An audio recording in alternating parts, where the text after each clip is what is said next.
morning, Stuart. Good morning, John. It is great to be here for the 2025 Gulf Western Oil Nitro Champs here at a sunny Sydney Dragway. My name's Stuart White. Joining me in commentary this morning, an absolute legend of the New South Wales drag scene, John Samorax is here, otherwise commonly known as JB. What's going on, brother? I don't know about the legend part, mate, but happy to be here. You are a legend, mate. It's great to have him. What a morning here, and we're going to kick it off with Lockie McCaskill in the Mark 1 Racing Holden Commodore Ute. He's got supercharged 6 underneath the bonnet. And .001 off the tree. Thank you very much, Lockie McCaskill. Be happy with that. I would be happy with that too, but the little Tirana running on through. We have no, he's not on file. No, and I don't think that ET is correct either. Yeah, it didn't go through 22, that's for sure. No. But yeah, Lockie runs it through for a 12.96, 102 mile an hour, but at 001, you've got to be happy with that. Next up we have Rowan Hudson in the Rocket Lane in the sweet 55 Chev, up from Echuca in Victoria. And we've got Blaine Bull in the Aeroflow Lane from Bangor in this XB Falcon. The 411 cube Clevo. Yeah, Rowan was driving around yesterday in the 55 Chev Bel Air, and I'll tell you what, it is one sweet sounding car.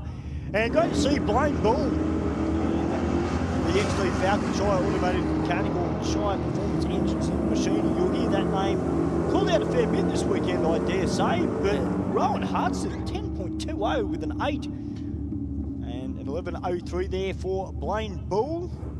As we've got Chris Budazamet out there now, the Friendo Brothers Transport VT Commodore, about to take on Troy Hutton from Pimpana in Queensland, the TH Tiling and Waterproofing well, it says an HK Monaro. It does say HK Monaro, but it ain't.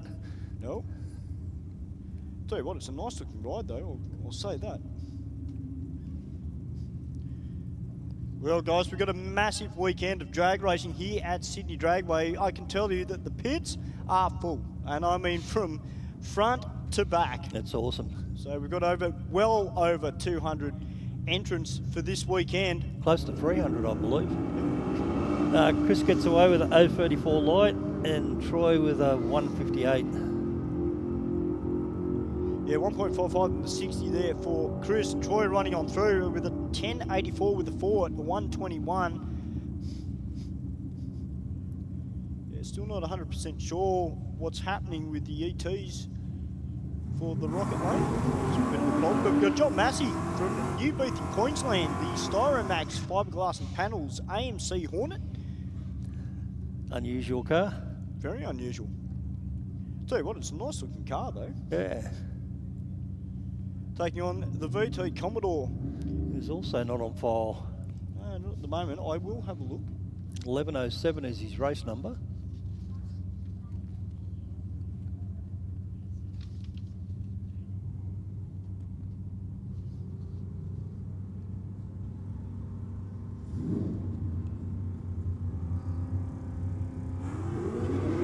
Red light for John Massey, minus 222, and an 042 for the Aeroflow racer. Yeah, well, John Massey just having a good hard look at the tree, which sometimes you've got to do. 1161 for the Aeroflow lane and 11196 for John Massey. Well, Sammy Joe Johnson coming out now in the dialed-in racing VE Commodore. If you haven't been to Aeroflow Race Real here at the track, guys, a little bit of a story with this car, because the car originally started as a manual. Oh, did it? Should have stayed. Well, that's what I reckon too, but, you know, Sammy Joe wants to go quick. Yeah, I know.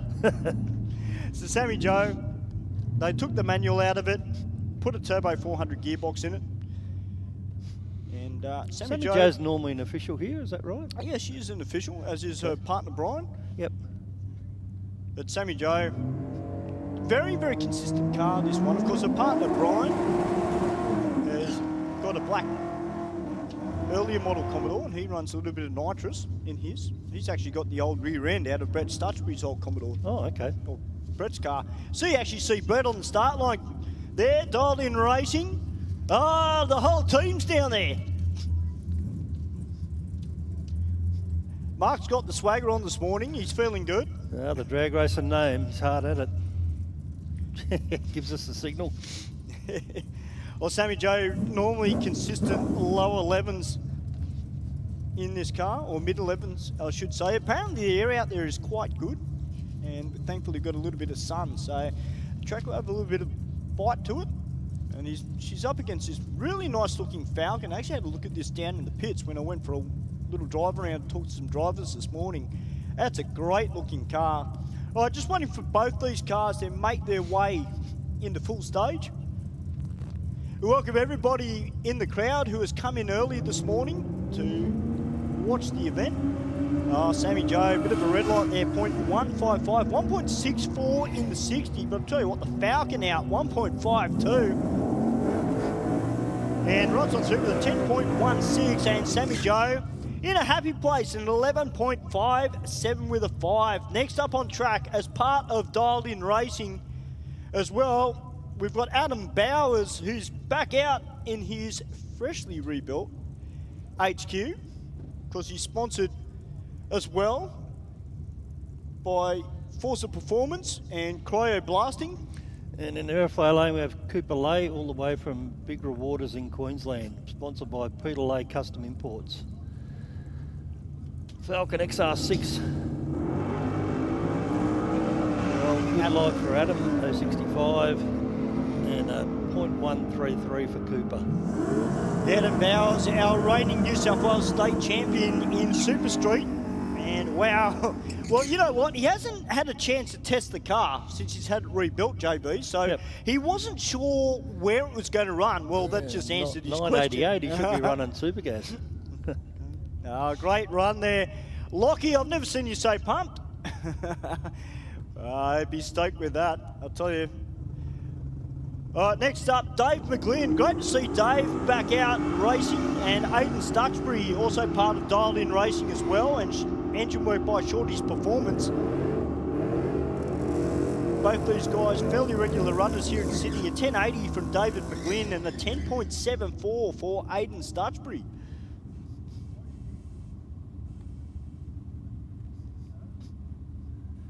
And in the Aeroflow Lane, we have another Stutchbury, Corey Stutchbury, in the Holden Commodore.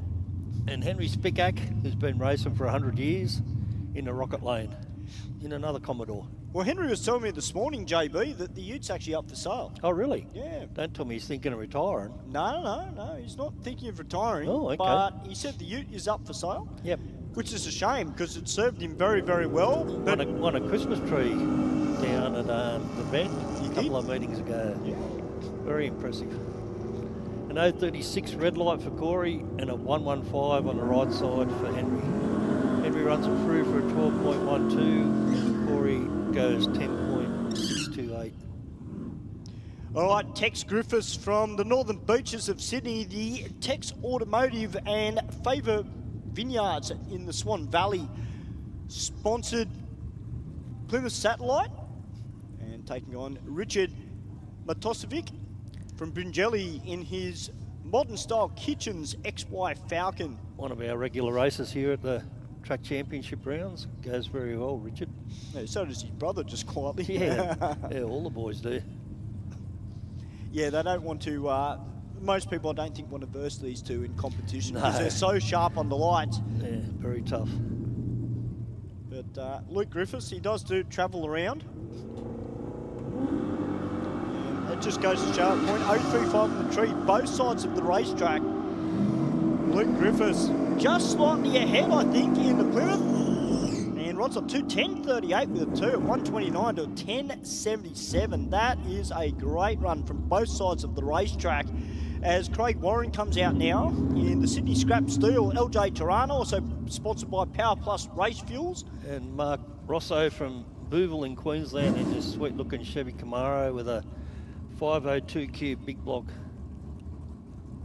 Yeah, I was down in the pits earlier and he started that up, JB, and I'll tell you what, it sounded very, very nice, that car of Mark Rosso's. Rosso, as his friends know him. Goes 039 red, does Mark, and Craig goes 111 on the right side. Craig runs it through for 10.17 at 130, and Mark runs it through for 11.39 at 116. All right, Emmanuel Candros from Belmore in the Big H Racing Ford Capri. Little 347 cube Windsor on board for Emmanuel. Great looking car, this one. Well, no, 75 on the tree, but JB just headed straight to the right. Yeah.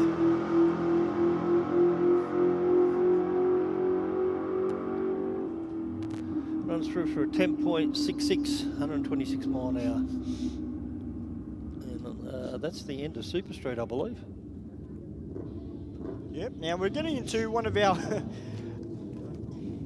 how do we say this nicely, JB? One of our... I don't know. What are you trying to say? Well, I was going to say oversubscribed, but it's not really oversubscribed. Probably our biggest field of categories this weekend, and it is Junior Dragster. We've got 51 of them. It's Junior Drag Bike first, isn't Junior it? Drag Bike, sorry. Yeah, apologise, Junior Drag Bike. Yeah, we got 10 of them, which is still more than what we That's normally get here. That's a really good roll-up. It is, but... Really good roll-up. Yeah, a little bit later, we've got 51 Junior Dragsters coming. Yeah, that's insane, isn't it? That is insane. Congratulations to all the junior teams. The largest field we have of any bracket. So, yeah, it's a good bracket. It's our feeder bracket, so... Plenty of racers that have stepped up once they've aged out of Junior Dragster and got on a modified super sedan, top Doorslammer. Yeah. I'll tell you what. Keeps the sport fresh. It does, JB, but I'll tell you what, I've been very impressed with the junior bike riders that I've seen here at our state champ rounds. Yeah. Admittedly, we haven't had a lot. No, it's going to grow. It's still only a pretty new bracket, so it's going to take a little bit of time to catch on. Yeah. So we're just doing a track reconfigure for the juniors, so that'll take a few moments. But don't forget, guys, make sure you grab your tickets for this weekend for the Gulf Western Oil Nitro Champs here at Sydney Dragway. Of course, tomorrow we got a little bit of Nitro in the air tomorrow. We've got top fuel dragsters and the top fuel funny cars. That'll be happening tomorrow. Today we do have a session of Group 1, which will be coming up a little bit later on the day. We've got qualifying 1 for Pro Stock, Top Doorslammer, Pro Mod, Pro Alcohol, Top Fuel Bike, and Pro Stock Motorcycle. So, looking forward to Top Fuel Bike. So am I. 8 bikes here, so very good roll-up. Yeah, no, I'm looking forward to everything, really. Oh, absolutely. I'll tell you what, we've got a big field of pro stockers here this weekend. I actually caught up with Shane Tucker briefly down in the pits. Okay. Great to have Shane back here in Australia and racing here this weekend. Yeah, excellent. 15 cars, that's a very good roll-up. That is sensational. So, guys, make sure you grab your tickets. And, here we go with Junior Bike in the right lanes, Kobe Ashelford from Greenfields, all the way from Western Australia. And in the, excuse me, in the Aeroflow lane is Lincoln Delios from Currans Hill. Lincoln's on a Honda and Kobe's on a Yamaha. Yeah, a little 125cc for Lincoln Delios. Lincoln's one of our regular races here at our track championship rounds here in Sydney. And wow, that's a travel for Kobe, all the way from West Australia. Now, don't let it fool you, ladies and gentlemen. This is only qualifying for the junior drag bike. So 001 wide from Lincoln. Stop it. All over it. Of course, these guys will be dialing in their times a little bit later on through the weekend. And a 12.14 for Lincoln. And Kobe with an 8.76 over the 8th mile. Great run there from Kobe. 2.01 in the 60.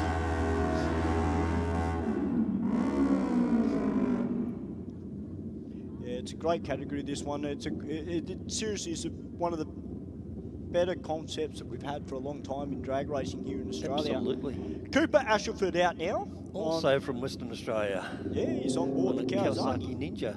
Yep. And Marcus McDonald from Harvey Bay in Queensland on a Yamaha R3. This should be a good race. Got the A junior drag bike for Marcus and the B junior drag bike there for Cooper.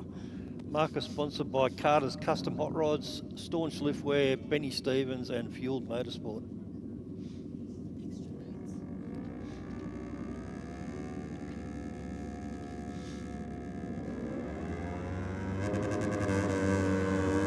.080 light for Cooper and a very good 017 for Marcus.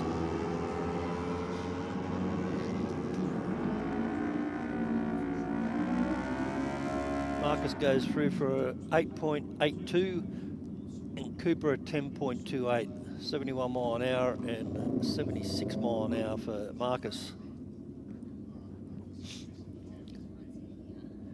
Next we have Blake Hagan in the Aeroflow lane on a B junior drag bike from Queensland, and Jedediah Chalk on an A junior drag from Queensland as well.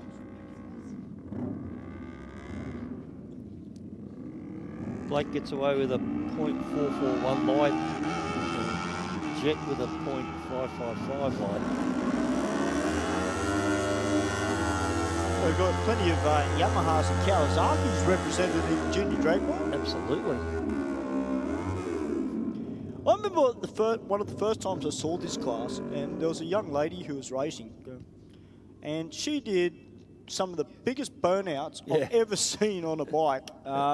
It was sensational. The crowd went nuts. So, ladies and gentlemen, please, if you happen to be going down in the pits, make sure you do go for a walk down to the sportsman area. Go down and have a look at the cars. Go down to the bikes. Meet the drivers. Anastasia Lucky in the Rocket Lane and Lillian Hagan in the Aeroflow Lane. Lillian from Queensland and Anastasia from Erskine Park. Anastasia runs through for a 9.26 and Lillian with an 8.63. All right, I recognise this bike. I also recognise the gentleman that was guiding his rider in, Albie. How are you, Albie? Christopher Davison from East Maitland. Also sponsored by All Care Car Services and Team Digger Motorsport. And also sponsored by Albie, my dad. Gets away with a .426 light and runs a 10.38. Yeah, great to see Bushy down on the start line as well, because Bushy helping out a lot of riders and drivers this weekend. Absolutely loves his drag racing and really gets behind the sport. He normally races, doesn't he? Bushy, I think he does now. Having a little bit of a hiatus. Now we're in a junior dragster. We've got Chloe Rako in the Aeroflow lane in a AA junior dragster, sponsored by Mum and Dad. And in the right lane we've got Tegan Smith in another AA junior dragster, also sponsored by her parents. Just they had to start off with a bang, didn't they, JB? Oh, the two girls, they're both really good racers and good friends. This will be interesting. Well, I've seen a lot of these two races over the years at our New South Wales State Championship Series and also some of our big events, including the Gulf West North Nitro Champs, and both of them very, very quick on the tree. Yep. I think they're both close to getting aged out too. I know Tegan is, I'm not sure about Chloe. Yeah, I know Tegan is probably looking at stepping up, possible into the modified. As a matter of fact, I think they just bought a new car recently too. So yeah, from up far north somewhere. So 016 light for Tegan, we're happy with that. And 142 light for Chloe, she won't get that.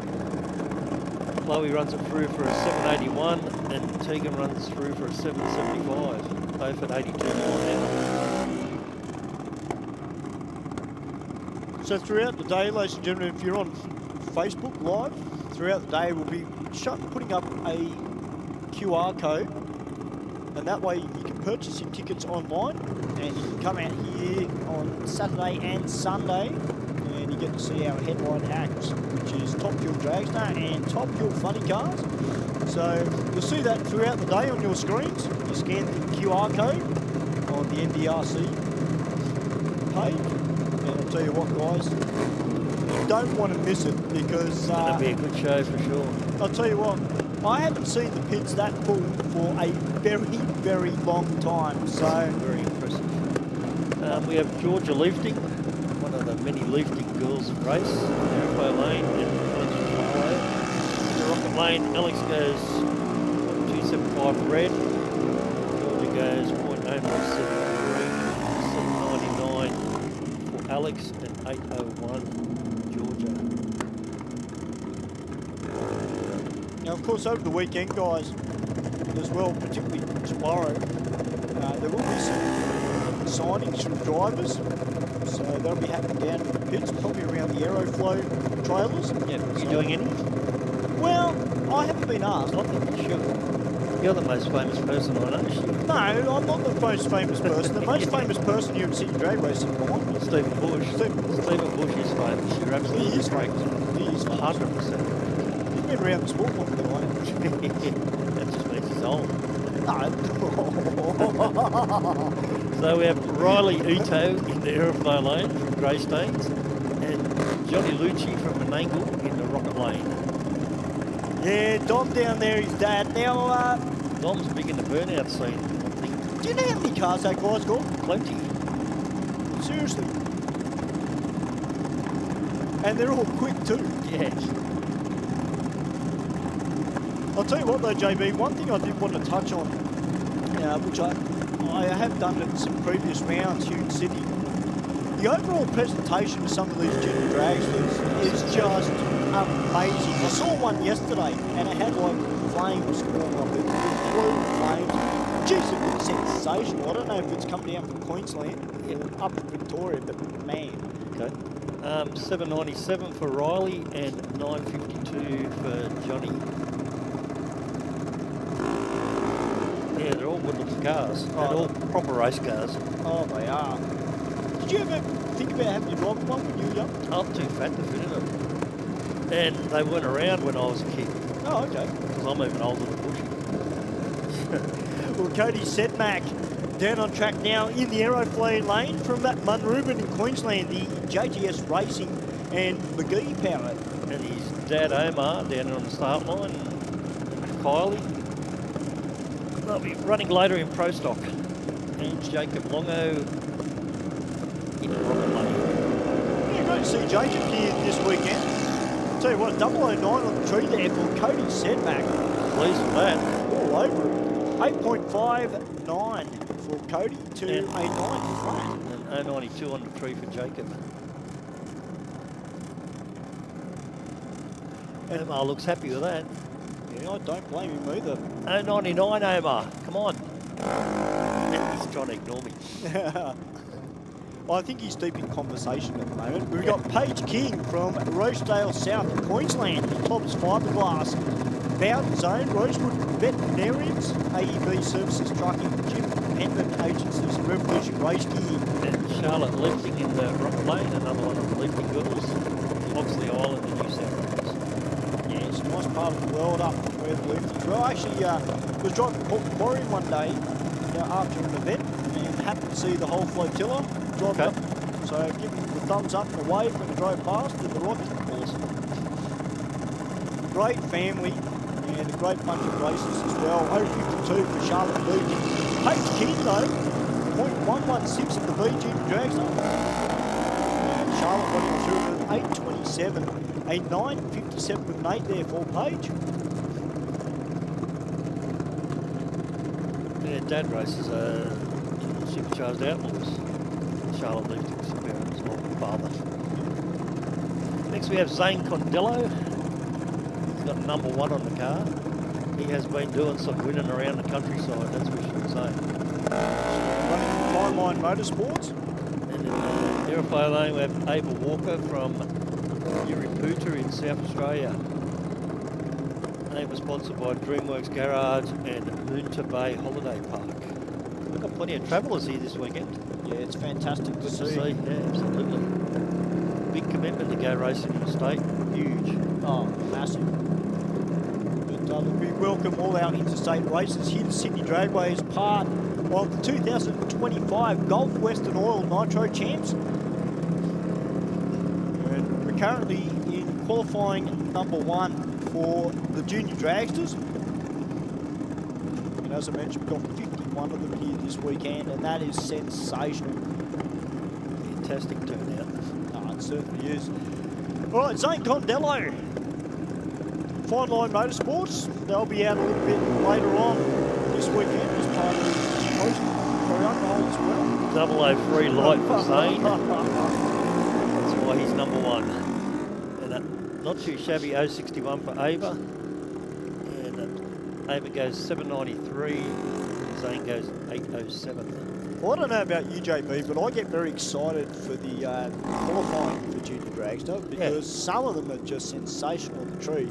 It's not uncommon. Well, I've seen it before with my own eyes. We've had 3 000s happen. So yeah, they're all sharp races. And they're leaving off a foot brake too, ladies and gentlemen. There's no trans brake, no delay box, no nothing. No. All driver. Yep. So we have another Lucci here in the C Junior Dragster, Savannah. Dan Dom on the start line again, and in the left lane we have Liam O'Neill, the B Junior Dragster. See Dad Jared out the front there, and the godfather of Junior Dragsters, Joe Princey. Welcome back. Yeah, great to see Joe. Joe's been around since the inception. He's just such a nice person as well. If you get the chance, ladies and gentlemen, definitely go down and have a talk to him. Yeah, go for a stroll through the Junior Dragster pitch. You'll be impressed with the presentation of these cars like Stewie mentioned before. They're spectacular. Well, point 103 on the tree for Liam O'Neill in the B Junior. Savannah with a 2.46 in the 60 in the C Junior. And Liam goes on through with an 8.61 and a 12.15 for Savannah Lucci. So for those people that haven't seen Junior Dragsters before, I'm fortunate enough to get to work with Brett White here at Sydney Dragway, and from what Brett's actually told me, these are not the easiest cars to tune. Nah, one cylinder goes out, you're toast. That's right. With the V8 one goes out, you're half a chance. Yeah, I know lots of guys that have got V8s and their kids get into these and they get so frustrated trying to tune them. And on methanol, weather conditions, everything. Not easy. Well, we've got Emma Leafting out now in the C Junior Dragster from Oxley Island, the C-Class Junior, and in beside her, Mason Kuchel from Irimpo in Victoria, the Atlantic Oils and KHM Installations, B&L SG Lake Brick Cartage, Dutch Makers, Sunset Customs, Audio Sound. Wow, we've got a massive array of sponsors on that car. We'll read them out throughout the weekend, but Mason won 030 red, but hey, it's only qualifying 1.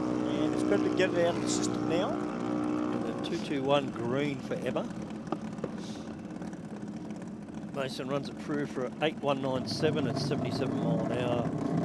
And Emma 12.43 at 50 mile an hour. Great to see Jason Hedges down by the start line. Because Jason, not only a big part of the NDRC, but a very accomplished racer in his own right. All-round nice guy as well. Great to see him here. All right, George Takalis from Wetherill Park, the Brick and Go Brick Lane C-Class Junior, about to take on Sophia Kuchel in the Atlantic Oils B Junior. George, sponsored by Hume Performance, Zero Error Racing, Mixed Motorsport, Plasma Man, and Danny's Moulding Restos. Plenty of sponsors there. Great to see that name Mixed Motorsports helping out a Junior Dragster. Yeah, Plasma Man, huge company now. They are massive, yeah. It's great to see them as part of it because Hume Performance, they've been around a very long time. A long time, yeah. At least the 80s. Absolutely, and of course Sophia Kuchel, the Justin Allen Roofing and Plumbing, Kuchel Concepts, and Dutch Makers. Plenty of sponsors too, Sophia.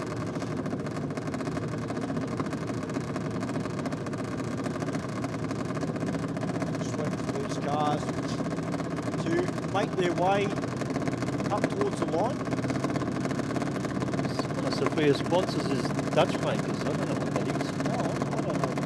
I'll have to find out. I have to do a little bit of research on that. So Sophia in a B Junior and George in a C Junior. So Sophia goes 128 red. George goes 182 green. Sophia runs through for 861 and George at 12.65.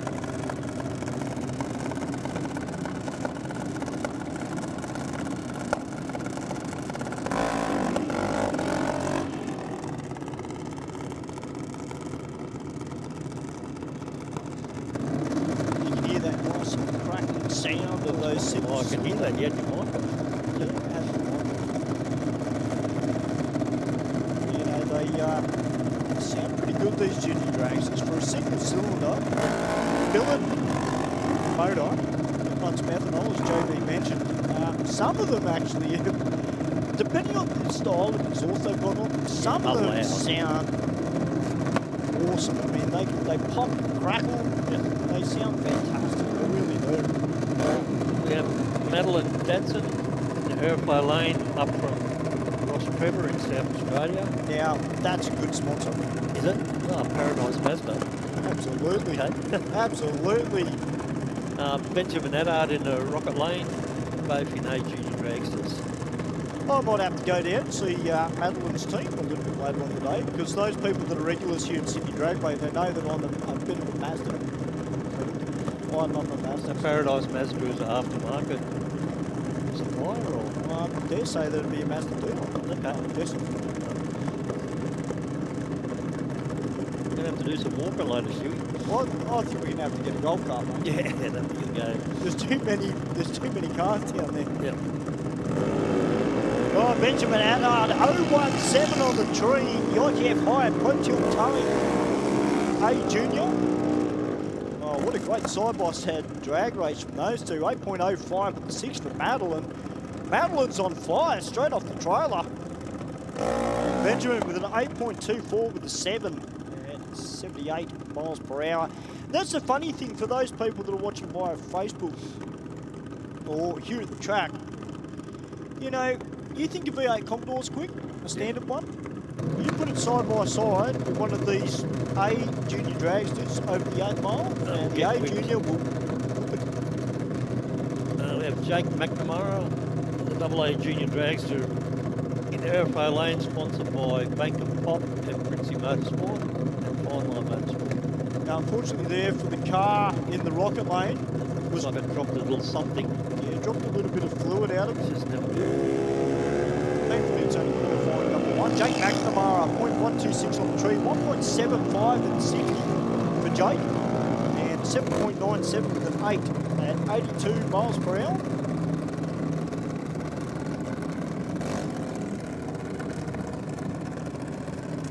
Man, look at this junior dragster down here in the Aeroflow lane. Man, you can't miss that car with that colour scheme. That looks sensational. Good looking.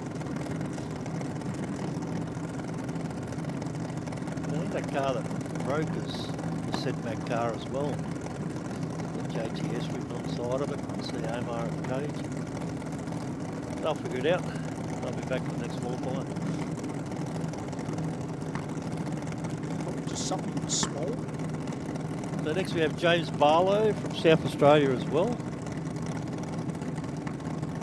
The B Junior Dragster, and Edith Maggs in a C Junior Dragster from Wallen, Victoria. Two of our travellers right here. Edith sponsored by Road Warrior Trailers, VL and SG Lake Brick Cartage. The Maggses have got a long history in drag racing. Yes, they certainly do. His dad Jason, well their dad Jason raced, and their grandfather raced as well. Actually raced in a Monaro with Jericho. Yeah. Won the Nationals one year. Yeah, absolutely. Back in the 90s. Yeah. Snafu the car was called, if I remember right.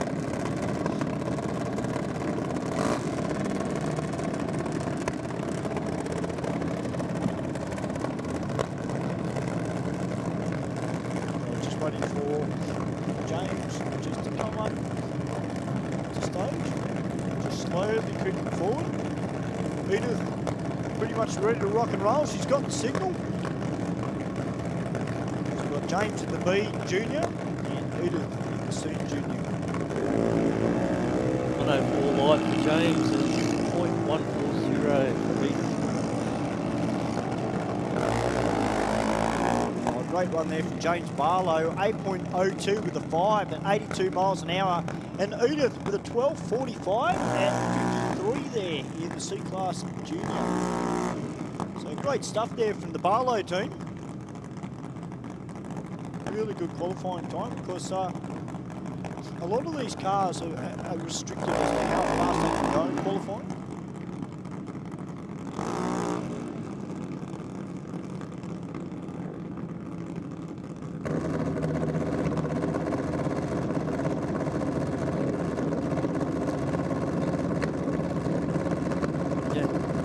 Next we have Aubrey Mags from Wallen, also sponsored by Road Warrior Trailers and Atlantic Oils, and Savannah Condello here in New South Wales in the Aeroflow Lane. A little bit too quick there. Barlow team. Yeah, I think so. Still an impressive pass though. Oh, absolutely. Taken away from him. It's pretty sensational to watch. Savannah Condello now, there's a name you know, the Fine Line Motorsports A Junior. And Aubrey Banks coming out now in B-Class Junior. Oh, look at that on the tree, JB.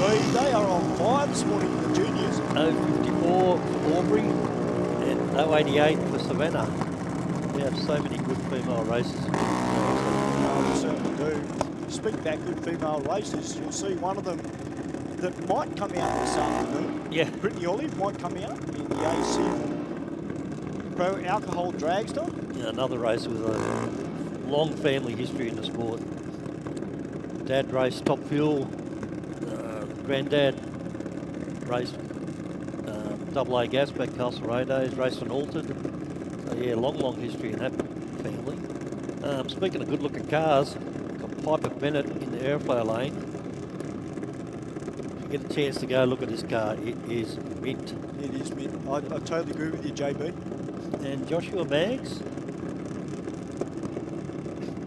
Now is that something's come off that car? A couple of plates. Might have been something they tied down with, possibly.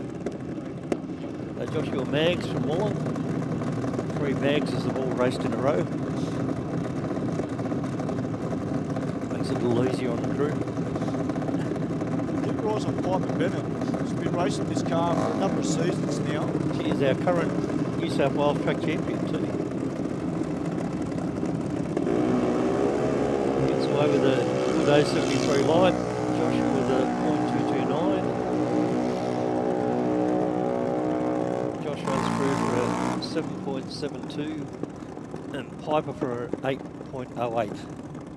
Both at 80 mile an hour. Josh goes 84 mile an hour. And as you can see, ladies and gentlemen, just slightly different chassis between each car. Some of them are a little bit narrower, like this car down here, Charlie's Group from further in South Australia, very narrow. Whereas you've got Alexis Attard, which is roughly about the same width, but obviously it's a slightly different style of car. She probably sits a little bit higher than what Charlize does. Most of these cars are US manufactured. Not many chassis shops are building them here. There is a couple of Australian built ones, but not many. Charlie's sponsored by Wade's Automotive Refinishing, Just Muscle Cars, Phantom Powder Coaters, Chook's Custom Graphics and Motorsport Connections. Alexa sponsored by Low Fabrications and Pro Tool Towing.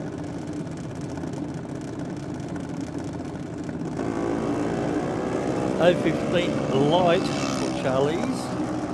Happy for that. 247 for Alexis. 801 with 9 there for Charlize Gribble. So that's a really good run from that team straight off the trailer. I think we messed up the pronunciation of her first name. Yes. Anyway, Cade Fowler in the Aeroflow Lane. And Miss Bailey Hawke from Moonta Bay in South Australia. She's sponsored by Moonta Bay Holiday Park. And also Robust Works, First National Copper Coast, Country Living Homes, Prominence Engineering, Auto Pro Cadena, so she has plenty of sponsors. And Cade is sponsored by Fowler Freight Transport. Cade in an A Junior Dragster and a Miss Bailey in a B Junior Dragster.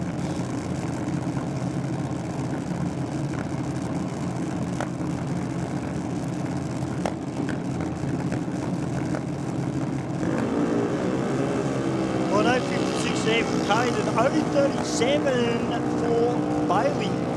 Both good. Be happy with either of those lights. Look at the time from Bailey though, 8.02, 0 at 80 miles per hour. Great stuff there from the Hawk team, and Kate Fowler at 8.33 with a 5 and 77 miles per hour. And they keep coming.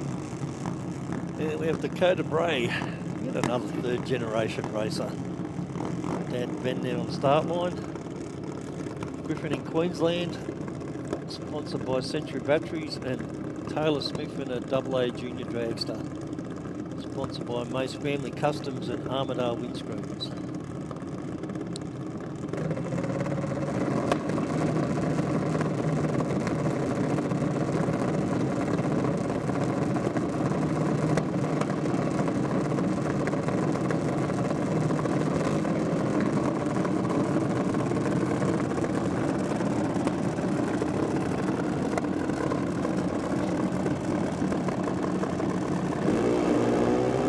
Gets away with a 144 light, and Dakota with 167 light. Now, JB, I'm trying to work out whether Ben Braves tried to colour code his shoes They with are loud. Dakota's car. Geez, you can't miss those, Ben. They are very loud. I reckon. You could almost say safety first. This needs a vest. I'm glad his race car isn't that good. Emilia Wright from Yarrabilba in Queensland, the Fusion Autocraft A Junior, and about to take on Lexi Lancaster from Jimboomba in Queensland. Plenty of Queenslanders here. Yeah, it's great to see, isn't it? Amelia sponsored by Field Motorsport and Mighty Mouse Tools. Plunkett Villa in Tambourine.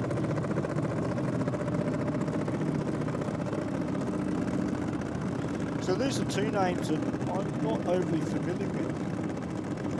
Great to see them down here for the 2025 Northwest Oil Nitro Chance here in Sydney Dragway, of course it's our big Nitro Party, as we like to call it.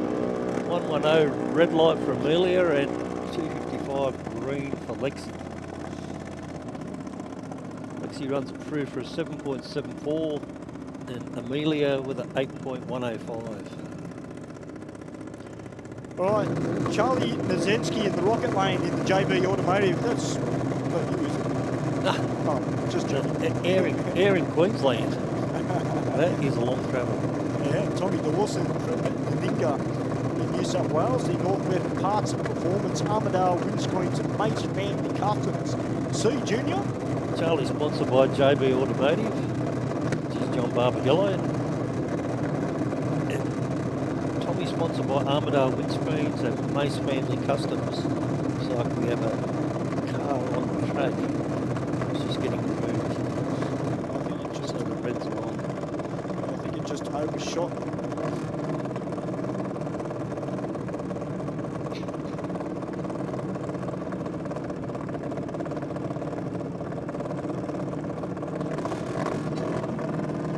All right, Tommy Dawson versus Charlie Nazensky. Queensland versus New South Wales, of course. State of Origin was good last night. The women's State of Origin, I was pretty happy with that. Oh, absolutely. The Blues got up. That's the main thing. But I'll tell you what, Charlie's gone. Yeah, all right. You guys won last night. Look at me go. 0.46 on the tree. 1.74 and 60 there for Charlie. And 8.15 at 79 to a 12.43 for Tommy with at 48 miles per hour. So still a bit of room there for Tommy to play with. Of course, he can go as quick in qualifying as 12 flat. Next we have Jacob Schultz in the Rocket Lane from Corona Downs, Queensland, yet another Queenslander. And Siobhan Harvey from Auckland, New Zealand. Wow. Yeah, I saw Rod yesterday driving around. It's Rod Harvey's. Yeah, Rod Harvey's one of his kids. Yeah, I waved to him yesterday. It's great to see the team down here. That's sensational. We've got a few Kiwis here this weekend. Yeah, we do. There's a couple of Kiwis out the back. We'll see, we might see out a little bit later. One of them with a very famous car. Modern day drag racing scene. Had a talk to them the other day about it. Obviously not. Well, one of the Kiwis is down the back who's over here for this weekend. Running a Doorslammer. He's actually got a BA Falcon. Oh, okay. And that happened to be a very well-known race car that happened to be Did it have black. Jack Daniels written on It it? did have Jack Daniels written on it. Okay. And he's running in Doorslammer or Pro Mod? I think he's running Doorslammer, I believe. Okay. All right, Bailey Tandek from Peakhurst, the A Civil and Drill Tech Solutions AA Junior, and Levi Nazevic from Narrawarren, South Victoria, the Addicted Performance A-Class Junior. Of course, if you haven't been down to the pitch yet, ladies and gentlemen, go down and I'll tell you what, the A Civil team, they've got a pretty good setup down there. Big setup.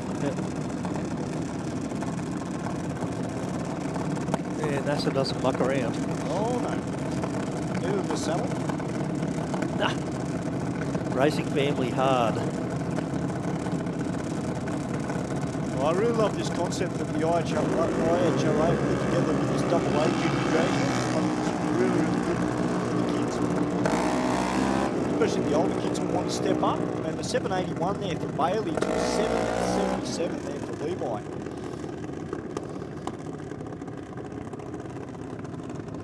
All right, Carlos Harvey coming out now. The Yuasa Batteries, Speedflow, RJ Construction, Custom Cleanup Creations. The name McDougall from Burpengary in Queensland. And that car, you're not going to miss. Bright pink, I like it. That almost goes with Ben Bray's shoes. Yeah. Sponsored by 1320 Motorsports and Tom's Confectionery. Imagine having a lolly business as your sponsor. That'd be terrible. Well, it depends on who you talk to. I think that's a great idea. Billy, our starter, having a little look at the car. Make sure everything's kosher. He actually got an interview with Bill at Race Real a few weeks ago. Oh, really? Okay. Been around a long time, old Billy boy. Yeah, I think it was the first time we got him on the mic. Okay. Yeah, it goes way back to Castle Road days. Well, no, 66 on the tree there for Carlos. And a 153 from the bay. So I dare say, JB, conditions out there at the moment are still very, very good. Looks a little bit headwindy with the flags at half track. Rolling pretty good this way.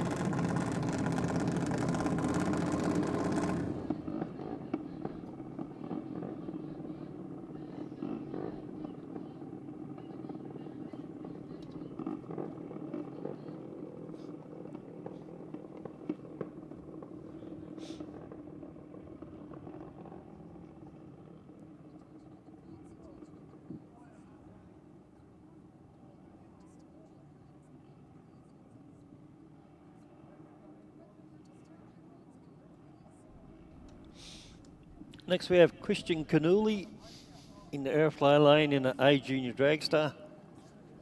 And Carl Schultz, AA Junior Dragster for Corona Downs in Queensland. Now, they're just having a look in the Aeroflow lane. So Okay. I dare say there might be just a little trail of oil or some form of liquid that has come out of one of those juniors. Now, track team having a good hard look, long look at the Aeroflow lane. Don't forget, guys, make sure you get your tickets. If you're watching via Facebook, guys, make sure you do grab your tickets for tomorrow and Sunday for the 2025 Gulf Western Oil Nitro Champs, brought to you by the NDRC. And tell you what, guys, it's going to be massive. We've got Doorslammer, we've got Top Fuel Motorcycle, we've got Pro Mod, which I cannot wait for. I've been a big fan of Pro Mod drag racing here in Australia. for as long as it's been, and even just before that when I got wind of that happening. So that's going to be sensational. Top Fuel Motorcycle, JB, that's going to be interesting. It will be good. I just noticed here Benny Stevens has pulled out. Yeah, he pulled out, I think, due to work commitments. Okay. That's my understanding anyway. Yep. But I'll tell you what, Damien Muscat. Yeah, that's a fast bike. Yeah, great to see Corey Buttigieg back as well. Yeah, absolutely. I had a quick chat with John Zara this morning, and John's actually got the new head on the bike. Okay, all the way from North Queensland. Yeah, he's ready to rock and roll. But we've got 15 pro stockers here this weekend, which is massive. It's going to be huge. And, of course, we've got the 15 Pro Mod cars as well. Yeah, they've come out in force. Yep. It's a quality field for Pro Mod. 15 Doorslammers also. 10 Pro alcohol cars. Yep, no one's lacking, that's for sure. Now, actually, when I went through the pits this morning, JB, they'd actually fired up the Lisa Gregorini Camaro down in the pits. And I'll tell you what, it sounds sweet this morning. Yeah. I'm not going to lie. It's I can't wait to see Lisa hit the track. One of the tough races in the slammer category. And, of course, her husband, Daniel, he'll be out to really ruffle a few feathers. But, of course, John Zapp is here this weekend. Yep. And Brody. It's great to see them make the trek over from WA as well. Yep. Matty Abel is here as well. So don't forget, guys, a couple of our sponsors we've got here this weekend. Of course, Aeroflow Performance. They've been delivering top quality performance parts since 2010.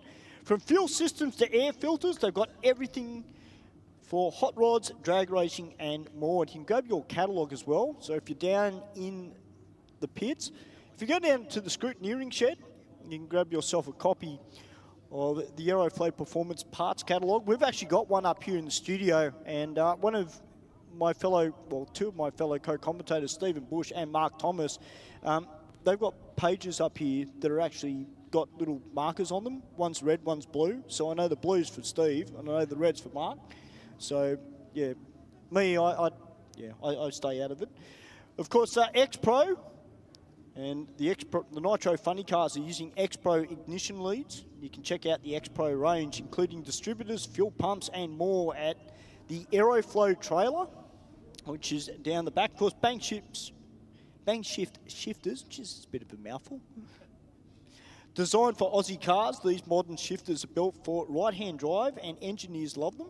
See them in action at the Aeroflow display. Of course, boosted turbos. Now, I did see a thing on Facebook. There was a bit of a thing from Aeroflow, in particular Morris McMillan. They actually asked their fans, what body should they run? Should they run the red boosted body? Yep. Or should they run the yellow and black? So I said the yellow and black because it's iconic.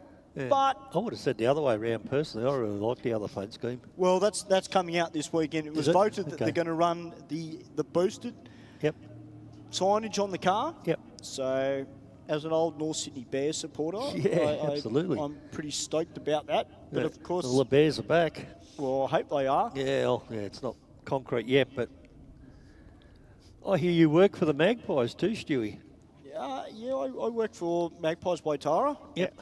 We're a little local rugby league club. Yep. So, yeah, we're out there and actually punching above our weight. We're doing a great job as well. But of course, guys, don't forget tomorrow, the full drag race is going to be on 7+. Yep.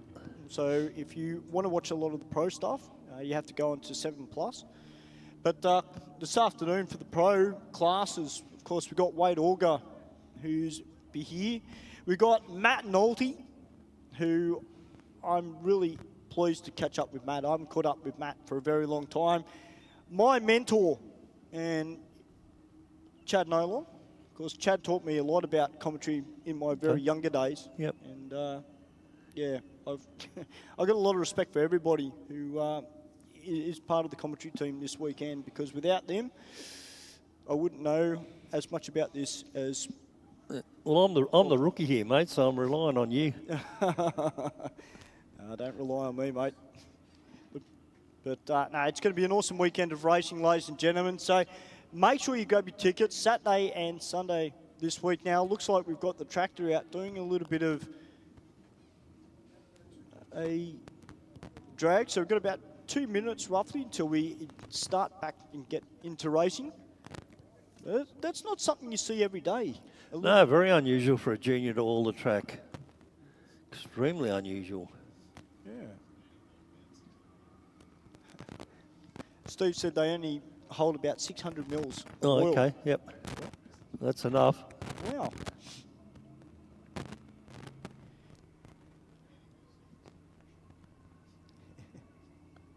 So it's great to see. Now the guys still to come too. We are currently in the first round of qualifying for our sportsman brackets. We're currently in Junior Dragster, and I did mention at the top, we've got 51 of them here this weekend. That is just awesome. But we've got modified bike, which aren't too far away. And if you love motorcycles, you do not want to miss it. We've got some cracker races. Yeah, I can see a few of them down in the lanes. And then after them, we've got Super Sedan, who, as per usual, have come out in force. I'm just looking on our screen up here in the commentary box, and we've got the Flying Carrot down there, Leo Georges, in the panel van. Can't wait for that. So there's a lot of big cars. It's going to be tough racing. Well, they've got the fire-up signal. Christian Canuli all the way from Luddenham, the PC Racing A Junior. And Carl Schultz, as JB said, from Corona Downs in Queensland, the SCG Racing Pass Junior. Great job there by our track crew to get that cleaned up as quickly as possible. We're about to get back into qualifying number one. Christian Canuli running an A-class junior dragster that looks mean in plain black. And Carl Schultz in the yellow AA junior dragster.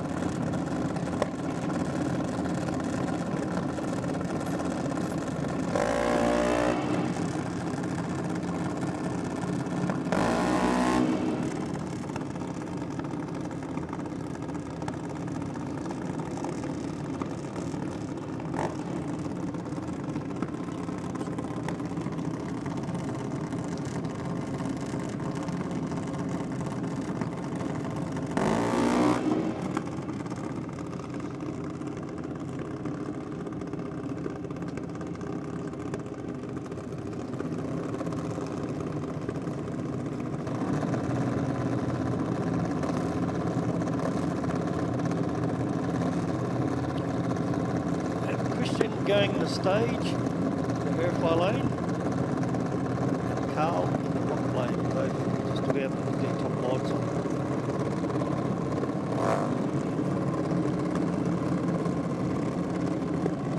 Yeah, I noticed that Carl Schultz has also got an A Civil sticker on the side of his car as well, so great to see A Civil also helping out the Schultz family.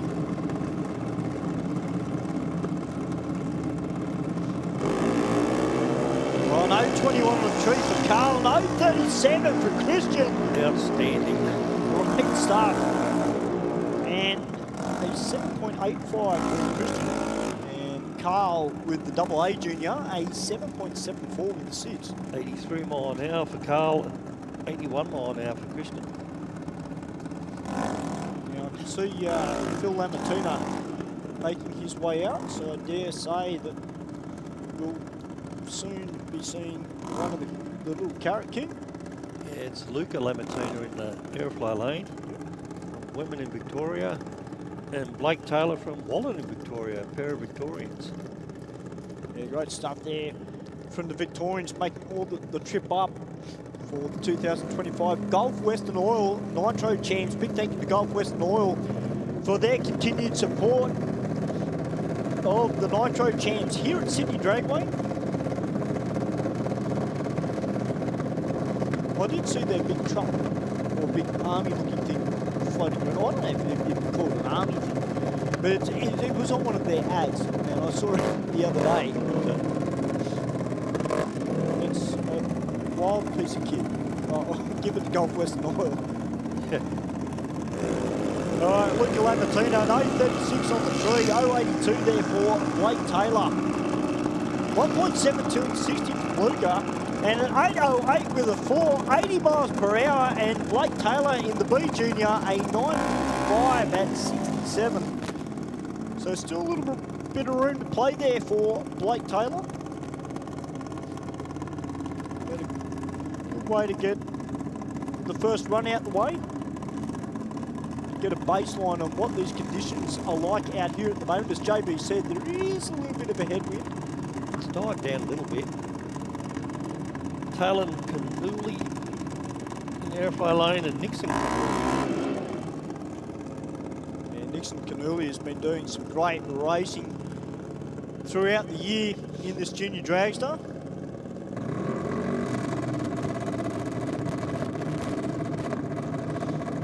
Nixon sponsored by A Civil and Talon by BC Racing.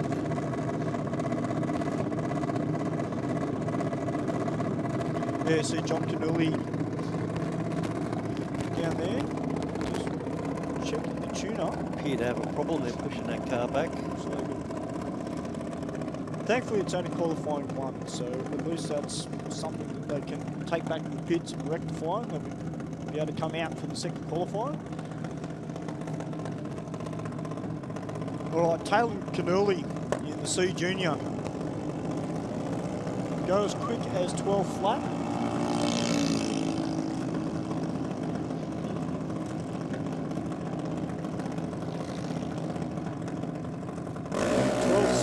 Two at 48 miles per hour there for Taylor. So maybe just a few little spots of fluid potentially that has come out of the Canooly car.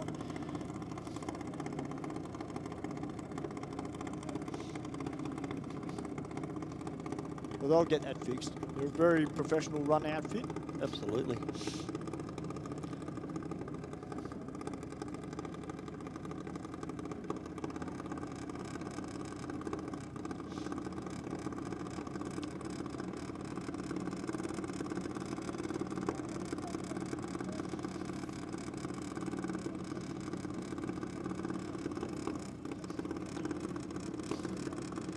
Just waiting for this car just to make its way forward. I haven't got any particulars on this car at the moment. It's a Ruffalo car. Or an 836 red on the tree. 779 at 82 miles per hour there.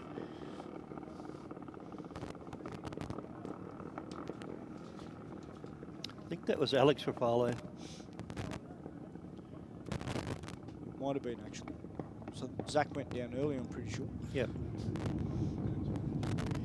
Well, I can see modified bike rolling forward, and I'll tell you what, there's some pretty wild looking modified bikes here this weekend. There's a couple that were down in the pits, and a couple of them were silver, and they looked a little bit like X-Pro stock bikes, JB. So okay. They had that similar body shape, but yep.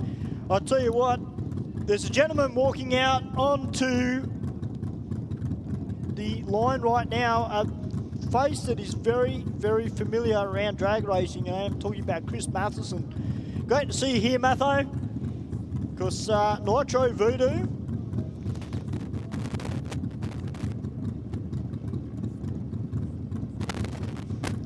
And if Matho's coming out, it possibly means that Dash Farmer is coming out. Dash is from the Gap in Queensland, and Rochelle Strike from New Beath in Queensland in the Rocket Lane. Rochelle on a B modified bike, and Dash on another B modified bike.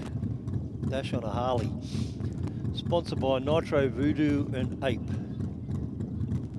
Yeah, also sponsored by New Gen Business Park as well. His personal best is a 960 at 137 miles per hour on this 139 cubed 2021 Harley Davidson Lowrider. It's called an M8. And Rochelle on a Harley Davidson Fat Bob, 128 inch, or 20 cubic inch Harley, sponsored by Pro Cycle Dyno and Gasoline Alley. Yeah, it's great. I had a chat with Dash last night and early this morning. Great young rider, and I'll tell you what, you've got no one better than having Chris Matheson. Maffo as your coach. As Can't your go wrong coach. there. Absolutely. So their goal for this weekend, obviously they want to go rounds, but one of their goals for this weekend, JB, is they want to go quicker than a 960 at 137. They want to try and set a new PB. Okay. Well, conditions are pretty good. Looks like that wind's died right down, looking at the flags. There'll be no headwind to contend with. Just reconfiguring the track from the junior dragster guys, so we can revert back to quarter mile. Yeah, great to see Rochelle make the trip down from Newbeath in Queensland, the Final Strike Contracting Pro Cycle Dyno and Gasoline Alley Harley Davidson Fat Bob. Tell you what, if you're a Harley fan, you don't want to leave your screen if you're watching via Facebook. And if you're here at the track, guys, get your phones out, because there's nothing better than street-looking Harley Davidsons going head-to-head down the quarter mile here at Sydney Dragway.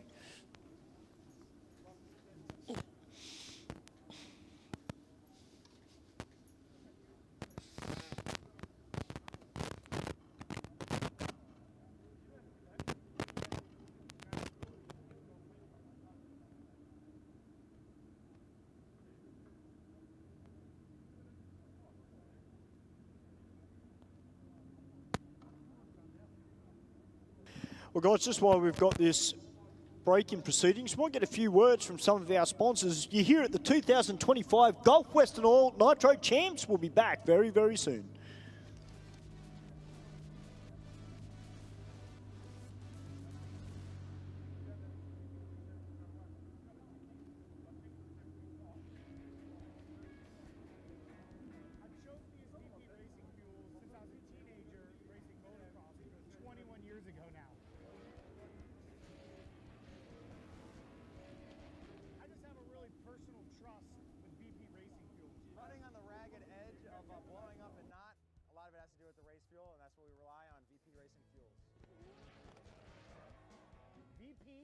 Been making racing fuel for 43 years.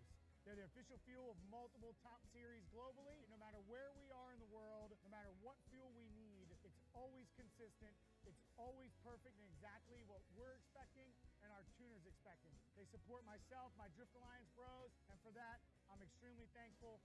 Keep making amazing fuels, and we'll keep out there having fun.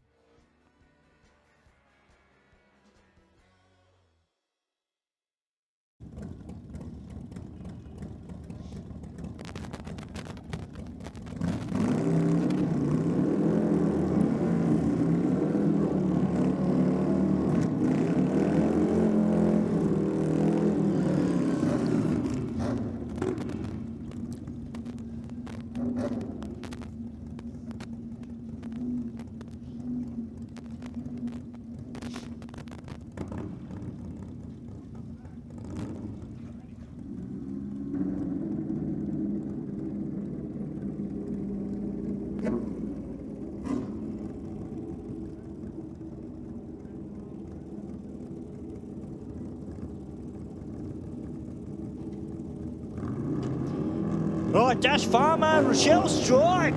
Dash out with a .118 on the tree, 1.42 in the 60. The Harley Davidson Lowrider, the Yankee Iron, a 960 with a 4 at 136 to a 1040 at 133. I'll tell you what, Dash is on fire straight off the trailer. He's got a bit of Chris Matheson energy about him today.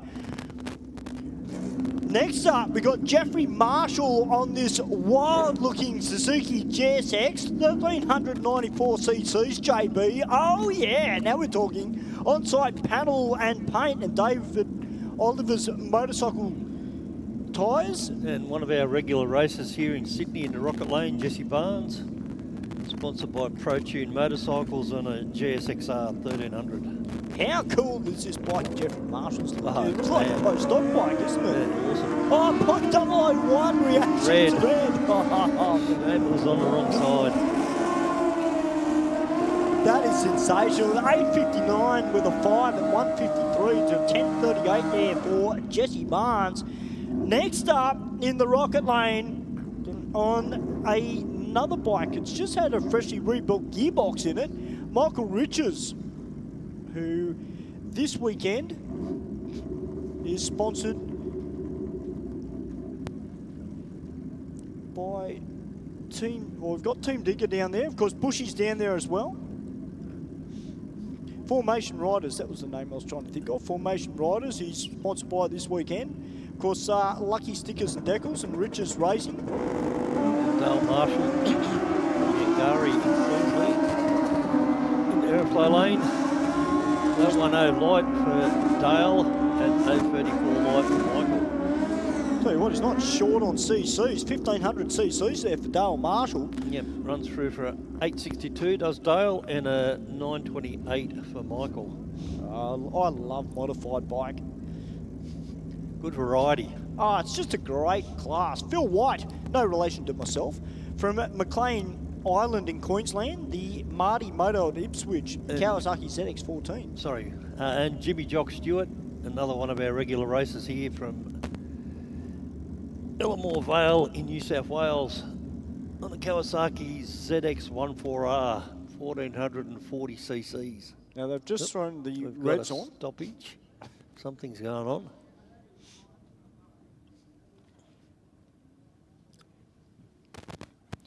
It's great to see Phil make the trip down from Queensland, Macleay Island. The big Kawasaki ZX14R. And of course, Jimmy Jock Stewart from Ellamore Vale on the Hunter Moto, another Kawasaki ZX14. That's a good thing about modified bike. Just aside from some of the other lower bike classes we've got, like street bike and junior drag bike, you've got a massive, great mix of manufacturers Absolutely. that are a part of modified bike. Yeah, you see Indians, Harleys, Triumphs, Kawasaki's, Hondas, everything. And I mean, everybody wants to do well. I mean, that's obvious. Everybody wants to go around and get points, but Well, die your own racing is a great equaliser. yeah, but I think secretly, and you know, if you're a Harley rider, you don't want to get beaten by a Jap bike. Yeah. And then vice versa. You know, Yep. a Jap bike doesn't want to get beaten by a Harley. So, you know, there's that friendly rivalry within modified bike. If you're from New South Wales, particularly in Sydney, and you happen to be going up the old Pacific Highway and go up to Pie in the Sky at Cowan, you probably know what I mean. But we're just going to be down for a little bit. But I'll tell you what, guys, don't forget, plenty going on this weekend. We've got a signing session that'll be happening tomorrow down by the Aeroflow, and you'll be able to get some autographs from your favourite drivers and riders. And I'll tell you what, I did mention that we've got Nitro Funny Car here this weekend, JB and Morris McMillan in his car. Of course, Josh Lay. Josh is an awesome driver at the best of times, but I'll tell you what, he's really taken to these Nitro Funny Cars. Justin Walsh, who is back behind the wheel of the Hearts Paint Suppliers. Yeah, he's been Nitro sick, car. Justin, I believe. Yeah, he had Tommy Johnson Jr. run the car the other week down at the Bend in South Australia. Yep. And Damon Payton, who's just relatively new to Nitro Funny Cars, running the Aeroflow X Pro car. So we're just rolling these bikes back, I should say. And The sun's out for a second. or partly. But so that'll be happening on Saturday, guys. So tomorrow between 2:30 and 3 p.m, you can go down to the Aeroflow pits where the Nitro Funny Cars are, and you'll be able to get the drivers for a signing session. So you can get a free poster or bring your merchandise and get it signed. Absolutely. And there's plenty of merchandise going on down in the pits as well, guys, in the individual pit bays. So make sure you go for a walk. Doesn't matter whether you're up the top end with the pro classes or you happen to go for a walk down the back into the sportsman area. But it looks like we've got a bit of the wet stuff coming down, which is a little bit unfortunate. Don't say that four-letter word. No, well, I'm not, because I've got Steve sitting behind me and I've filled the back of my head bone. Starts with an R, ends with an N. We don't want to hear it. No, we don't. So, guys, hopefully this will pass. So, don't forget, guys, this weekend, make sure you grab your tickets. I'm sure this won't last for a while.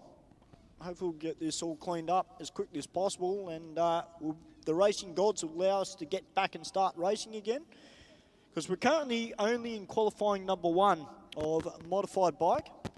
So if you're up in the crowd, guys, make sure you grab yourself something to eat, grab yourself something to drink, go for a walk through the pits, go down and see your favourite drivers,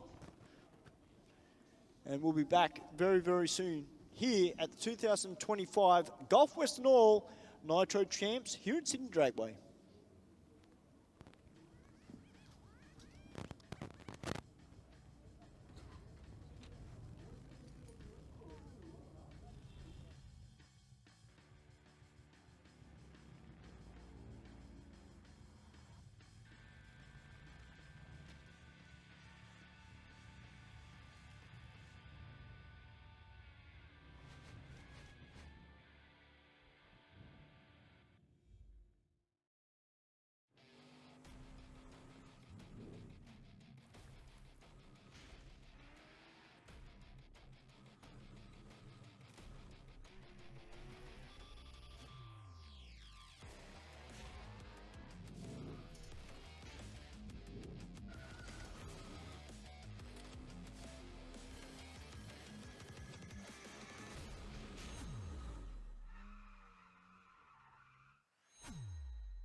Drag racing, it isn't just a sport, it's our legacy. Performance, it isn't just a word, it's our promise. 3 generations, 1 unwavering passion. Speedflow, where innovation meets performance. Proudly Australian, unmistakably world class. Speedflow. Shannon's is giving motoring enthusiasts the chance to win a trip to one of the world's greatest motoring events, the 2026 Goodwood Festival of Speed.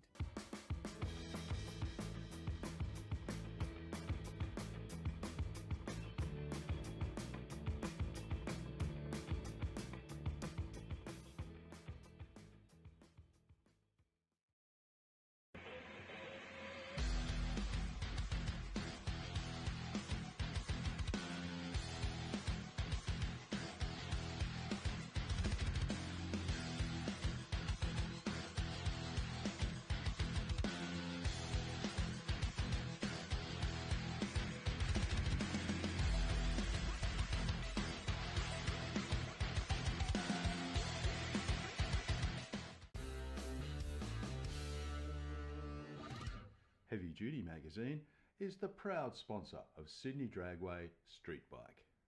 Editor Mick Withers is a long-time racer and supporter of this entry-level bracket. Heavy Duty is Australia's #1 Harley-Davidson magazine, with road tests of new Harleys, features on wild customs and tech articles from riders with grease under their fingernails. Heavy Duty is also proud to sponsor modified bike champion Sean Ricketts, upcoming junior drag bike racer Anastasia Lucky, and modified bike racer Peter Bartlett. Grab your copy of Heavy Duty magazine from heavyduty.com.au.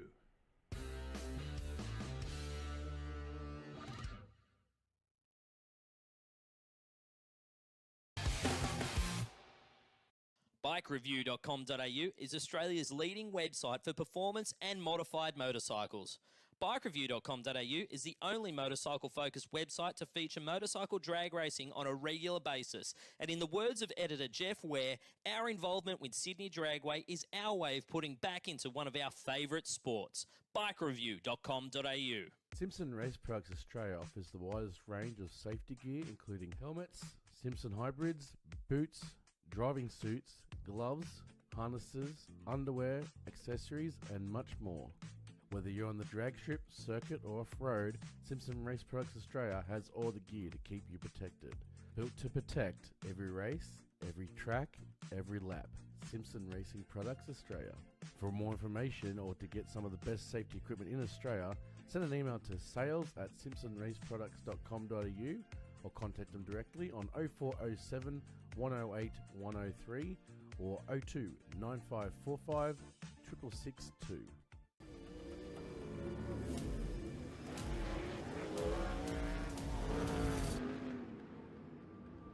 I have this incredible drive to succeed.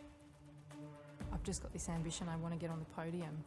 I think there's a lot of people that have an older mentality and don't think women belong in motorsport. And that's one thing I'd like to prove a lot of people wrong. It's you in the car and it's your ambition and your drive to win. As soon as that helmet goes on, that's it.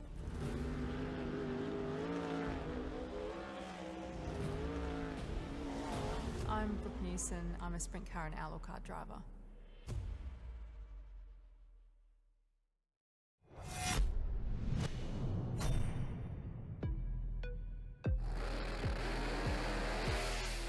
Drag racing is not just about the horsepower. There is also some cool science at play right here on the racetrack. These drag strips aren't just regular concrete. We treat it with a special kind of glue often referred to as traction compound. I usually twist my foot and it's all right. This is designed to ramp up the traction of the track's surface. It's getting worse by the minute for us racers to go straight and fast.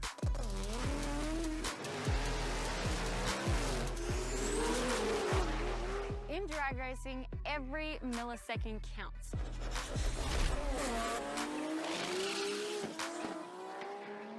That's why the teams adjust the car's setup to suit the track conditions. Teams can assess the traction on the track by using this interesting device called a traction meter gauge. The bottom of the device has a rubber pad that mimics a racing slick. To measure the track's grip value, the user stands on the base, ensuring the rubber pad bonds with the racing surface. Turning the torque arm on the top of the device will rotate the rubber pad. When the bond breaks, the user will see a number on the dial. Teams can then use this number to help create baselines for grip within their respective setup.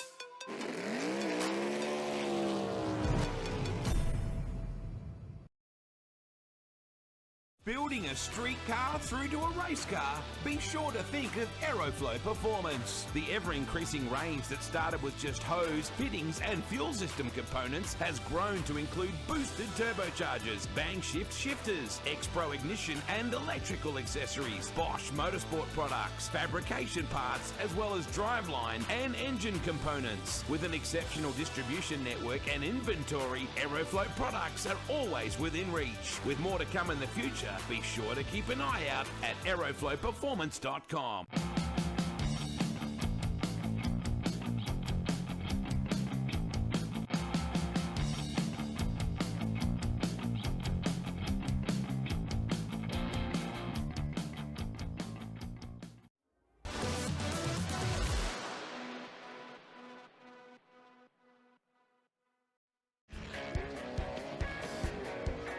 I've chosen to use VP racing fuel since I was a teenager racing motocross, which was 21 years ago now.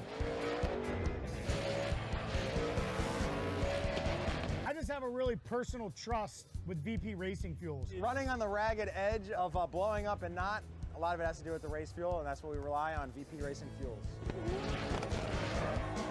VP has been making racing fuel for 43 years. They're the official fuel of multiple top series globally. No matter where we are in the world, no matter what fuel we need, it's always consistent, it's always perfect and exactly what we're expecting and our tuners expecting. They support myself, my Drift Alliance bros, and for that, I'm extremely thankful. Keep making amazing fuels, and we'll keep out there having fun.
Drag racing, it isn't just a sport, it's our legacy. Performance, it isn't just a word, it's our promise. 3 generations, one unwavering passion. Speedflow, where innovation meets performance. Proudly Australian, unmistakably world class. Speedflow. Shannon's is giving motoring enthusiasts the chance to win a trip to one of the world's greatest motoring events, the 2026 Goodwood Festival of Speed.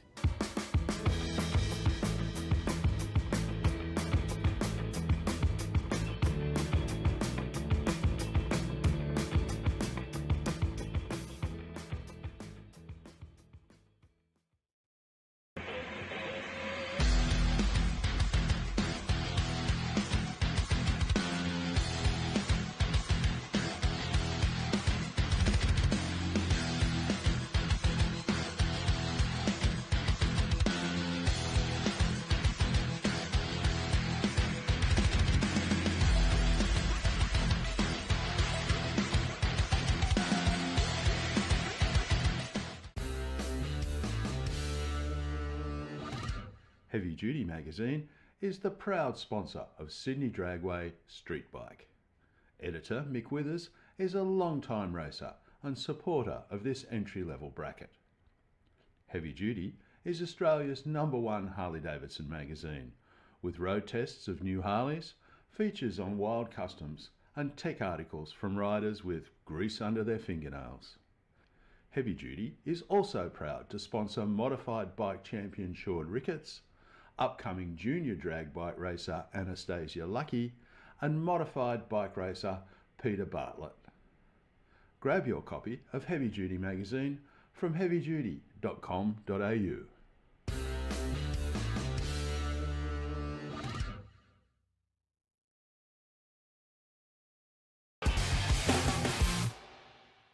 BikeReview.com.au is Australia's leading website for performance and modified motorcycles. BikeReview.com.au is the only motorcycle-focused website to feature motorcycle drag racing on a regular basis. And in the words of editor Jeff Ware, our involvement with Sydney Dragway is our way of putting back into one of our favourite sports.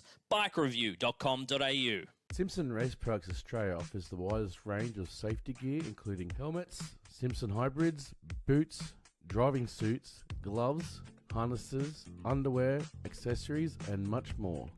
Whether you're on the drag strip, circuit, or off-road, Simpson Race Products Australia has all the gear to keep you protected. Built to protect every race, every track, every lap. Simpson Racing Products Australia. For more information or to get some of the best safety equipment in Australia, send an email to sales@simpsonraceproducts.com.au or contact them directly on 0407 108 103 or 02 9545 6662.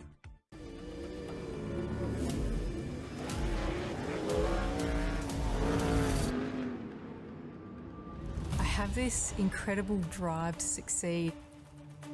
I've just got this ambition, I want to get on the podium. I think there's a lot of people that have an older mentality and don't think women belong in motorsport. And that's one thing I'd like to prove a lot of people wrong. It's you in the car and it's your ambition and your drive to win. As soon as that helmet goes on, that's it.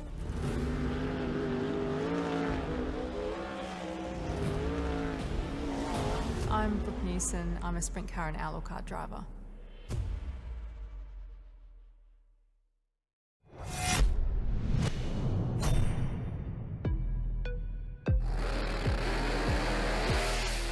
Drag racing is not just about the horsepower. There is also some cool science at play right here on the racetrack.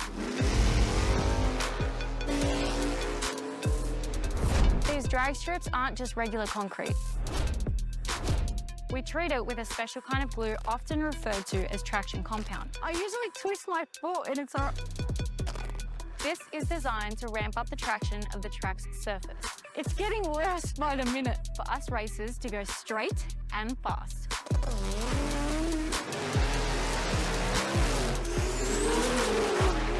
In drag racing, every millisecond counts.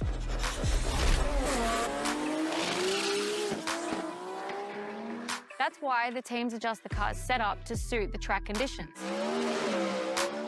Teams can assess the traction on the track by using this interesting device called a traction meter gauge. The bottom of the device has a rubber pad that mimics a racing slick. To measure the track's grip value, the user stands on the base, ensuring the rubber pad bonds with the racing surface. Turning the torque arm on the top of the device will rotate the rubber pad. When the bond breaks, the user will see a number on the dial. Teams can then use this number to help create baselines for grip within their respective setup.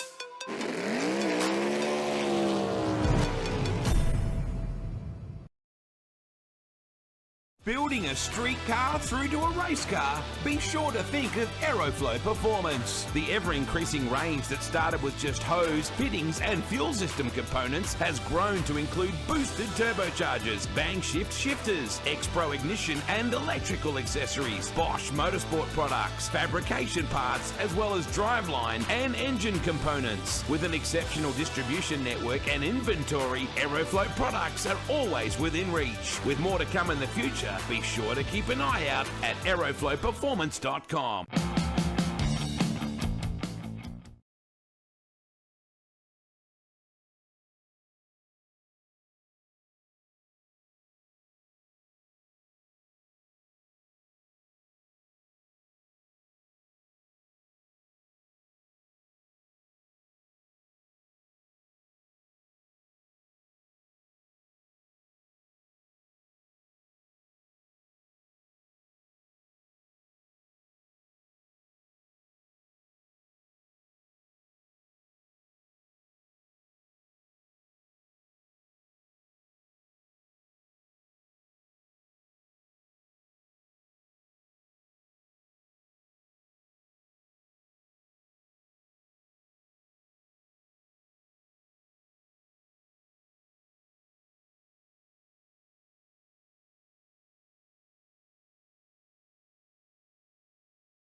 race car, be sure to think of Aeroflow Performance. The ever-increasing range that started with just hose, fittings and fuel system components has grown to include boosted turbochargers, bang shift shifters, X-Pro ignition and electrical accessories, Bosch motorsport products, fabrication parts, as well as driveline and engine components. With an exceptional distribution network and inventory, Aeroflow products are...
Building a street car through to a race car, be sure to think of Aeroflow Performance. The ever-increasing range that started with just hose, fittings and fuel system components has grown to include boosted turbochargers, bang shift shifters, X-Pro ignition and electrical accessories, Bosch motorsport products, fabrication parts, as well as driveline and engine components. With an exceptional distribution network and inventory, Aeroflow products are always within reach. With more to come in the future, be sure to keep an eye out at aeroflowperformance.com.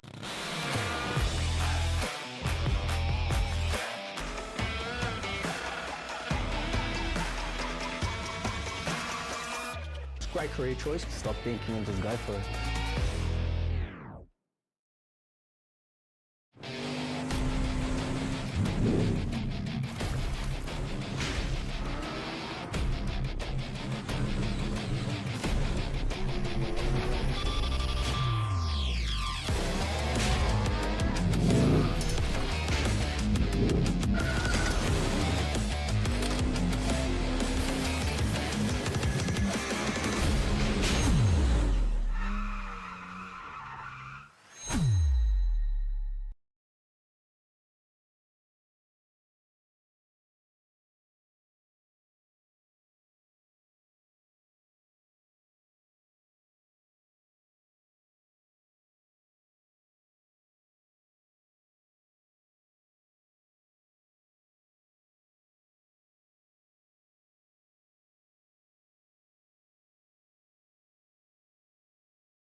Wait to see what the Tremaines have got for us, the Next Gen Engineering sponsored cars as well. So don't forget, guys, big weekend of motorsport here at Sydney Dragway, and we're currently drying the track, but if you've just joined us, we're currently in qualifying number 1 for the Aeroflow Sportsman.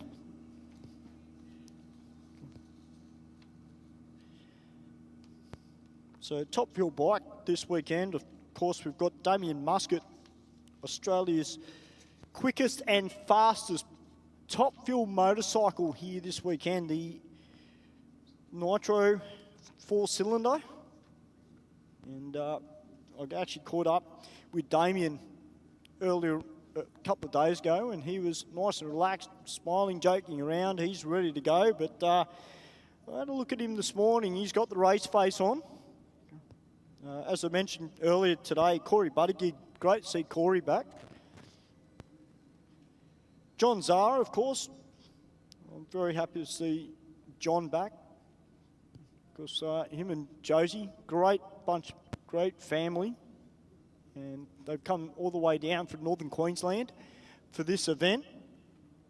Ian Ashelford is a name that I haven't heard in the top fuel bike ranks for a fair while, but I'll tell you what, it's great to see Ian back, because Ian's been racing for a very long time and a very seasoned campaigner as well. We've got Greg Durack as well. Great to see Greg here. I'm expecting, I wouldn't say upsets, but it's an interesting field of top fuel motorcycles this weekend.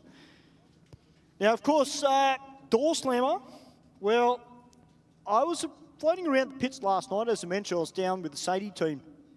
And Russell Taylor, they fired his car up last night to do some checks. It sounds fat. It sounds really good this weekend. I haven't seen the Doorslammers for a very long time. But we got Brody Zapier.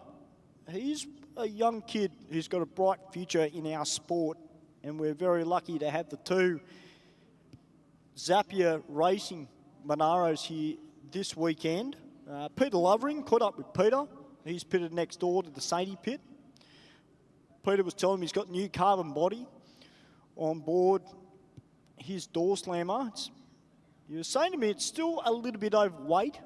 It's a little bit lighter than what it was with the new body. But Peter will be out there to ruffle a few feathers, which he probably would. One car that stood out for me this morning, and if you haven't seen it, ladies and gentlemen, if you're here at the track, make sure you get down in the pits, because Peter Kapiris has brought the Batmobile out, as it's affectionately called, and sponsored by JC Race Parts, of course, well known through the drag racing scene. And the car just looks awesome. And Peter obviously is a very good driver, has definitely got to keep an eye on this weekend. Ronnie Palumbo, as I mentioned.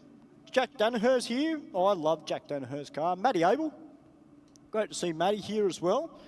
Nigel Dixon, who's running the BA Falcon. So if you're a Ford fan, make sure you get down to the pits and see one of our brothers from New Zealand. Of course, Jeremy Callahan, what a story that is. Of course, had the big accident before the bend, and with help from Moit's Motor Cars, they got the car all fixed up. It looks sensational down there. Jeremy is pumped. We got Jeff Gradden, Mr. Consistent, down in the pits. That's a guy that you've got to keep an eye on in racing. It may not be the quickest slammer, but I'll tell you what, it is a bracket car. And it's not uncommon for Jeff to knock out some big names. He's been racing that car for a number of years now. And sometimes he divides his time between slammer. Other times he'll put the car into Pro Mod. But this weekend is in the slammer field. Speaking about Pro Mod, Greg Zacharides is here as well. We've got Stu Walsh, who's here in the Pro Mod. Great to see Stu. I've got to catch up with Stu. Nasser Mata, part of the A Civil team. He's got that beautiful Chevy that is sitting down in the pits. Make sure you go down and have a look at that, guys. Of course, Zoran Garjic will be here, the inaugural winner of the Pro Mod Championship in the Gas Mustang. Craig Hewitt, Huey running Pro Mod this weekend. Does run Slammer sometimes in that car. It is a AA APA car, so AA means supercharger, nitrous, or turbo, altered production, and it's got an automatic gearbox, but it still runs factory steel roof and quarters. And that's a car that they're hoping this weekend they can get that thing down into the 5s. And I'll tell you what, if it does, this place is going to erupt. Of course, one of the legends of chassis building here in Australia, Craig Burns. Burns is here as well with the Mustang. Jeremy Martin is here. If you are a Holden fan and you love your VK Commodores, make sure you go down and see Jeremy. Rob Campese, Campo's here as well. One of the very, very quick Mustangs that's here. Now, just moving over into Pro Alcohol, I did mention earlier that we've got Brittany Olive here in the A Civil sponsored Dragster. And of course, Cruise Lovering. We've got Brett White in the Fine Line Motorsports car, obviously affectionately called Carlos. Shane Phillips is down from Queensland. He's bought the funny car. Chris Hargraves is here this weekend as well. And Daniel Reed, who is behind the wheel of the funny car. And Wayne Price. And I know Wayne's crew are down in the pits. I had a little bit of a joke with one of his crew members yesterday. It was what happened about an hour ago, or half an hour ago, with the wet stuff falling from the sky. And I said to him, what are you washing the truck for? And then he told me that Wayne has got eyes like a hawk. He can pick up the smallest amount of dirt on his truck. But no, it's great to see Wayne here. Of course, Jake Donnelly, a great driver and a guy that potentially could win Pro Alcohol this weekend. And of course, Pro Stock, I mentioned we've got Aaron and Tyrone Tremaine. Rob Deckett's here as well. That is the man that a lot of people are trying to catch. John Barbagallo, who's already won a round of the Pro Stock Championship. Omar Sedmak, as JB mentioned earlier. Thomas Leaks here this weekend. Mario Polito. Great to see Bill Perdicaris back as well. Daniel Grimer, who's, I believe this is his first round for Pro Stock. He's got a brand spanking new Camaro. And it's great to see the team here this weekend for the 2025 Gulf Western Oil Nitro Champs here at Sydney Dragway now. Track crew, the Rocket Lane is certainly getting drier. They're doing a great job. Keithy's out there, you know, in the Aeroflow lane, getting all of that water, and a great job by our Sydney Dragway track crew. So guys, just while we've got this little break in proceedings, we might get a few more words from some of our sponsors. Don't forget, guys, if you're here at the track, make sure you grab yourself something to eat, grab yourself something to drink, go for a walk through the pits. Make sure you get up to the Gulf Western Oil merchandise tent. And we'll be back very, very soon here at Sydney Dragway.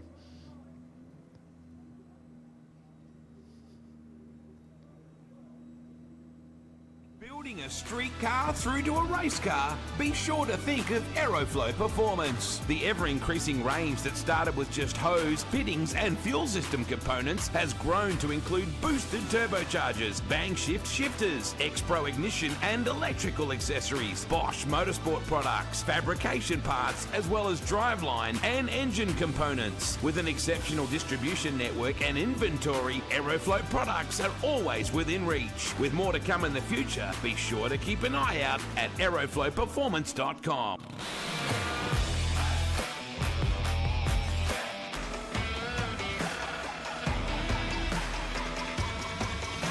Machines, it's a great career choice. Stop thinking and just go for it.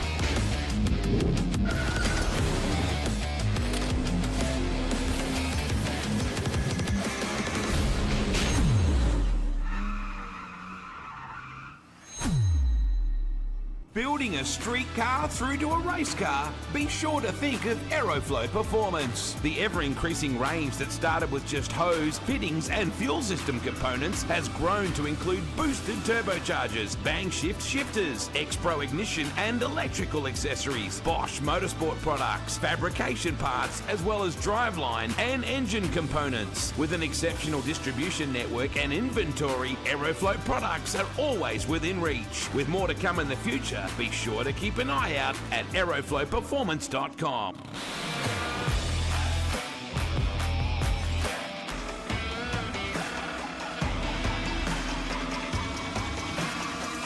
Shane's, it's a great career choice. Stop thinking and just go for it.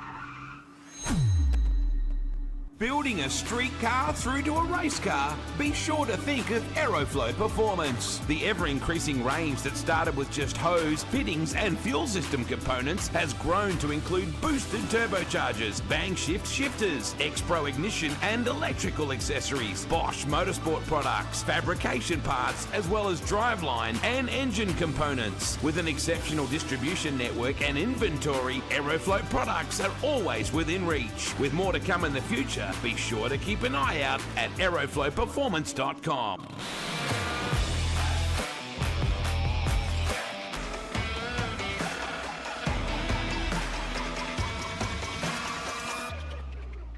On big machines, it's a great career choice. Stop thinking and just go for it.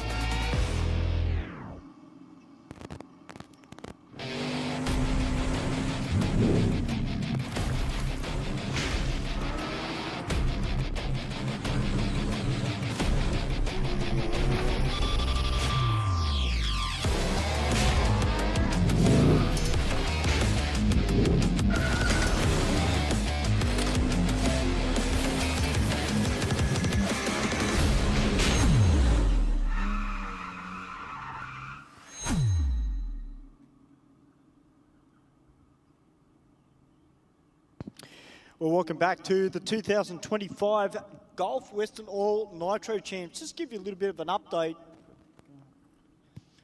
We've got the vacuums out on the track, still sucking up a little bit more water, but I can tell you the track's looking a lot more dry than what it is at the moment. We've got the tractors out there.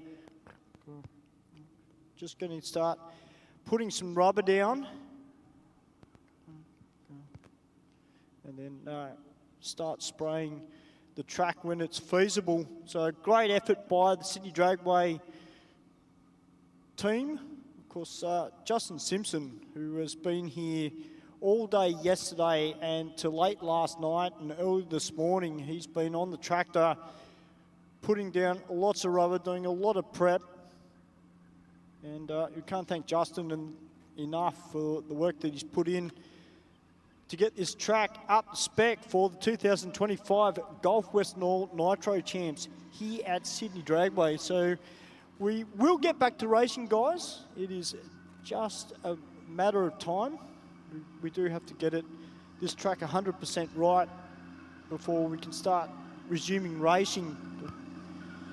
But don't forget, guys, if you're watching via YouTube or you're watching via Facebook, guys, you can see the QR code up there. Make sure you scan it and get your tickets for tomorrow and Sunday, because we've got Top Fuel Dragsters and the Top Fuel Funny Cars that will be hitting the track tomorrow here at Sydney Dragway. And I'll tell you what, it's going to be an interesting session for those classes. Now, we were in the middle of qualifying one for modified bike before the wet stuff hit.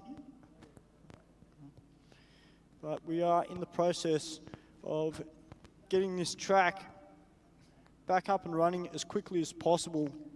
Our track team down there have done a fantastic job of getting up most of the water. So unfortunately, guys, that's where we're at the moment. But to all the racers, thank you for your patience, guys. I know it's a bit of a bummer when this stuff happens, but unfortunately we can't control the weather.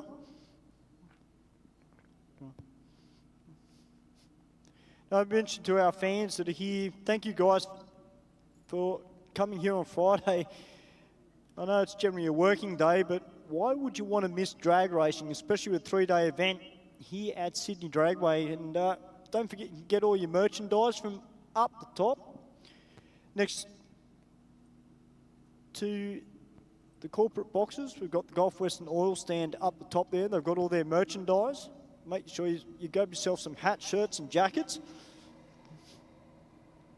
And if you're down in the pits, guys, the respective race teams have got merchandise up for sale as well. So make sure you get your merchandise, maybe get it signed as well.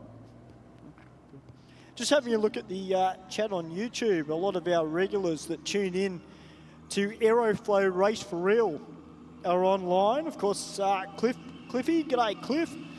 The pedal van man, who is a bit of a legend at our Wednesday night's Aeroflow Race for Real. He may not be here in person, but he's a great supporter and a very, very funny guy. And I've been told too that one of our regulars who tunes in, DJ Prowse, he will be actually here at the track tomorrow. So I look forward to catching up with him in person. And of course, Aeroflow Race for Real here at Sydney Dragway. It's where you yourself can bring your street car or street bike out and you can have a run down the quarter mile. And we run a reaction time contest. So the first person to crack a 000 wins the jackpot. Now, the jackpot, I believe, from memory, is up to about $1,500. So if it's fine on Wednesday next week, and you want to have a crack, definitely give it a go, guys. And big thank you to Aeroflow Performance, who continue to get behind our off-street drag races. It's great to see the sun out here in Sydney. We've got the tractor out there in the Aeroflow lane doing its thing. So guys, we should be back hopefully very, very soon. You're here at the 2025 Gulf Western Oil Nitro Champs.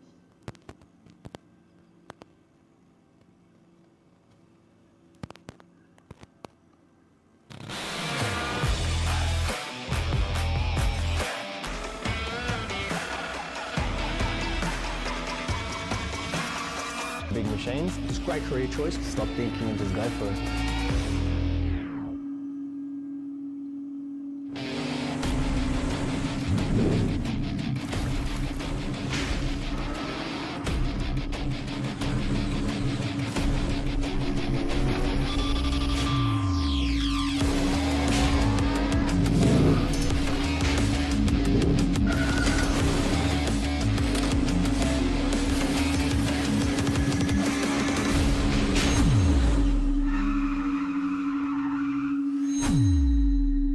Building a street car through to a race car? Be sure to think of Aeroflow Performance. The ever-increasing range that started with just hose, fittings and fuel system components has grown to include boosted turbochargers, bang shift shifters, X-Pro ignition and electrical accessories, Bosch motorsport products, fabrication parts, as well as driveline and engine components. With an exceptional distribution network and inventory, Aeroflow products are always within reach. With more to come in the future, be sure to keep an eye out at aeroflowperformance.com.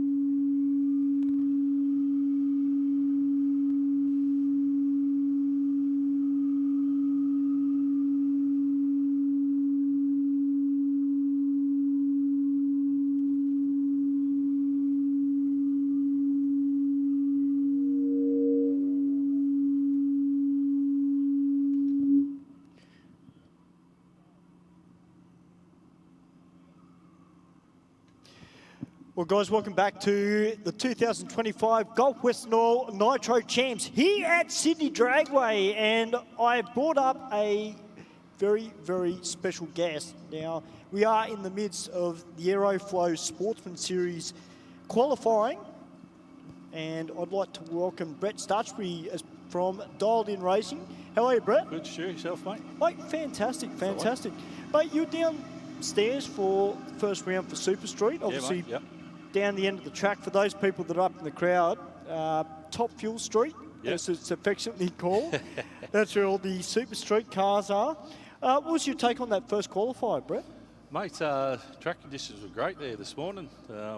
Everyone was on their game there this morning. The cars performed really well, so a lot of them were close to their PBs on that first one, so happy with that. Yeah. Yeah, it just seemed to me this morning, and particularly to JB, just having a look at some of the performances from the cars. Yeah. I thought with the headwind it might affect them a little bit. Yeah, no. Conditions seem to be really, really good. Yeah, so yeah, without that headwind, mate, we probably would have seen some great numbers out of the cars, but happy with why they performed there this morning.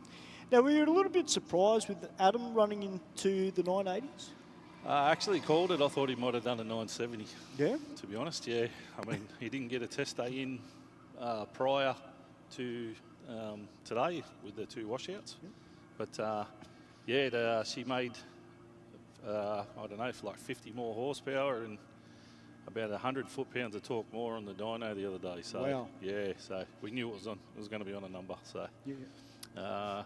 Without the test and tune, mate, then, you know, we've got to try these things this morning, and 988 PB for the car, but I think it's still got plenty more left in it too, but we'll have to dial it down for the bracket. Absolutely, yeah. You certainly will be. And Super Street this weekend, very well represented. Yeah. And, you know, you've got a fair few cars from Dialed In Racing team that are here this weekend. Yeah. We're going to get Sammy Jo Johnson actually on the mic very soon, because Sammy Jo, she's with the big VE Commodore. Yeah, the big red rocket. The big red rocket. And speaking about red rockets, what's happening with your car? Mine, mate, yeah, we've got the Motec in there now, and we've actually worked out now that the trans brake is sort of, it needs to be wired in different to what it used to be with the standard computer in there. But here on the couple of Wednesdays ago before Easter, you know, we're launching it off the foot brake there to make sure everything was good there, and still ran a 2.5 60 foot, but out the back door there, mate, running near on 150 mile an hour, which is a PB for the car. Yeah. I mean, coming off the foot brake, that's unbelievable. So. And I guess for the people that aren't from New South Wales, tell them a little bit about your car. Yes, well, it's developed over the years, mate. She's a SV8 VY Commodore, full street car, full street trim, all the door trims, windows, everything, power windows, aircon, it's all still in there. Now we're running a cast iron 6-litre LS turbo. It's only, honestly, it's only an entry-level turbo kit from Kiloboost. So it's just a small T4. It's actually not even quite an 80mm turbo, so she's still quite small. Yeah. We do have a problem with, we have like a 2-to-1 back pressure problem at the moment. So, I mean, the car's seeing 15 pounds of boost only at the moment, but with the back pressure, it's actually creating 30 plus. So we need to work on that. It's not breathing properly, so it needs a bigger rear housing or something like that. But that's something we'll work on, and I'm actually a bit worried about that. So if we put a bigger turbo on it, mate, she might even crack an 8. So well, that would be impressive. Yeah, so I think we're online for 920s, 930s currently. Yep. Which is quite impressive for the setup that it is. Now, Toby, you've obviously your two sons raced, Aiden and Corey. Yep, going great. Yeah, obviously their cars have come a long way too. Yeah. Over the season. Yeah, that's right. Corey's actually in Michael Voigtlander's old Commodore from Super Street many years ago. We've seen it come up for sale online, so we jumped on that, knowing the car very well ourselves, having raced with Mick for years. Yeah, mate, and Corey's driving that unreal at the moment. So the car's super. We got it now where it's super consistent, and he can do what he needs to do. I mean, last track champ, he won round 3. Yes. Consistent all day. You know, even during eliminations, running 007 lights. cutting 007 lights is some good driving there from Corey. There is, and both of them doing a fantastic job. Yeah, I mean, Aiden in the VH as well, mate. He's doing a great job. This is his first season, and we slapped that car together in a week. Yeah, wow. I mean, we've done bits and pieces to it lately, but for Aiden too, mate, he's coming out and gone rounds already, so he's doing well too. Now, I've actually been fortunate enough to visit your workshop. Oh yeah.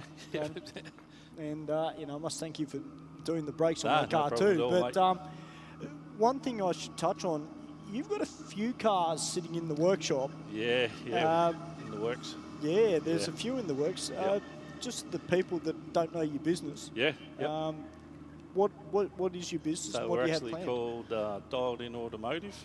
We also have another business there now called Cryo Blasting, where we do dry ice blasting, for cleaning and restoring and all that sort of stuff.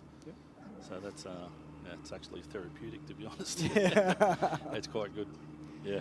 Well, great stuff. Well, Brett, it's great to have you on the mic, and thank you very much for the thanks for interview. having me, What we'll do, we'll jump Sammy Joe on the mic because give the headset to the boss. Absolutely, and it's great to have Brett Stutchbury from Dialed In Racing, and from Dialed In Racing as well. We go from one red rocket to another red rocket. We welcome Sammy Joe to the mic. G'day, Sammy. Thanks, Stewie. Thanks for having me. Hey, it's great to have you up here. Now, I can see a couple of cars towing around, but just quickly, Sammy, just aside from racing, for those people who don't know, you used to play cricket with the Sydney Thunder. You just recently announced your retirement from that level of cricket. Will you still be playing cricket at a lower level? No, I'm yet to make a decision on club cricket or any sort of T20 competitions that come up. There's plenty of opportunity. But obviously 14 years as a professional athlete at the top level, I was done. Body's done, but the best part about it is I've got a great sport like drag racing to roll straight into. And I've been coming to the track now for the last 2 years, so still very much in my infancy as a drag racer, still learning stuff every single day, but I absolutely love it. It is an adrenaline rush. I have so much fun. We've made so many friends here at the track. Obviously, Brian and I get the joy of being an official here as well. And that fills a lot of our time in our calendar, so we absolutely love the place. Now, just on that subject of the racing, Sammy, your cars is a great story. I did mention earlier a little bit of its history. Obviously, you've had that car for a fair while, and it's manifested to something now which is ultra consistent. You're getting better and better on the lights. I mean, we're fortunate enough to see you and Brian race here every Wednesday night at our Aeroflow Race for Real events. Just tell you what's next for the car? And for those people who don't know the car, what's been done to it? Yeah, obviously it's a love affair with this place. I think I had the boys gee me up about 2 years ago now. They said, bring your Commodore out. I've got a VESS. It was a 6-litre manual. Right? Hardest thing to bloody drive down the track. I obviously raced it manual for a whole year. I've left a million CVs on that start line, a couple of gearboxes, a few drive lines, and lots of other bits and pieces. The car was great, but I couldn't really get it consistent. So last Nitros, actually, I knocked myself out in round one because I missed third gear, and I sat in the car for about an hour afterwards really angry with myself because I was like, I can't have that happen ever again. So we decided to pull that box out and put a turbo 400 in it. So I've had the 400 in for a year now. Just starting to learn how to get consistent because it's trans brake and two-step, so it's a little bit of a different than using your feet to leave. Obviously, it's now on the button and the hand. That process has taken a little bit to get used to, but I'm starting to get some consistency with it, and the car runs the same numbers.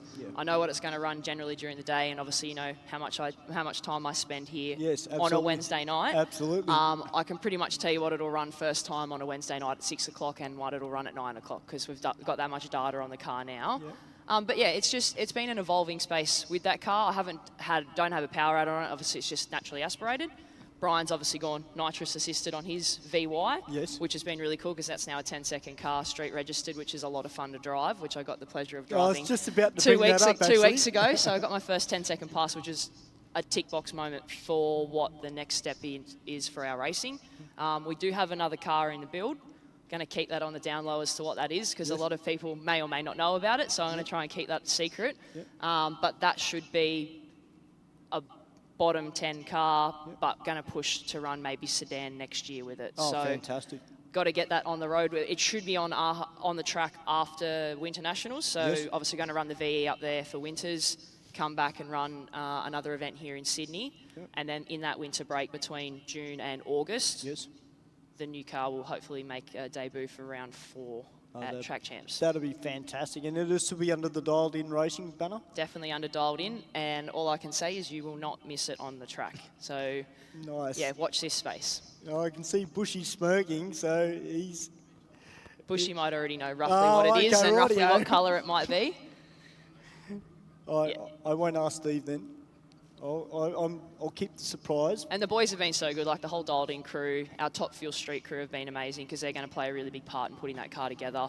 Obviously, Brett down at the shed, he's letting us use the hoist and stuff to get it all done because Brian and I have done most of our builds on the ground, at home, no hoist, minimal tools, and we've done that for the last couple of years with these cars. So to have access to that at dialed-in automotive is pretty cool, and those guys play a really big part in our success out here as well.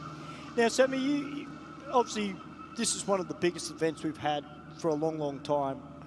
I don't know if you've had the chance to go for a wander through the pits, but I'll tell you what, there's a lot of up-and-coming races in Junior Dragster, and I guess also there's a lot of up-and-coming female drivers coming through Junior Dragster. I mean, some of these kids are just brilliant, aren't they? I think they need to thank their parents for getting them into the sport because it's no different to any sport. It doesn't matter if it's cricket, soccer, hockey, netball, drag racing. Your racing starts as a junior, and that's how we filter people up through entry-level motorsport, and seeing the juniors out here is amazing. Some of those youngsters, in particular the young girls, gosh, they can cut lights. They get those dragsters down the track in impressive times.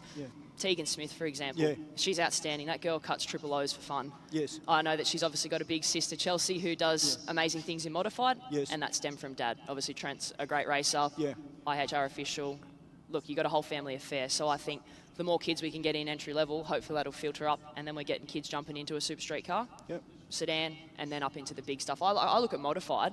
Look how many females we have running in modified. Absolutely. There's a whole field of them. I think the girls nearly outweigh the boys, which we absolutely love. And I've seen a couple of girls in super street as well, which is really cool. And that's what these national events do. We get more girls coming in and having a go, which we want to see that. Yeah, and you look too, I mean, aside from the girls, just the whole flotilla of junior dragster drivers, the good thing about our sport now is that the progression that is going on through the sport to bring them up to that level. And, you look at some of the sponsors that are on board for these junior dragsters. I mean, you mentioned you've got to thank Mum and Dad for getting them in there, but you've got to thank the sponsors that have really got behind these junior dragsters from all around the country.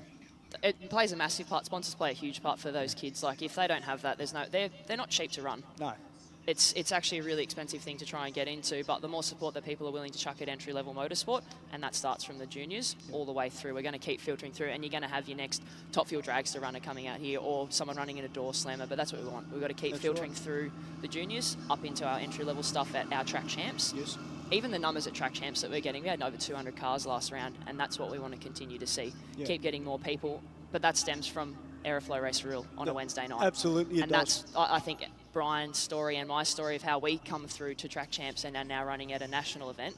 That stemmed from us coming out and running 400 passes on a Wednesday night over 2 years to get the confidence and be willing to jump up into a national level event and then have fun doing that. So it can happen, and you don't have to do it on a big budget. You can work your way through. But like you said, it starts from those juniors and those younger brackets coming through and then filtering into our entry-level stuff. And you don't feel as much pressure when you come to a national event compared to, say, something like a track champs or a race for real? Is it the same feeling as a driver for you, or is it a little bit more pressure? It's a different feeling. I suppose I tap into my elite level cricket. You're under lights, cameras, action. Yes. You got people in the crowd. There's a lot of pressure moments, but you still get nervous. I always get nervous when I roll through that tunnel. But once you do the burnout and then you're getting ready for that light to go, you sort of switch into that go zone. So it is nerve-wracking. The national event does put a lot more pressure on it. You got an opportunity to take a gold Christmas tree home, which everyone wants to do. Yes. Track Champs is no different. It's one of the most, Super Street's one of the most competitive brackets that we have at Track Champs. We've got 30 plus cars most rounds, there's that many O-lights. You have to be on your game, otherwise you're not going through those rounds. That's exactly right. Well, Sammy Joe, it's been an absolute pleasure to have you up here in the studio.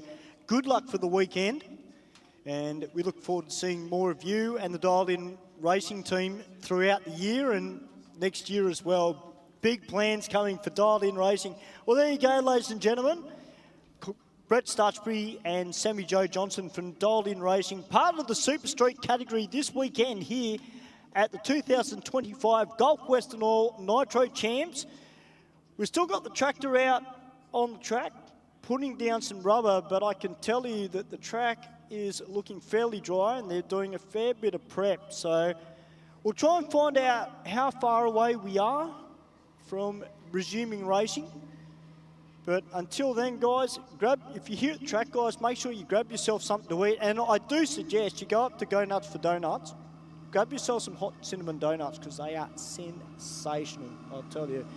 And I just found out that Denise has got her son up there and he's a chef. So, yeah, he's going to be up there. So make sure you get yourself something to eat. We're going to go to a few more words from our sponsors. Don't forget the QR code for your tickets for tomorrow and Sunday with Top Fuel Dragsters and the Nitro Funny Cars coming out. We'll be back very, very soon here at the 2025 Gulf Western Oil Nitro Champs.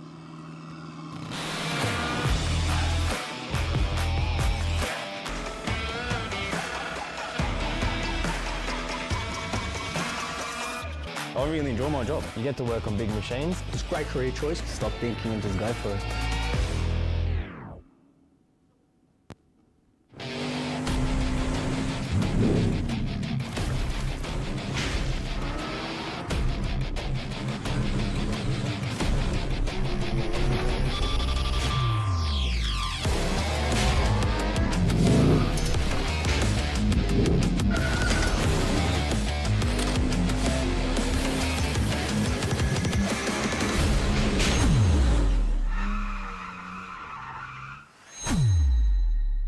Building a street car through to a race car? Be sure to think of Aeroflow Performance. The ever-increasing range that started with just hose, fittings and fuel system components has grown to include boosted turbochargers, bang shift shifters, X-Pro ignition and electrical accessories, Bosch motorsport products, fabrication parts, as well as driveline and engine components. With an exceptional distribution network and inventory, Aeroflow products are always within reach. With more to come in the future, be sure to keep an eye out. Welcome back to the 2025 Gulf Western Oil Nitro Champs here at Sydney Dragway. Just got an announcement. If you are the owner of a silver Corolla with the number plate BJE40C, so it's a silver Corolla, BJE40C, could I get you to move your car, please? You're just blocking a pit bay. So it's a silver Corolla, BJE40C. If I can get you to move your car immediately, please, you are blocking a pit bay.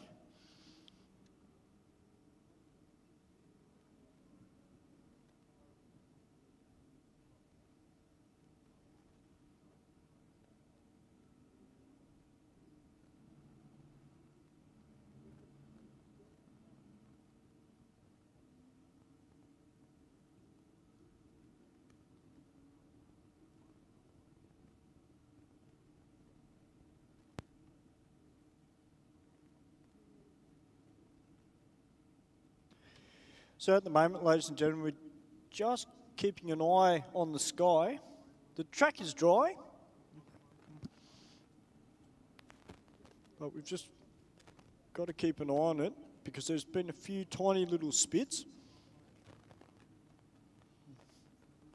And then hopefully we'll be back to racing now. I've just had a chat with the Brains Trust next door in the meeting director's room. So the plan is we will continue with the qualifying number 1 of modified bike, and we will run the bikes that haven't qualified yet once we do, and then we'll be going straight into the pro classes. So that's the goal.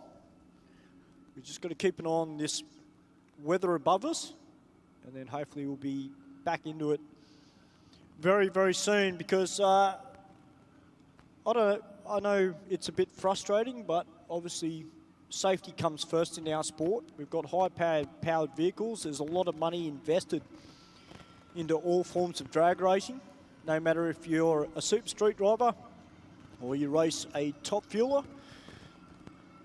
Safety is paramount in our sport. So we'll get this track licked up.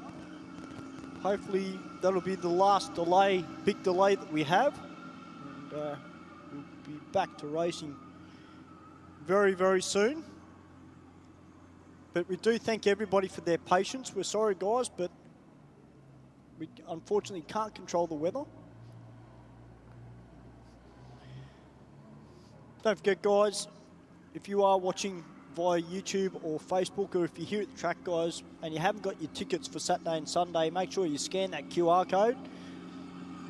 Get your tickets, because you do not want to miss the double header Top Fuel Dragsters and the Aeroflow Nitro Funny Cars, which are here this weekend. And Maurice McMillan is running the red and black boosted body on board his Nitro Funny Car for this weekend. I've only seen photos of that from the bend. I haven't actually seen the car in the flesh. I'm a little bit partial to the yellow and black. I don't know about you guys, but I think Aeroflow, I always think yellow and black. So, you know, whether you like the more classic look or you like the modern look, it doesn't matter, guys. It's going to be a big, big weekend. Of course, I did mention Larry Dixon is out from the US to race the 3rd Rapisada Autosport International. And one thing I forgot to mention earlier, which is huge, because Damien Harris, the first man in Australia to run a 360 over the 1,000 foot in a top fuel dragster. Can they do it again here in Sydney? That is the question, because the conditions out there aren't too bad. And I'm sure that when Rusty, Chad, Matt and Wade all jump on the mic, I'm sure that we will find out the stories that have eventuated since the bend.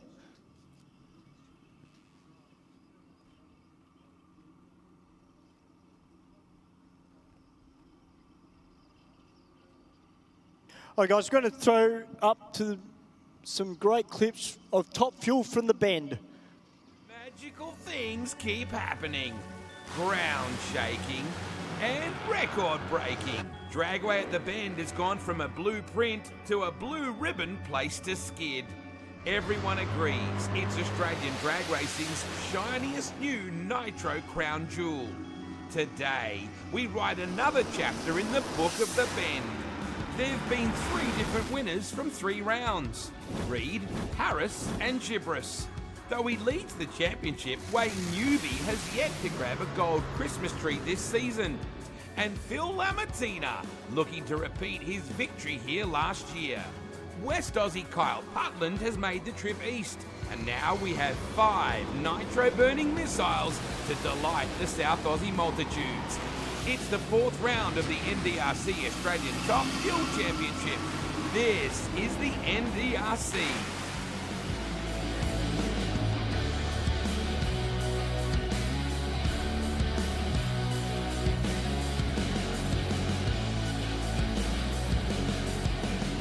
Set for Top Fuel and the first round of qualifying here at Dragway at the Bend, the Shell V-Power Motorsport Park, in front of a cracking Saturday crowd. We look at the former champ, and isn't he up in the seat this weekend? Phil Lamartina, your defending Riverbend Nationals champion. Far in the hole, Matt Nolte. It's time. What a sound. Very rare we get to leave the commentary box to be down amongst all this. We did that earlier today. And our first pairing in qualifying, the first one of the weekend, here at the Riverbend Nationals for 2025. This, would say, still new. Got that new car smell about it. Dragway at the Bend. Lamartina taking on Damien Harris. Imagine if they had an air freshener for cars that was nitro. would go off the shelves, I think. I think you're right. You know what's incredible? Remember Pete Gibris owned the ET record? We came here with a 376. Suddenly, Damien Harris said, I've had enough of that. Here's a 374. And Phil Reed, out of nowhere, swung and knocked one out of the park at 372. And that's where it currently stands. Love the uplift range Atlantic Oil's paint scheme. You just see Dean Rossiter over to the left. Now there is Sarah bringing him in. Watch, she'll walk to the car here. She'll just lightly tap. She goes past. There. That is what makes our sport human. But we know Lamartina is fast. We could see something really special in the opening round at Top Fuel. Lamartina immediately up with tyre shake. Harris just wheezes her on through at a 394 and bangs the blower as well. Come on, Tail and Ben, put your hands together. Damien Harris. So when we say a 394 knots, what are we talking about? That's the ET from start to finish. And you know what? Even lifting the supercharger just there was still enough for a 394. That car left hard. 0.834 to 60 foot. Very, very good. Very solid straight out.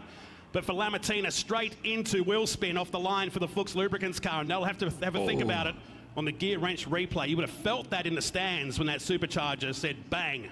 And Lama's just immediately up in tyre smoke then for that Fuchs Lamartina Top Fuel Racing entry. Cars are coming to life, and we're getting set for your second pairing in round one of qualifying.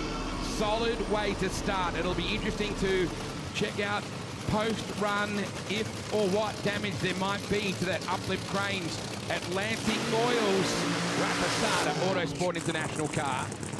So early on the hit is Kyle Putland. Wayne Newby has raced in the NHRA. The multiple Australian top alcohol champ. Used to race with his dad, and just a fantastic combination, a great family. And Newb's very, very smart man. Runner-up at the first two events of the season here at the Spring Nationals and again at Willowbank. Finished in the B final as he was runner-up to this guy on that night at the Western Nationals. And again, another capacity crowd over there in the West, much like we're seeing here today. On qualifying day at the NDRC, 3.94 seconds the time they're chasing the second Rapasada Autosport International car. Wayne Newby leading the series in 2025. Very warm conditions compared to earlier today. And we'll see their next run around about 6 o'clock or so tonight. So conditions will have cooled off. Boy, Kyle's good to go. Let's do this, boys. Ooh, Newby right down the center. Oh, wow. 375. Hello. Big smoke at the other end. And it's quickest he's ever gone by 1,000th of a second. Blistering pass. What happened? Here it is on the replay, but it was no-go for Putland and shut off before he got to 60 foot. But how about the other side of the gear wrench replay? It was like a slot car, straight down the track. Look at that. Never got out of the groove at all. They will be happy with that. A 375. That's from here to Murray Bridge in about 90 seconds. Unbelievable. That thing tracked beautifully. Santino will be very, very pleased with that. 11,000 horsepower engine sitting behind him here as the team get ready to fire up our final qualifier in the first round. There's a second one to come up. If we're seeing 75s, we might be quicker when we come out for 6 p.m. in round two. Very familiar stride towards the start area. The Hydrolink hoses and fittings Black Mamba. Business-like burnout, to say the least. Very low on the RPM. As the team jump back to reverse him. That's Curtis backing him up, his son. Phil Reed about to upset the apple cart. We know he can. They work the tune. You'll see Bruce looking down onto the dash from where he is at the left-hand side of the car and set the idle, amongst other things. And then let his little bro get after it. Will they swing here and try and take down the #1 qualifier? Wayne Newby at a 375. Bruce taps the sideboard of that Hydrolink rear wing. What do you got for us, Felipe? Strong to 64, it's strong at the other end, it's a 79. That'll do. 324 miles an hour, so he's got the speed of the round so far, but puts himself in the P2 with that run. 379.1, 324 miles per hour at the other end. Come on, put your hands together, tail and band. That is a mighty run, and you can see, look at Jimmy Reed, he's up and about.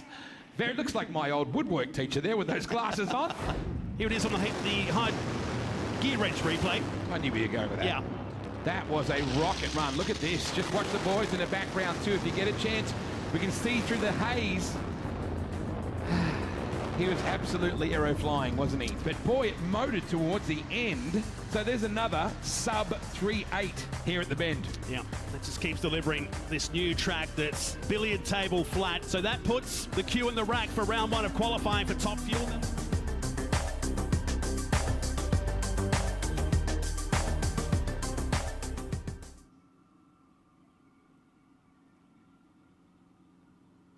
Ladbrokes, because form genius makes getting form easy.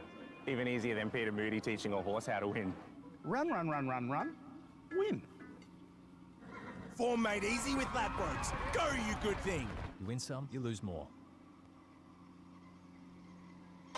When it's must win, there's nowhere to hide. Saints and Dockers on Friday Night Footy on 7 Meat and 7 Plus. You haven't shopped around until you've tried Ewing. Huh? Yeah, you should shop around if you're not happy with your car insurance. Or your barber. For award-winning customer satisfaction, make the change to Yui. You insured. Here we go. Carl Putland from Maida Vale in Western Australia. The hydraulic technical solutions entry has run into the threes. So we enter the nighttime section. We weren't planning to do this, we were planning for this to be the final round, but you're going to get some nighttime action on these beautiful Velo lights. Look at that. Takes 2 magnetos to help burn all of that fuel. Of course, the longer you keep these cars in stage as well, Nolts, it actually affects the balance of these cars. Shot. So, shot. Oh, it just looks awesome when they're at power like that. Beck. What could Kyle do here? Has run here before. And I remember the conversation when they were talking about going into Top Fuel as far back as 10 years ago. He was dominant in super competition over at the Perth Motorplex where he won championships, and the team decided, we want to go to Top Fuel. Everybody said, you're kidding, aren't you? You know how much of a big step that is? Well, he's proved that he can do this, to chase the dream in the Australian Top Fuel Championship. This is qualifying 2.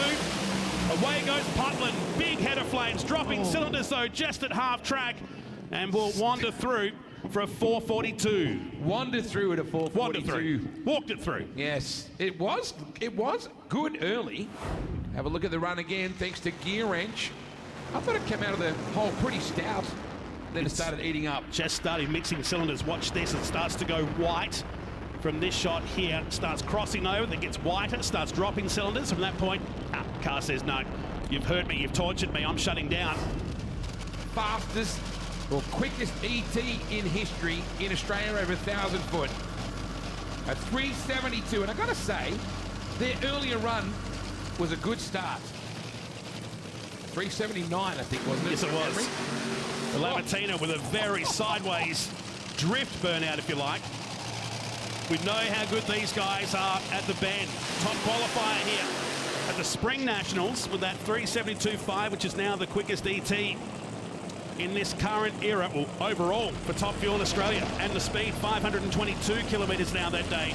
Took down Wayne Newby in the final with a 376. Interesting fun fact about Sarah, she never looks Phil in the eyes when she walks past the car after she's lined him up. She never looks him in the eye. Says she doesn't want to see if he looks concerned or a little bit out of the zone. She never wants to see that, and that's why he wears the sunglasses as well.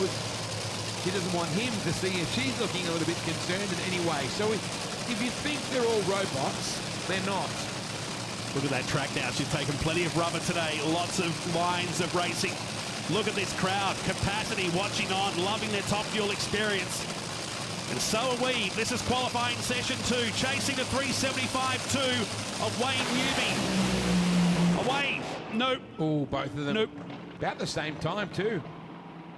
07 light against an 09. They will rumble through and coast through.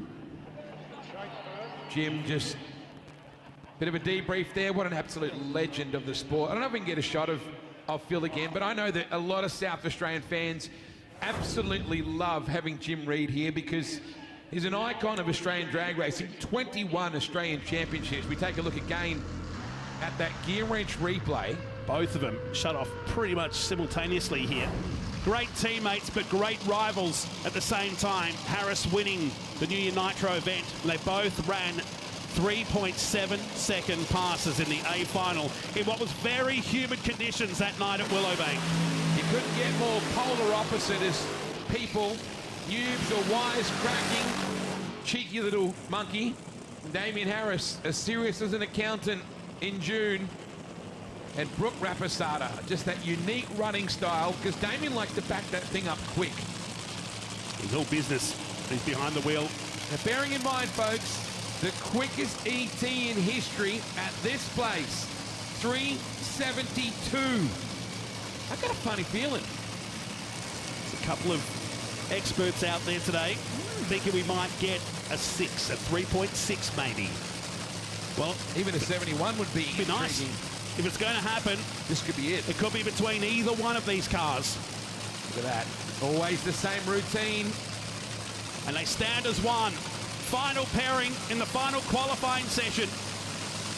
The Bend Nationals. Beautiful header flames, both sides of the track. It's on! It's on! It's on! 368 for Damien Harris. Bang! 368. And we lower it once again. It's 331 miles an hour as well. Both sides of the track. You've just seen history here tonight. Come on, folks. Get up on your feet, tail and bend. That is World Championship stuff right there. Look at all those black shirts. That is remarkable. 373 and a 368. And that is the biggest smile I've seen from Junior in recent memory. What a facility you have. And Bruce Reid across the man. They just took the ET off. That is incredible. 368.3. It's never been done in Australia, and it's happened right here at Dragway at the Bend. And well over 330 miles an hour. That is also the quickest speed at 331.9 miles per hour. My goodness me, here it is on the gear wrench replay. Imagine if that was racing. That was just qualifying. Oh my. I said I had a feeling and you said a 6. I'm like, dude, that's bold. And you look at it, wasn't pretty either. Look at the drive drop from Damien. If you see the early part of that run, that thing was all kinds of sideways. Serious. Look at the drive drop from Damien. From the front onwards, you really see how much that car was moving around. That is, look at the elation. Just incredible. Wow. It's as real as it gets, and you've seen that before here at the Bend. Damien Harris, everybody. How does that feel, mate? Look, it's something that's been chasing, we've been chasing for a while, so now it's awesome. So I can't thank the Rapisada family, Atlantic Oil, Zeno Jr. and all my guys. I mean, they've really worked hard between Perth and here to get the car in this spot to be able to make the most of the conditions here at the Bend. And Noob's right alongside you, and he was stout as well. Yeah, look, I'm really happy for Wayne to run a 72. So side-by-side Rapisada cars, like, that's just a dream. Speed was up as well. That's in the whole package. Yeah, I sort of had a little chant in the car before it took off of 369, 331, and we went a little bit quicker than that, so I'm over the moon. When you think how far this team has come from the last time you ran here, Damien, I'm sure you remember that. Oh, yeah, it wasn't that long ago. We were rods out 2 runs and packed up and took our tails between our legs and took them home. So, yeah, no, it's been amazing. Let's look at the screen here. I want you to have a look at the run and just take us through, because it was a bit squirmy off the line too. You had to drive that thing. Yeah, that's what they paid me to do. So, and that's why they put a steering wheel in it. So all the way, you could think pulling the whole way. Oh yeah, it really had me pinned all the way. Something came off the car there. But yeah, no, I had a very good feeling that it'd run into the 60s and 330. I climbed out of the car, went straight to an official and asked him what it did, and he had no clues. So I said, could you please ask somebody on your two-way? And he did, and yeah, it was awesome. That's the stuff you don't get to see, Damien, that elation for the team. And well, welcome back here to the 2025 Gulf Western All Nitro Champs. Just like to make that announcement again.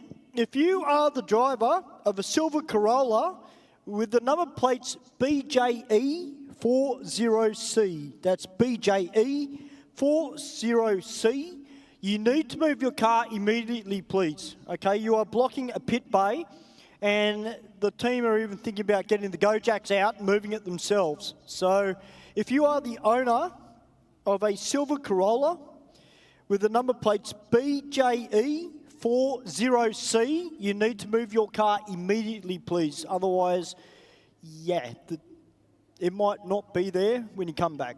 Okay, so you need to move your car immediately. You are blocking a pit bay. It is very, very important that you move it, please. this kind of stuff is cool, mate. Yeah, Phil Lamontina dreams and things like that. So yeah, no, I can't wait to get back and see Senior and everyone. Put your hands together for the quickest and fastest man in Australian top fuel history over 1,000 foot.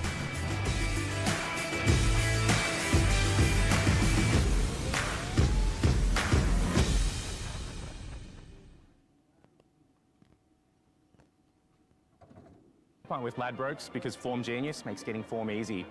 Even easier than Peter Moody teaching a horse how to win. Run, run, run, run, run. Win. Form made easy with Ladbrokes. Go, you good thing. You win some, you lose more. Dr. House is the head of diagnostic medicine. What else turns you on? I'm a doctor, I need to know. You wouldn't believe the crap people let me get away with. Hugh Laurie. The addictive TV phenomenon has a new home. House. Stream now on 7+. You haven't shopped around until you've tried Yui. Huh? Yeah, you should shop around if you're not happy with your car insurance. Or your barber. For award-winning customer satisfaction, make the change to Yui. You insured.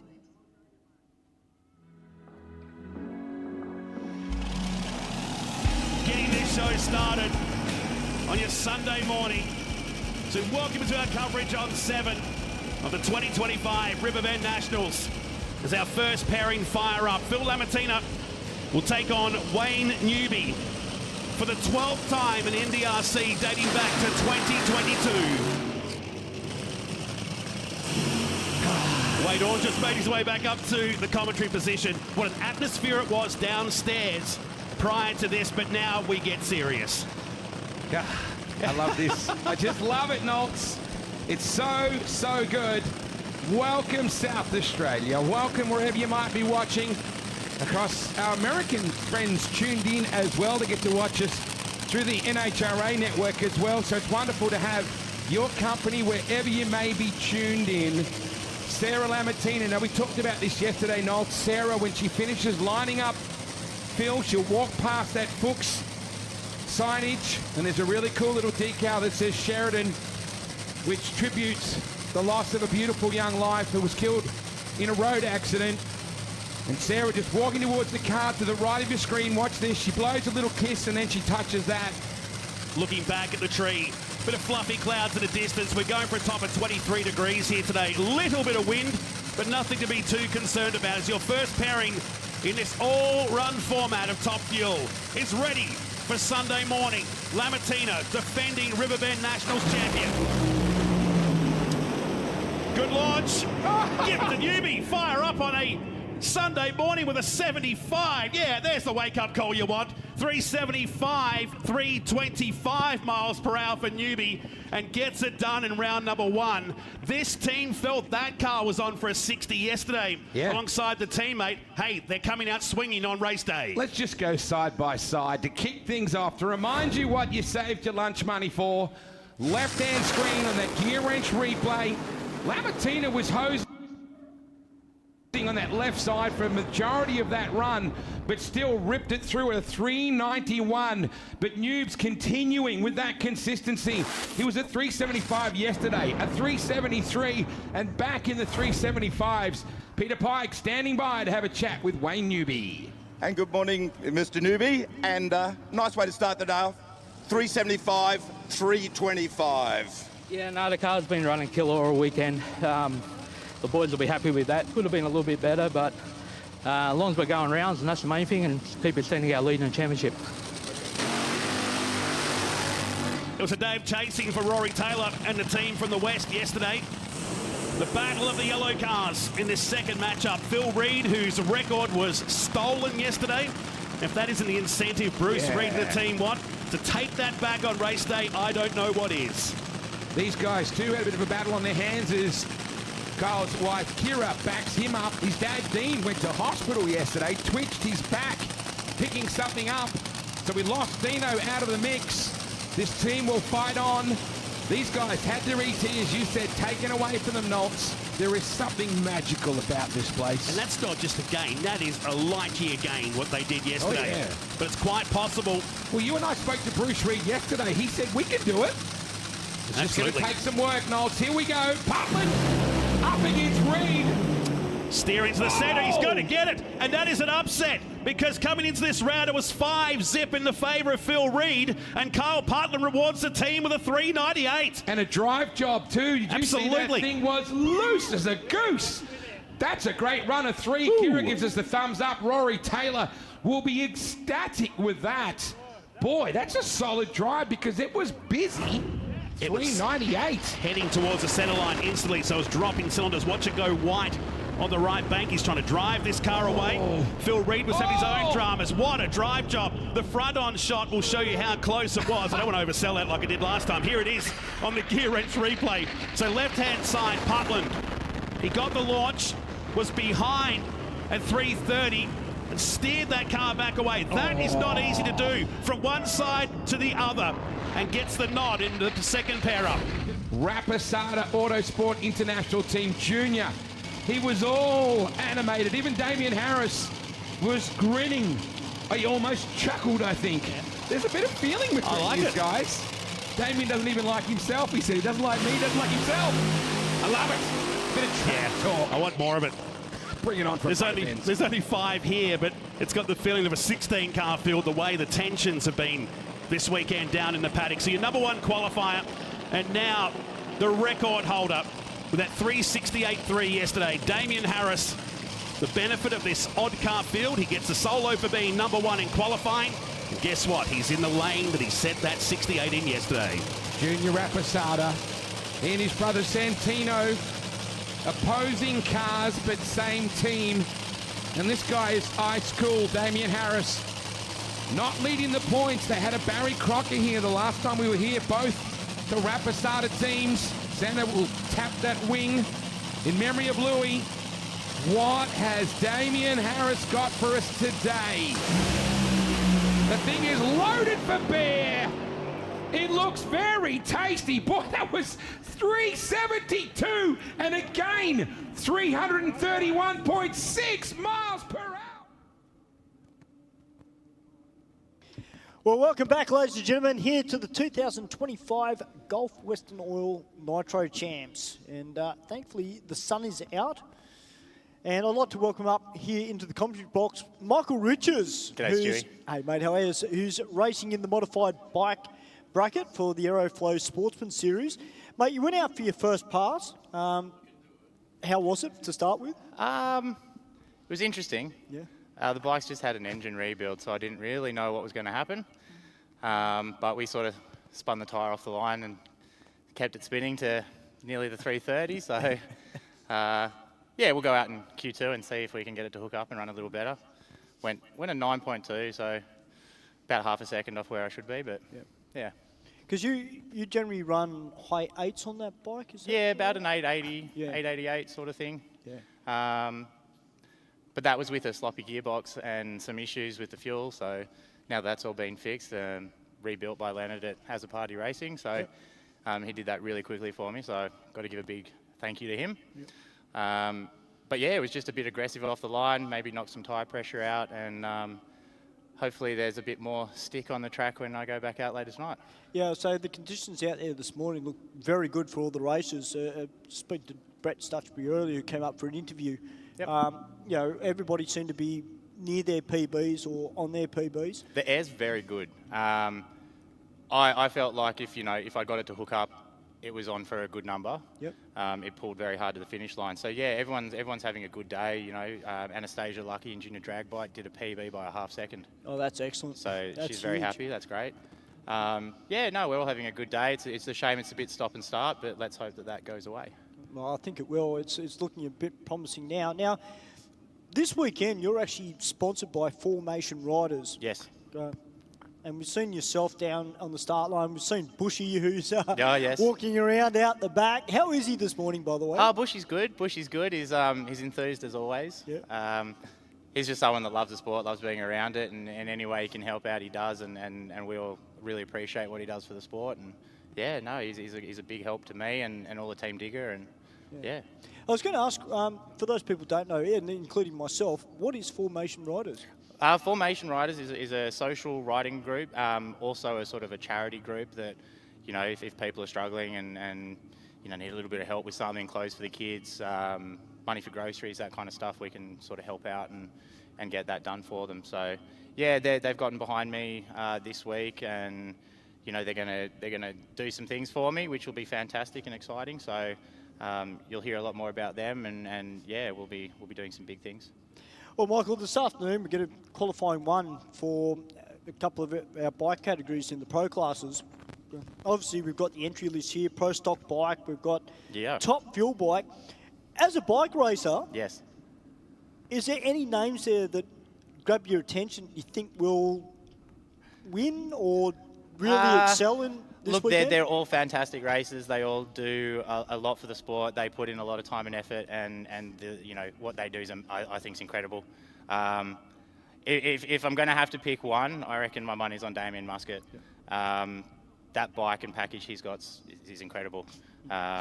So yeah, but it'd be interesting to see who else. You know, John Zara's there, and he's always very strong. So you know, we'll just see what happens. It's anybody's game really at this point. So yeah, it certainly is. Now, of course, we don't just have modified bike here this weekend. We've also got comp bike as well. Yep. But there's a few bikes in that modified bike class that, you know, they look like ex-old pro stock bikes. They've got that. Yeah, you've got the similar body Marshalls shape. that have come down from Queensland, from up north near Bundaberg. They're on some late 80s, early 90s pro stock bikes. Yeah, that's right. So they're running sort of 860s. I think Dale ran a PB before in qualifying. So congratulations to him on that. That was an 860, I think it was, and yeah, that's great for him. So, any more plans for your bike? Moving forward? I do. Darren Foley, who races in Extreme Bike, he's building a larger head for the bike to keep it just as a higher revving, more fueled NA bike. But yes, there's two motors that are going to be built. One is being built. That's for my little bike, the 750. It's going to be a turbo methanol 750, and we're going to see how fast and how far we can ring that out. And then yeah, the high when that sort of comes, I'll build the high booster, and we'll do a big turbo methanol engine on that. Probably do a big bore as well. And yeah, I'd like to be running sixes with Alex and Leonard and Darren and soon to be, I'm sure, Ryan Franks and his brother David too. They're going really well. So yeah. And as a racer, Michael, I mean, we interviewed Sammy Joe earlier. Yep. You know, and Sammy Joe said her and Brian were sitting up in the stands 3 years ago. Thought, you know, we'll give it a go. And look at where they're at now. Absolutely. For you, I mean, your story, mate, you came here as you were part of a motorcycle group anyway. Yes, yeah. I socially rode and did street riding and things like that. I dabbled in a bit of circuit racing as well. And I just thought one night I wasn't doing anything, and I'd come in the car to Wednesday night race for real a few times, and thought, oh, I'll bring a bike out.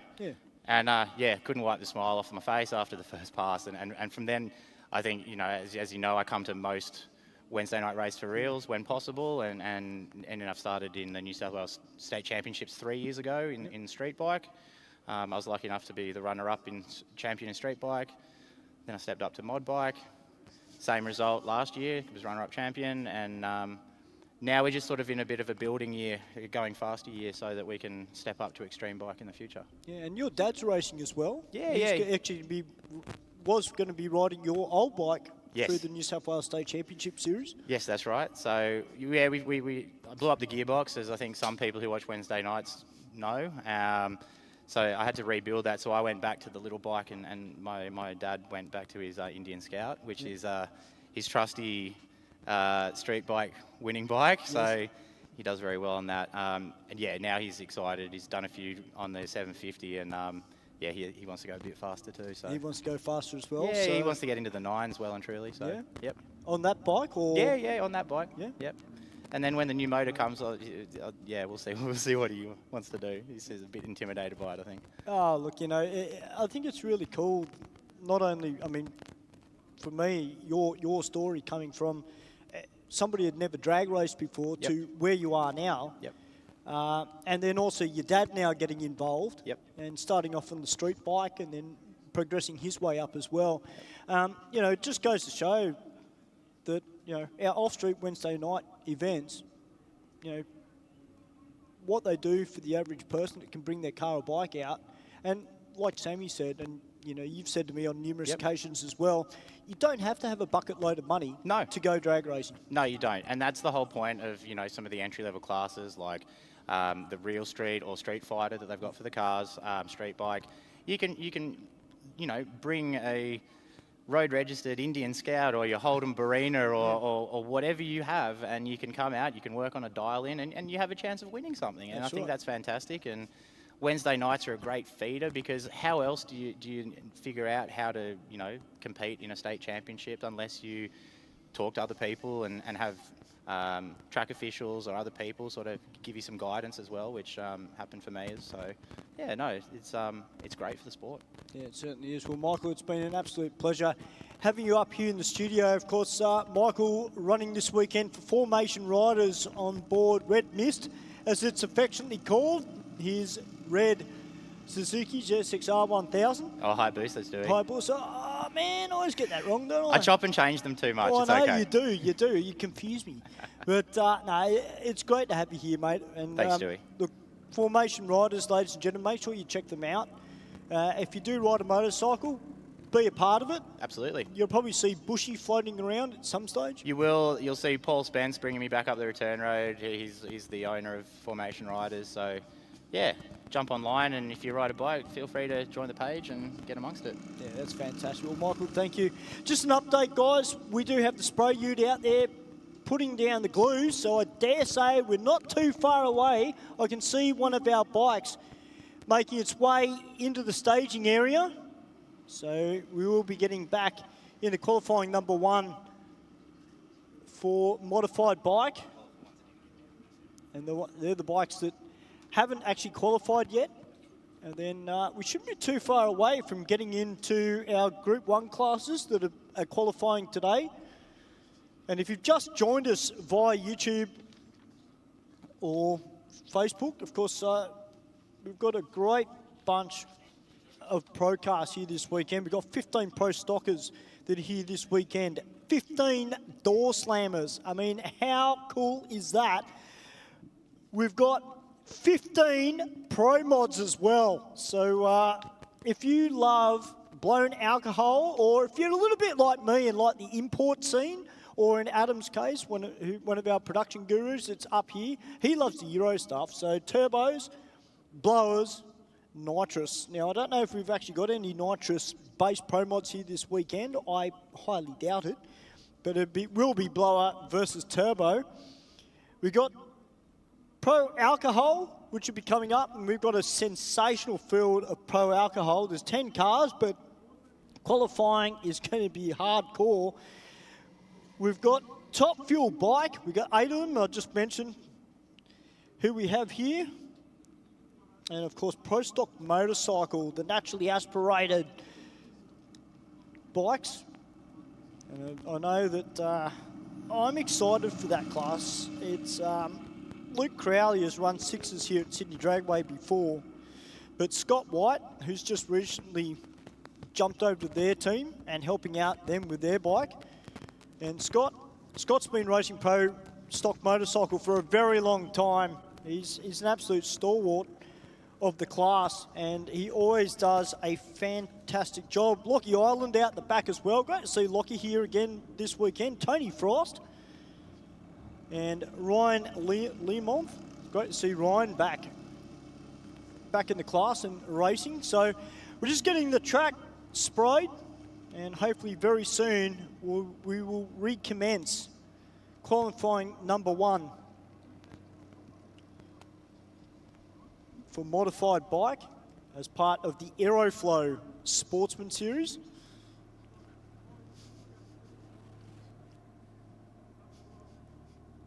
So I reckon we'll be ready to go probably in about 2, maybe 3 minutes.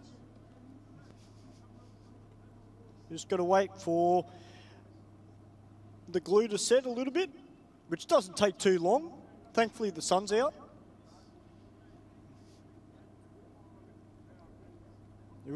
Just before we had that break, we were due to have Phil White on board the Marty Moto at Ipswich Kawasaki ZX14 and Jimmy Jock Stewart from Ellamore Vale in New South Wales on board the Hunter Moto Kawasaki ZX14R.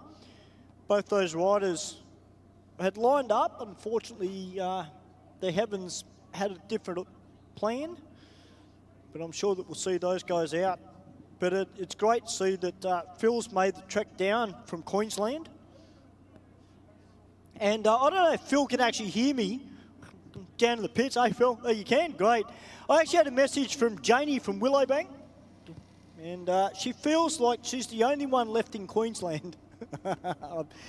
So she said, Janie, I know you're watching the live stream, but it's great to hear from you. And I hope you are well, as well as all the other Queensland commentators as well. Terry Dale is the name that comes to mind as well. I've been lucky enough to commentate with Terry at Willowbank. And of course, Chris Diggles. I mean, how can you forget Chris? He's an absolute legend of Australian motorsport commentary, not just for drag racing, but for circuit racing as well.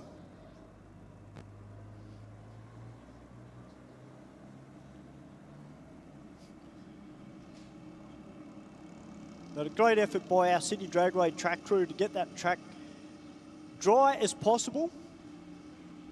And thankfully we've got some sun.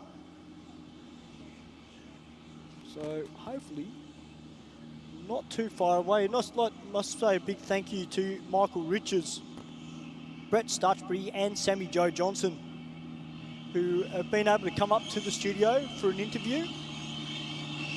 And that's one thing I do enjoy doing, is interviewing sportsman racers.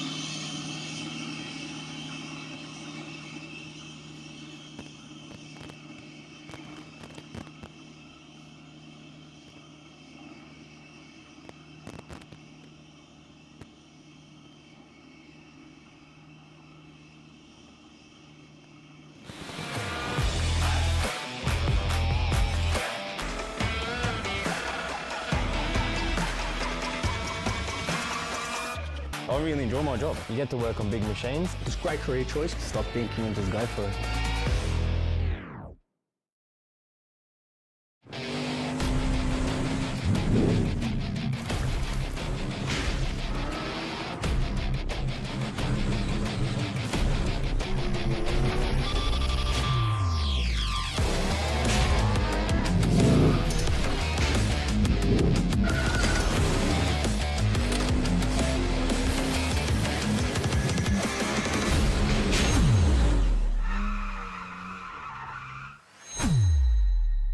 Building a street car through to a race car? Be sure to think of Aeroflow Performance. The ever-increasing range that started with just hose, fittings and fuel system components has grown to include boosted turbochargers, bang shift shifters, X-Pro ignition and electrical accessories, Bosch motorsport products, fabrication parts, as well as driveline and engine components. With an exceptional distribution network and inventory, Aeroflow products are always within reach. With more to come in the future, be sure to keep an eye out at aeroflowperformance.com.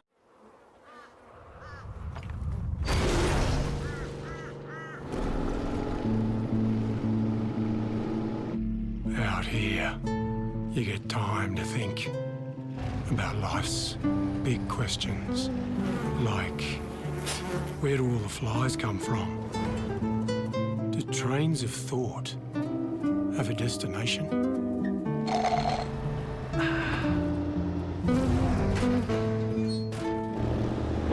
How far away is that storm?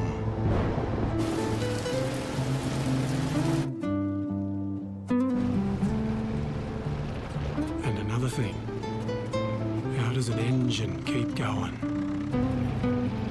Out here. Well, that was an easy one.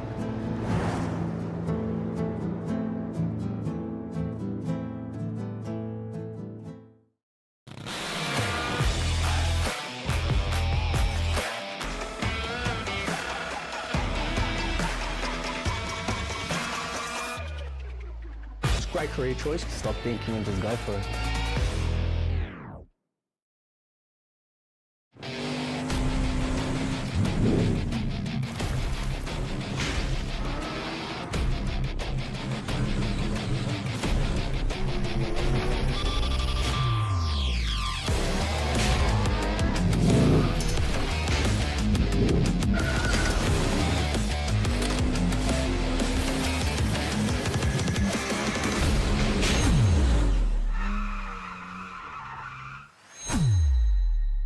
Building a street car through to a race car? Be sure to think of Aeroflow Performance. The ever-increasing range that started with just hose, fittings and fuel system components has grown to include boosted turbochargers, bang shift shifters, X-Pro ignition and electrical accessories, Bosch motorsport products, fabrication parts, as well as driveline and engine components. With an exceptional distribution network and inventory, Aeroflow products are always within reach. With more to come in the future, be sure to keep an eye out at aeroflowperformance.com.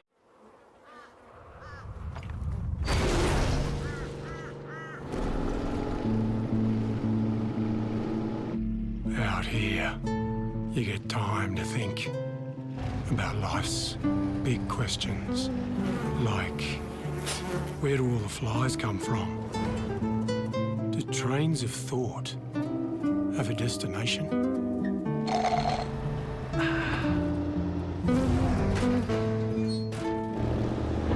How far away is that storm?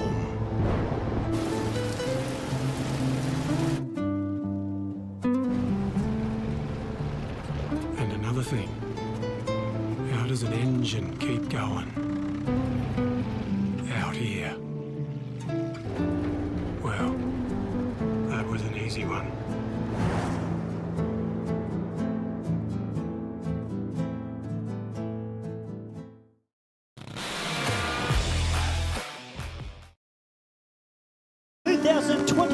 Gulf Western Oil Nitro Champs here at Sydney Dragway. We are back underway for qualifying number 1 for modified bike. Now, we did have some bikes come out earlier, but these are the bikes that haven't yet qualified.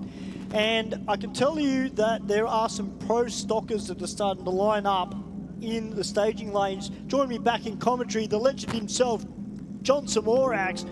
Johnny, Phil White versus Jimmy Jock Stewart. Yeah, should be a good race. Good qualifier, I should say. These guys have had a long wait with that rain delay. Well, it's interesting what they've changed. Yeah. Or if they have changed anything. They've changed anything, yeah. Well, 9.62 with a 9 for Phil White and 10.55 there for Jimmy Jock Stewart on board the Hunter Moto. It currently puts Phil into number 7 qualifier. Jeffrey Marshall is the top qualifier. Top qualifier so far, but Lucas Negau coming out now from Stanhope in Victoria, the Maltese Express, Jexa 1000, and Sean Ricketts from Castle Hill, the heavy duty magazine, Kawasaki ZX12R. Sean Ricketts is one of the best modified bike racers in the country. 100%. And a .012 tree there for Sean. And an 038 for Lucas. Good 9.31 for Sean Ricketts, a 9.61 for Lucas on the B modified bike. Sean goes to number 7 qualifier, and Lucas currently sitting at number 8 in the qualifying order. So we've got a Next we have Dean Jamieson from Casterton in Victoria on a Suzuki Hayabusa, and Donald Hagan from Monto in Queensland on another Hayabusa. Yeah, the Outback Flooring Solution Suzuki Hayabusa, 1340 cc's, both sides of the racetrack. Nice heads up race. Donald goes red with a 026, and Dean goes 134. Dean runs it through for a 8.82 and Donald with a 9.53. That is a sensational run there for Dean Jamison. Puts him in a number 7 spot and Donald in a number 9 spot. So Michael Richards, that we just interviewed earlier, currently sits at number 3 in the qualifying order for modified bike. And I can see Bushy Michael, and they're from Formation Riders. Yeah, boys. Oh, geez. You always want photos, don't you, Bushy? Legend. Well, ladies and gentlemen, we're not too far from jumping into qualifying number 1 for Pro Stock. As I mentioned, we've got 15 of them. JB, you've been around drag racing for a long time. How good is Pro Stock at the moment? Oh, fantastic. 15 cars is the best roll-up there's been for quite a few years. Well, I can tell you what, I can see Chris Soldatis down there. He's been a front runner of this class for a few years now. John Kabura's down there with the Angry Lemon. Yeah, great to see them here this weekend, the Kabura team. Yep. 4 cars in the lanes, we're just waiting on the rest of them. Yeah, there's another car, I think that's Dean Grinder's car that's sitting up the back of the staging lanes. Yep. It's a new Chevy Camaro for that team. Yep, and Tony Polito in the Probe.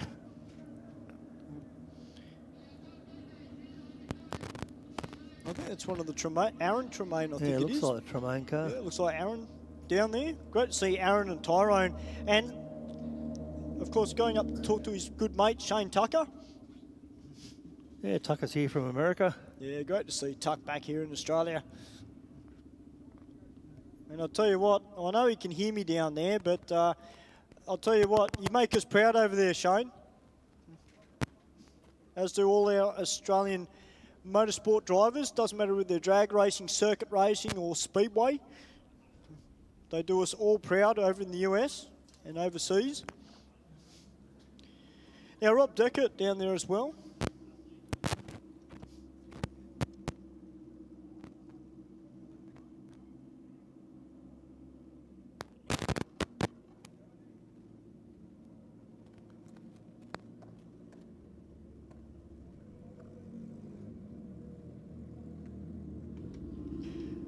So conditions out there this morning, really good for the Aeroflow Sportsman brackets. And, you know, if the conditions are very similar, JB, I think a few of these pro stock teams would be licking their lips right yeah, about I'd now. like to know what the DA is. We do thank everybody who's been watching via Facebook, YouTube, and also here at the track, guys. Thank you very much for your patience. It's not easy when we get the wet stuff come down, but thankfully we are back to racing.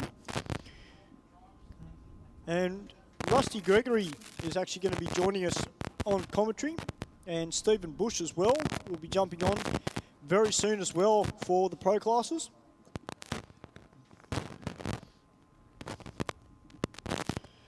We're going to kick it off with Pro Stock. And, you know, you mentioned earlier about Omar Sedmak. And Omar obviously has been racing Pro Stock for a number of seasons now, JB. Yeah. Really starting to get a handle on this car too. Yeah, he's taken to it like a duck to water. We used to race with Omar in Supergas, and he was a very good racer. Back in the day, he raced Supergas, so he's well adjusted to the Pro Tree.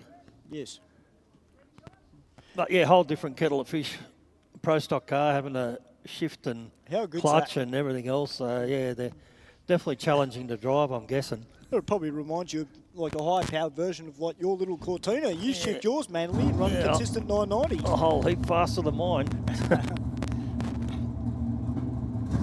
So we've got Chris Soldatis in the Aeroflow lane, up from Campbell's Creek, Victoria, and John Kabura from Yennora.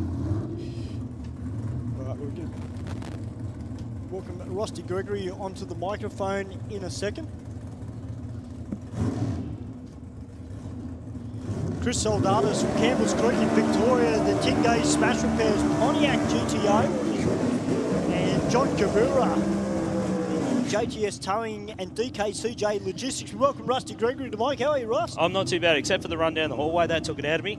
But other than that, I'm good. I'm good. I was down in the other room and I heard the cars fire up and I thought, geez, it's time to go. Come on, let's go. I thought you would have heard my cue. That's why. You would have thought, Stuart. You would have thought. Well, the great news is clouds have cleared and we've got blue sky and sunshine for right now for qualifying session number 1 here at the Gulf Western Oil Nitro Champs. And first pair up, well, it's going to be a good one. It's going to give us a pretty good read on where this racetrack is. It is Chris Soldatis taking on John Kabura. Chris Soldatis currently 4th in the championship chase. 4th or 3rd. He's only a couple of points difference between the two. And been pretty consistent, but has yet to make his way to a final round this season. We've had 2 rounds in the books. First one here at Sydney back in November. And, of course, round 2 at the Bend in February. And he's been consistent, but just not quite quick enough. There's been little things letting him down. Just quickly, guys, I want to apologise. We've actually got 7 top fuel bikes here this weekend because I forgot that Benny Stevens couldn't make it due to work commitments, but we do have 7 of them. But yeah. What's your take on John Kabura? Look, John Kabura is a bit of a dark horse. He's right there in terms of the horsepower. I think experience is probably going to be the thing that troubles him more than the mechanics of the car this weekend. He's got plenty of horsepower on board. I would expect to see him probably running middle of the field, but we've got a great field this weekend. 15 cars in PDRC Pro Stock, of course, part of the PDRC, which is running for the NDRC points this weekend. Kabura in the yellow car, Chris Soldatis left of screen, current national record holder as well, just quietly. Way out of shape for Chris Soldatis, 102 to the 60 foot timers, was already shaking and spinning, and a 7.15 is probably about as good as you'd expect. He's got problems down there. Those chutes took a very, very long time to blossom for John Kabura. He's going in pretty hot, I think, and he's locked it up. Oh, that's not what you want down there for John Kabura. I'm not sure whether or not he got around the corner without at least getting into the gutter down there. That car was drifting, and you do not want to drift a Pro Stock car. That was a pretty wild ride for John Kabura down there. It took a long time for the chutes to come out. They didn't really fully blossom. It looked like they got tangled up in the wheelie bar or something. And hopefully, fingers crossed, everything is okay. Getting the fire up signal down there, so it must be all right.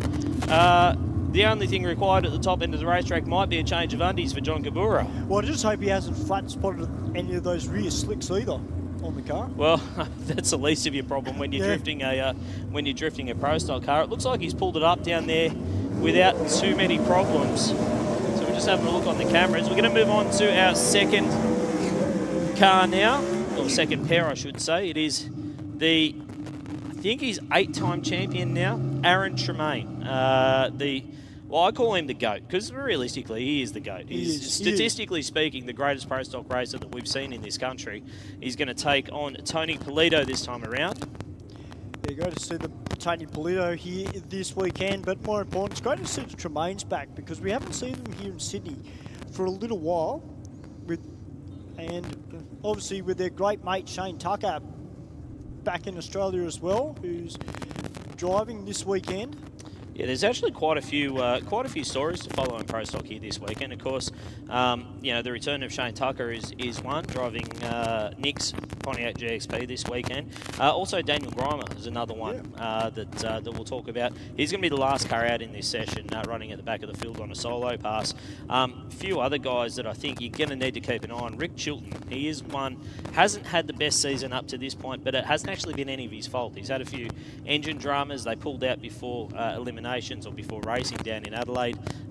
They caught it just before it went really, really bad. So that's the good news for him. But we'll get to that a little bit later on. Tony Polito now, he's in the red Ford Escort. He's taking on Aaron Tremaine, the Pontiac GXP. As always, super professional. Making his first appearance for the 2024-25 season is Aaron Tremaine.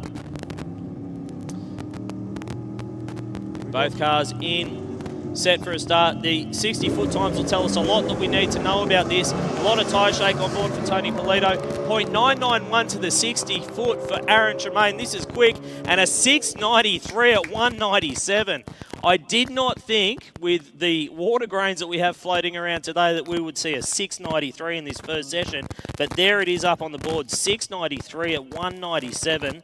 And that sends a message out to the rest of this Pro Stock field that the track is there, and if you get that window right, you're going to go quick.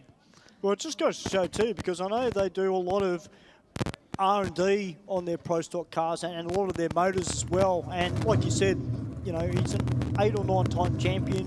They know the conditions. They've got the data. This is a car I'm interested in this weekend, Rob Deckett, because Rob won the first round. I think it was. Second round, sorry. And John Barbagallo won. That's right. That round. So, but, you know, there's a lot of people that I've spoken to during the week that have said it's really going to, the race is going to, a lot of it's going to be with Tremaine and Deckett. Oh, there's a few other guys in this field you want to keep an eye on. Mario Polito is going to be one. Now, the reason I say that is because at the last round of the championship down in Adelaide, was actually a first-time finalist, made the A final for the first time in Pro Stock, which is nothing to sneeze at. He also reset his own personal bests down there. So Mario's coming into a pretty good vein, or vein of form, I should say. On the other hand, you've got Rob Deckett, who he lost in the final round of the first round of the championship. He won the second round of the championship. He's currently leading the points, and he is out in front, but I wouldn't say it's a comfortable lead by any stretch of the imagination. So this is actually a replay of the final round from down in South Australia. Because Mario's really only been running Pro Stock, what, for about 2 years now? Yeah, it'd be two and a half years, I reckon, somewhere around there. And he's crept up on it. You know, he's had his challenges. He's had his problems. I don't think there's any secret in saying that. But that being said, he's a very determined guy, and he's one of the most professional guys in the way that he presents himself and presents the car and the team. So for Mario Polito, certainly a guy that can go quick. Now I'm just looking down here. There's a lot of hand signals and a lot of waving going on down there as Danny Silva brings him into the staging beams. Rob Deckett's waiting pretty patiently down there. Well, Paul Plucker-Drady standing behind Rob Deckett, the crew chief for the Unique Body Smash Repairs Pontiac GXP. So Mario Polito in the lane that nobody's got down so far. Left-hand side of the racetrack. That's a little bit cleaner. 0.995 to the 60. That's on a nice run. Mario Polito, this is going to be into the 6 as well, and truly you would think, no, a 7:01, 194, 693 with a 1 takes Rob Deckett to the #1 spot by 0.003 of a second at, was that 199 miles per hour that I saw pop up on the boards? Oh, I'm pretty sure it wow. was close. Wow. Now here we go, Rick Chilton and Omar Sedmak, the Capital Bond Electrical Dodge Avenger and the JTS Racing Dodge Stratus. And Rick Chilton, as we mentioned, Rick's been there or thereabouts for not just this season, but last season as well. Absolutely, finished second in the championship points last season. Rick Chilton has certainly been knocking him out of the park. And one thing I will say, if you're a Mopar fan, man, this is a good race for you because we got 2 of them down on the racetrack. It's been a long time since we've been able to say that, having them side by side. Omar Sedmak in the Dodge Stratus, the older generation body, and he's going to take on Rick Chilton in the Dodge Avenger. Now, Rick Chilton down in South Australia, after qualifying, or actually during qualifying, I should say, Rick was going down the racetrack, he pulled the gear and he heard something, and something in his gut said, it's time to shut the car off. And he shut the car off and they took it back to the pits and found that it was just about, they had a cracked, I think it was a cracked valve spring, and it was just about to let go, and he buttoned it off before it could do any kind of damage, because when you drop a valve in one of these cars, that's when you start doing a lot of damage. So Rick Chilton, very, very experienced racer, and he managed to save one there, save a lot of work and save a lot of money. So that's the good news for him. Omar Sedmak, this is his first appearance in the season, in the championship this season, but he was pretty consistent towards the tail end of last year. Knocked out some 6-second runs at the Winter Nationals last year at his home track up there in Willowbank, and you'd be kind of expecting him to pick up where he left off. They've put this car on a diet over the last couple of months, and they've actually pulled about 50 pounds out of the car. That's good. And looking at Omar as well, looks like Omar's been doing the hard yards as well. He's lost a little bit, so this thing's only going to go quicker. Well, I'm interested to see how Omar goes. Queen Green sub 1 second on both sides of the racetrack. Little bit of a move for Omar Sedmak down there, but he pulls it back into the centre of the lane, and a 6.95 for Rick Chilton. That's a solid pass, and a 6.99 into the sixes. He picks up right where he left off at the Winter Nationals last year, does Omar Sedmak. Yeah, great drive job there from Omar and Rick as well. That was great side-by-side pro stock race. And that's what we like to see in drag racing. Side-by-side, pedal to the metal. Now, this is one guy that I've been wanting to see come out, Bill Perdicaris, the Perdicaris Race Engines Escort, and John Barbagallo. We're about to get some rooster power. Yep. The Ford ZX2 Escort, exactly the same car. Yeah, had a pretty good day out last time we were here at Sydney Dragway. Walked home with the win at round 1 of the championship. And it was a bit of a surprise. I don't think there's any secret in saying that. And I know John probably won't be too upset with me saying that. For the only reason being, it's the first time that he's run the full championship for a number of years, probably 6 or 7 years, I would say. So he committed to running the full season, and you know, it's paying dividends at this point. Bill Perdicaris, on the other hand, he's got plenty of horsepower on board that car. It's just the consistency in the runs that he needs to get under his belt. You can see John Kabura coming back along the return road. Put your hands together for John Kabura and that drive job going down around the top end of the racetrack. That was absolutely wild.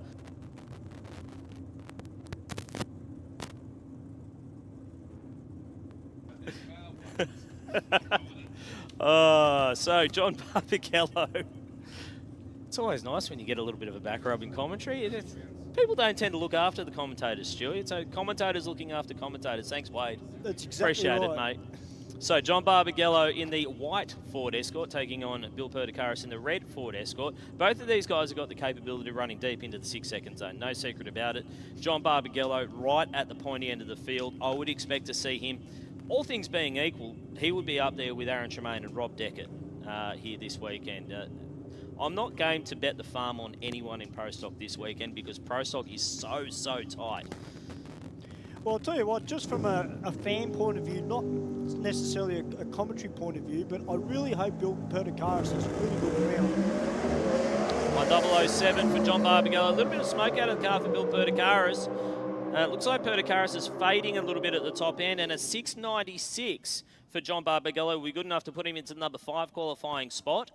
Or number 4 qualifying spot, I should say. 696 with a 6, and a 717 for Bill Perdicaris puts him into the number 8 position as it stands at the moment. But it looked like there was a bit of smoke coming out of that car, just tailing its way down the racetrack. And in Pro Stock, smoke is never a good thing. Smoke does not mean good. No, well, thankfully the track walkers haven't jumped on to have a look at the track, so I don't think it's anything too bad. Now, Tyrone Tremaine coming out now in the Tremaniac Racing Chevy Camaro, taking on Shane Tucker. Yep. Now, Shane Tucker with this fantastic looking Clip Payment Solutions car, and he's got the best dressed crew in the business as well. How about the purple pants? I mean, when does Studio 54 open? I'm just asking.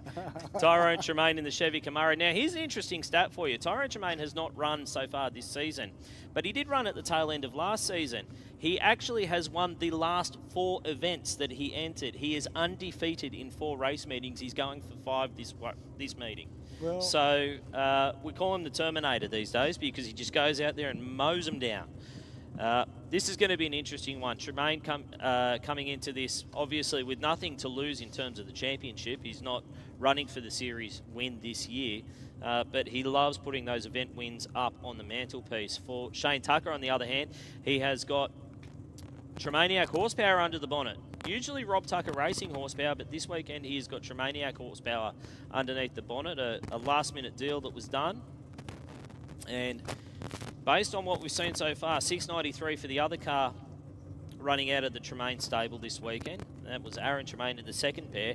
You would think that both of these guys should be there or thereabouts at the pointy end of the field. So, Tyrone Tremaine, black Chevy Camaro, good on both sides of the racetrack, though not as good as what we've seen. 100 to the 60 for Tyrone Tremaine, and a 693 with a 4 will split the 1 and 2 qualifiers. So a 693 with a 4 is identical. He's in third. He's in third because it's identical to his brother. How's that? Team cars, brothers, different body shapes, and identical to the 1,000th foot, to the 1,000th of a second, I should say. That is incredible.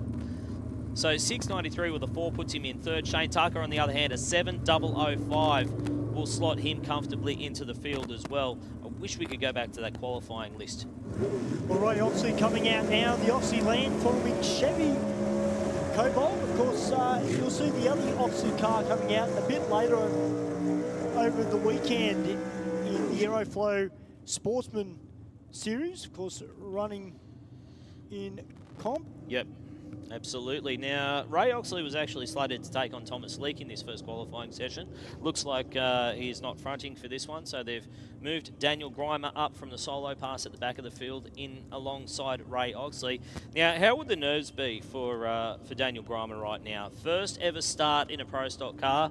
Step one, qualify. Get this thing down the racetrack.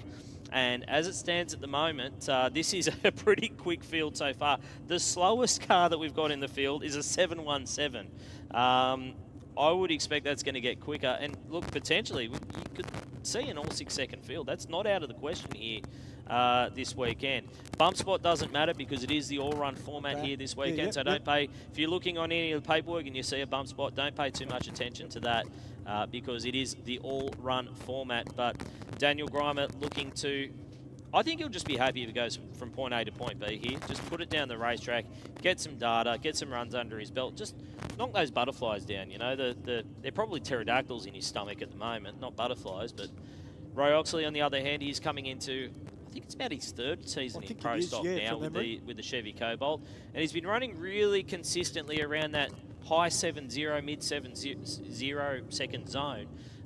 That being said, he'd love to take the next step, get into the sixes and start running at the pointy end of the field. Well, the Bomber Racing Camaro Coupe. 102 and 103 to the 60. I wouldn't think these are going to be into the sixes, but they should be low sevens. 704 for Ray Oxley. That's actually a really nice run for him and one of the quickest we've seen for a little while. And a 735 for Daniel Grimer. 735. So that is a solid session for Pro Stock. Only 2 cars didn't get down the racetrack at all. That was Chris Soldata's Tony Polito. Robert Deckett will lead them into the second qualifying session tomorrow afternoon. 693 with a 1. Aaron Tremaine and Tyrone Tremaine second and third with the 693 with a 4, identical to the 1,000th of a second. Rick Chilton sitting in fourth. John Barbagello 5 with Omar Sedmak, Shane Tucker and Mario Polito rounding out your top 8. That is Q1 done for Pro Stock in the PDRC and NDRC, and we are going to move into our next category, which looks like it's going to be Top Doorslammer, and I'm pretty excited about this one because I don't get to call Top Doorslammer all that often. Are you kicking me out? I don't get to call Top Doorslammer? Okay, I'm going to hand over to Wade Oranger, and some bloke he's just found and dragged off the street.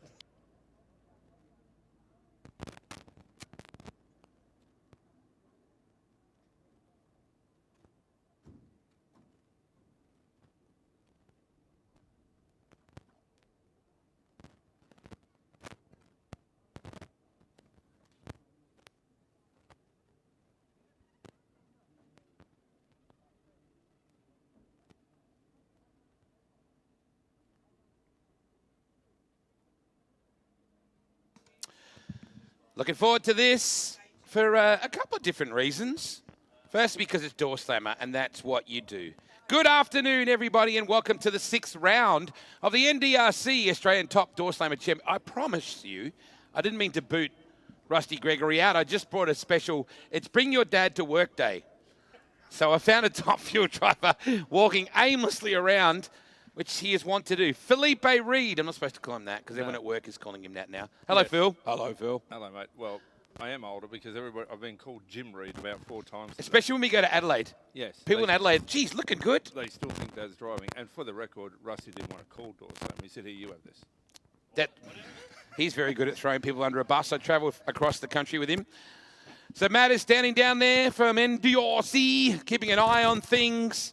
The great man, Mr. K-Sauce, Mr. Simpson. Ooh, I see Hedgie down there with a very cool belt buckle he likes to wear as well. And we are set for qualifying 1. for round 6 of what has been a fascinating championship if you take Russell Taylor out of it. He is a runaway train right now, is the driver of the ex-Steve Ham Royal Precision Oils SS Camaro. Gorgeous piece, just is an absolute rocket ship. And I see Stu Rowland already standing, waiting patiently with his hands on his hips. Zap alongside him. Get to see much Doorslammer racing, do you, Phil? Generally, I'm strapped in right behind them. They're a great supporter of drag racing, and we always seem to run with them. So, and I love Doorslammer. Love watching them. It's very, very competitive. Well, I think we, the Doorslammers, really appreciate Top Fuel supporting us. I mean, it's very good of you to do that, Phil. Thank you. No problem. But yeah, no, mate, I love Doorslammer. I mean, I'd never driven one. I don't know how I'd go driving one. I'd like to drive one, but yeah, Ooh. I think there's a thing. I think I'll just stick to the maximum horsepower you can have. I would like to see you somehow shoehorned into one. Maybe Jeremy Callahan. He might be about the tallest. Yep. John Zappia. This is Crow Cam's qualifying. Crow Cam's Australia. $1,000 is the 11-time Sheriff. Just nice skid to about half track. It's what you do. And Russell, who has a stranglehold on this championship right now, and he's looking to, by the end of Nitro Champs, establish that to a point that by the time he gets to the Winters, he has the job done, regardless of the final round in the territory. And what we know about Russell is usually his first qualifying is nothing to rave about. By the second, it's usually right between the eyes. $1,000 on the line. John Zappia keeps the check in his truck. Whenever I go to get it, I go and ask another crew member. If I'm not giving it to John, I say, can you give me the check? I'm surprised he hasn't tried to cash it on another board somewhere. I think it's been tried. Yes. Zap, of course, has a 558. I find it unusual that they're running first, this pair. Normally, I know in fuel, the Raptor boys like to run last so they can get a read on the track from the other competitors. And I assume that's how it is in America. I don't know how these guys are up first. Well, we love all, 1-all in this category, Felipe. That's how it rolls. Russell is number 1 in the championship. John is actually second in the championship, and we're about to see a Ronnie Palumbo and Lisa Gregorini weekly feature. Every time we run, it seems those two get after it. Russell, of course, licensed at this very racetrack, and it was hectic. Everything he does is hectic. A 5.59 with a 2. He is so close to John Zappia's 58. Zanani, Hot Shots, Fuchs, Monaro, third in the championship. Zap, typical Zap wriggle, way out of the groove on the right, but all the way down the middle. 5.64 for Russell Taylor, and a 5.82. I think Zap pedalled it. It's kind of nothing really unusual for Zap to not just put it down the middle. I think he gets bored if it's a less than troublesome run, and Rusty is the eagle eye. He always manages to pick up things like panels falling off and cars breaking suspension and turning hard left and things like that. We're going to talk about the Moitz team very shortly as well. They've done a phenomenal job to get the Peter Kapiris car up and cranking. I can't wait to see how PK goes here this weekend. Second pairing coming up. Ronnie Palumbo only having his third run with us so far, Phil, because Ronnie has not competed in the National Championship, but has run both events in Adelaide and back here in Sydney. So, incredibly, track is really nice right now. Yeah, rumour during the week is that it's killer. Nearly as good as the Bent, if not as good. That's the rumours going around. We like rumours. So, yeah, but one of my favourite races, Lisa Gregorini. I think she's won twice and I've won twice at the same event. She's in good touch. No doubt about that. Did not get to the A final at the last 2 rounds. She's had to really rely on consistency every other time. Ronnie stands on it in the AC Delco Monaro. And Morris Fabietti and his wife Mary celebrating 20 years of GM partnership. Really? Yes, 20 years. That's a pretty solid sponsorship. You're wondering where I was going with that, weren't you? I was. I thought you were going to say marriage, but I'm sure it's been longer than that. It's been longer for Mary, that's for sure. Oh, yes. For her, it feels like 80. But no, Mary is a lovely lady. I've noticed since I was young. So. Wow, that is a long time. Yes. 5.67. This is just like the truck banter for 3 days. Yes. Ronnie has a 5.67 up his sleeve, which he set at Dragway at the Bend. Lisa, a 5.64. She has been bringing those ETs down. Hardcore. And she's doing a hell of a job of driving. I was in the next run after it at the bend, and yeah, she drove the wheels off that thing to get us to the end. So Ronnie, preparing for battle early. Home turf for him. He won the Jambo. That's the way the young people talk, Rusty. Jambo. Jambo. Like 1:45 a.m. or something that run went on. I'm pretty sure that's what I got told. There you go. 12:45. At that point, it's all relative. And waiting in the right-hand lanes for Shez to conduct her Doorslammer Pilates and bring Lisa in. Yeah. You notice a lot of the Blues. Go the Blues. Last night, sporting the braids, the Gregorini braids last night. Can I just say, Isabel Kelly. I'll just leave it there. I'm sorry, I don't watch it. I'll accidentally throw in Jamie Chapman. You need to watch. Gregorini in the right-hand lane.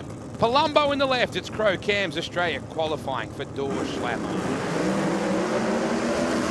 Lisa to the right-hand side a little. Still looks pretty tidy, though. 5.66 with a 9. Here we go again. 5.66 with a 9. The girls are happy. Yes, they are. Against a 5.72. Daniel running, literally sprinting back to his car. The girls are very, very happy with that. A lot of bouncing going on down there on their heels. That's a very good way to start things off. Number 2 qualifier behind Russell Taylor. Yes. Good story, The isn't it? champ elect. Yeah. Well, I mean, phenomenal story.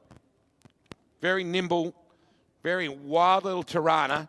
Goes into the Ham Camaro, and it's probably a little bit more like a limousine. When I say that, it's a, 559 limousine.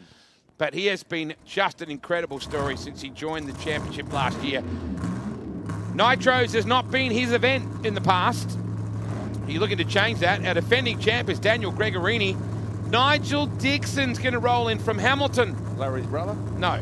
No relation. No extended No, family? there's a few Dixons around. He's not one of them. From Hamilton, or Waikato, New Zealand, is what it says. Yep. Just south of Waikika Meat Pie. Jack Danaher from Palm View. As I like to say, Palm View. Just a sweet-looking vet. We actually put that car up as one of our cover photos on the Doorslammer page, and the Facebook went off. Just lit up. However, it's tossed a belt already. That is a beautiful race. Look at that. I called a belt coming off before you, Rusty. Yes. Because you were looking at the computer. That's not the point. I'm going to take it as a win. Not the way to start things off for Danaher. So we'll have to see that a little later. So Queso down there helping to push back. So it'll be just Nigel Dixon. Welcome to Doorslammer. After we saw his mate Steve Carlson, they're all mates in New Zealand, who ran with us at Dragway at the Bend. He's got a 6:08 previously as his best. And really cool to have the ex-Brett Stevens, ex-Marty Dack Falcon.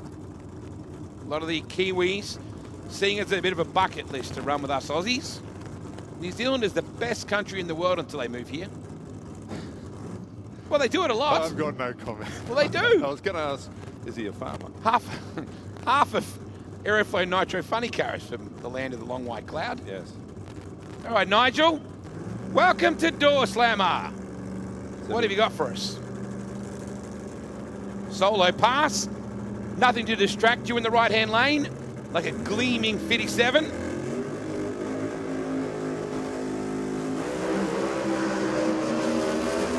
Tracked a little to the left. He rings it back. That's a pretty good way to kick things off. Hello. 596. The boys are happy. Very PB. happy. Yes. 596 with a 7. Well done, boys. How good's that? You see what you're missing by racing? You really should be up. He doesn't hear any of our good work, Rusty. Yes. Like, Rusty doesn't even laugh anymore. He's just like, idiot. Idiot. I was just thinking, I'd said idiot. That's a great result for It is a Nigel great Dixon. result. I wonder if they say Dixon. They're all very happy. Dixon. Yep. Good job. NASA Matter coming up in a moment. Dixon, like a sausage dog. Wow, see?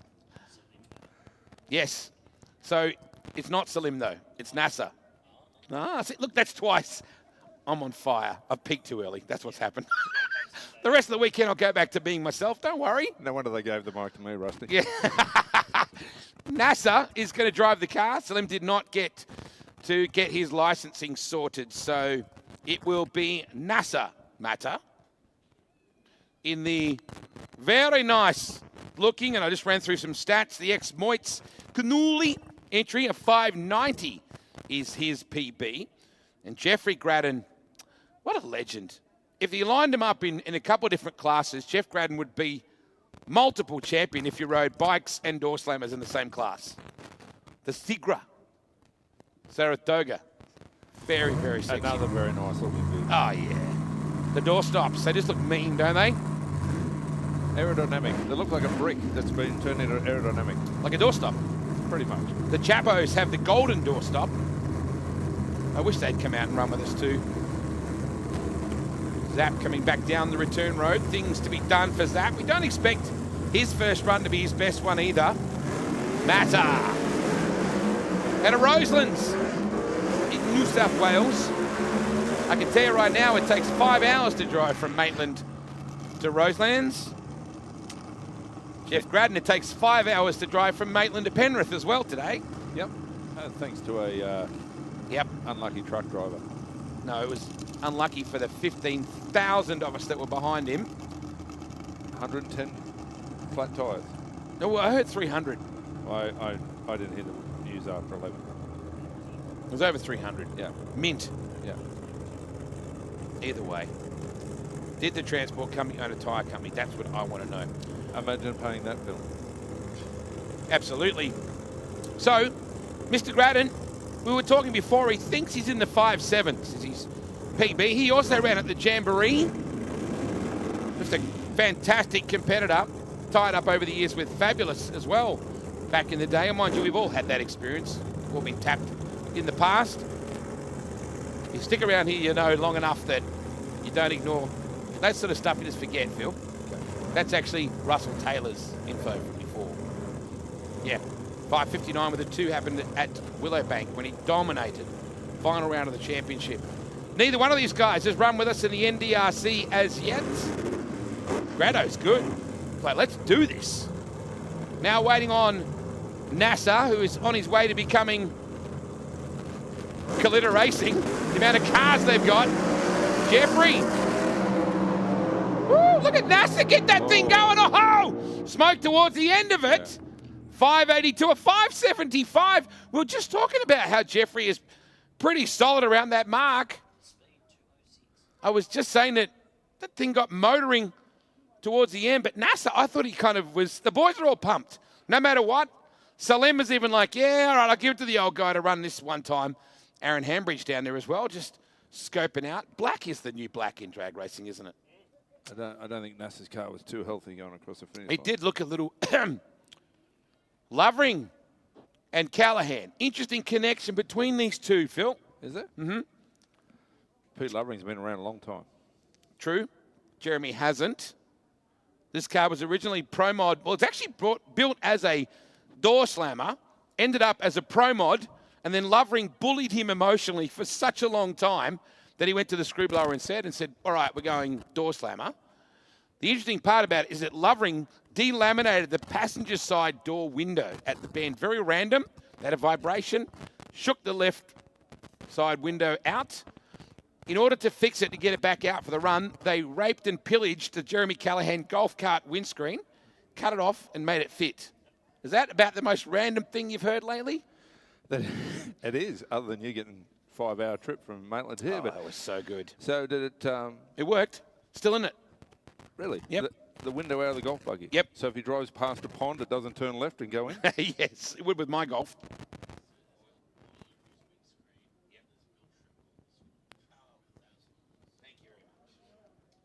Well, that's not good news. No, not at all. There's oil and matter on the racetrack. Which means we have to fill Billet time. matter. Yeah. Means I can fill with Phil. Yeah. Did you want to play Name That Song like we did driving across the Nullarbor? It's the afternoon, mate. I've learnt my lesson. Yes. So Jeremy Callahan, what a story, Phil. Yep.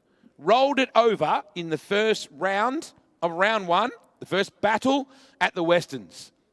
Broke something in the rear. It turned hard to the left, got on its lid, went all the way down on its roof. Jumped out, rode all the way back to Canberra. I'm buying a boat. That was the thing. I'm buying a boat. I'm buying a boat. That thing's done. The Moits boys thrashed, got it back. They went back to the bend, and he won the A final for the next round at the Riverbend Nationals. An incredible story. And so he's all up and about. What a comeback that was. It is a comeback. Upside down to sending it and winning the round. So they're feeling all kinds of good right now.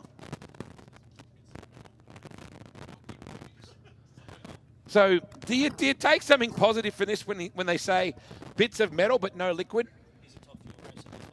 Oh. No. That'll be Nitro Lucky there's funny not car, three. Is Rusty. there 3 mics? Does that work, Rusty? Yes. Plug it in. No. Let's take him on. Nitro funny car that'll be Oh, there. wow, and we're off already. Nigel Dixon coming back. Nice job, Nigel. PB, son. Welcome to Australia. How do you love this electricity? He'll be back. Running water? He'll be back. He will. He'll be heading to the Winter Nationals. Hello, Rusty. Hey, boys. Can you hear me? We can. Oh, fantastic. No, I was going to say, Phil's a top fuel racer. He knows all about dropping metal on the racetrack, mate. No. Not since we cured our woes. But you missed his big, sexy 372. Did I? No, but you got taken away from him. Yes, No, right. He called it. Yeah, no, but then he got taken You away were from sitting him. beside him. Yes, but then he got taken away from him. From what? From? By whom? The rappers. Twice. They put DRS on their car. Wow. Took the wing out of it. I'm And we're not off. touching this with a 10-foot They, pole. they took the wing out of it. Hey, hats off to Junior. No, you're getting all Santino. Christopher Horner on us. Christian Horner here. That's what's happening. No, See what's happening? I haven't touched anybody in my office. Wow. Who's Toto and who's Christian? Out of us? Yeah, well, I'm Christian. you're Christian. Yeah, Okay. I just don't touch people. I think we all know that you're not a Christian. Yeah.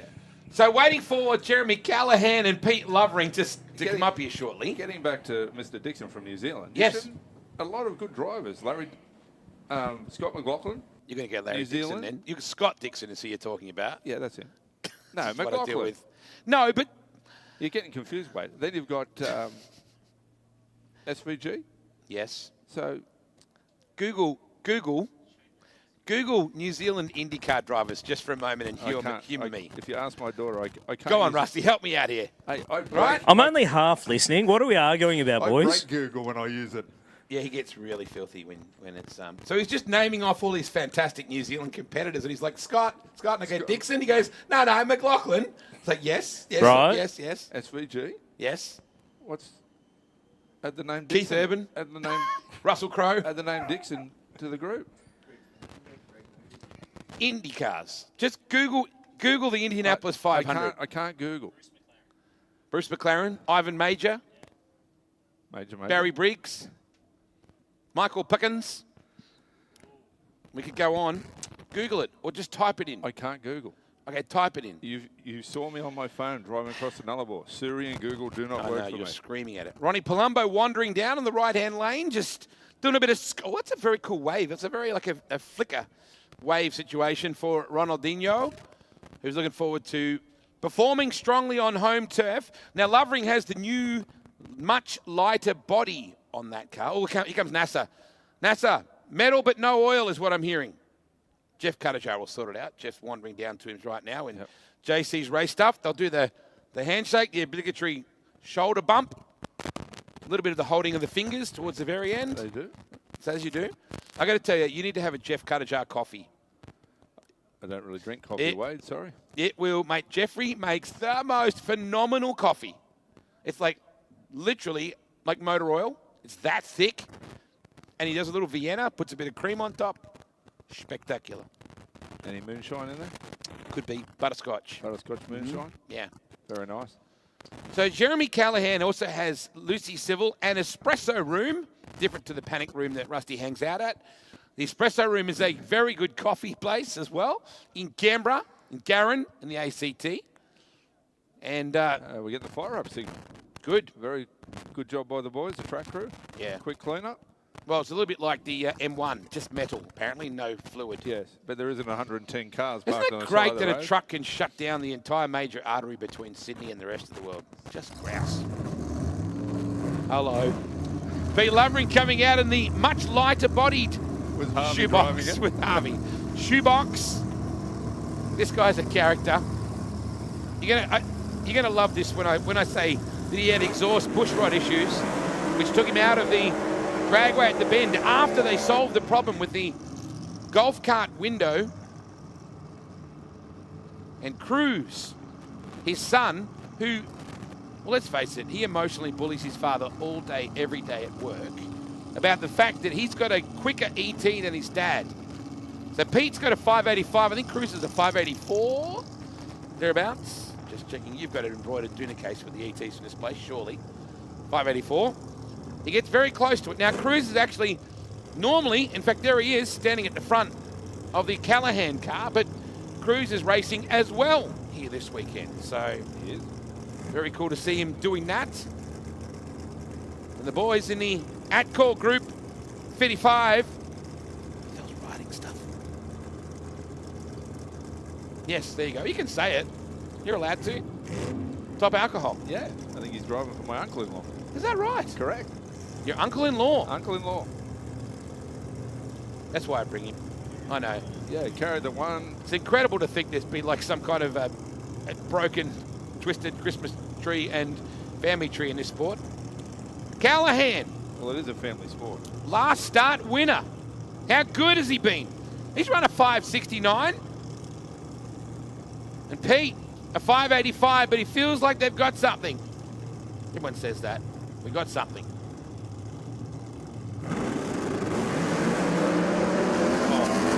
Love brings in all sorts of bother, but have a look at Callahan. Oh, 86. 586. Now, it's not a PB and it's not anywhere near it, but it's not a bad way to kick things off. Oh, I see Monique Ambrosi down there as well. Everybody's hanging around the Callahan group right now. So not bad. Callahan is 7th right now. Russell Taylor, #1 qualifier. Oh, if Jeffrey Cuttajar is standing in the middle of the groove, or the Madonna, as he calls it, into the groove, that's what he calls it, that must mean that Peter Kapiris is about to come out. A Kapiris appearance. And the Moits boys, Pete goes, oh my God, they're so, I don't think he used the word thorough, I think he meant meticulous. They have really gone through that car with a fine-tooth comb.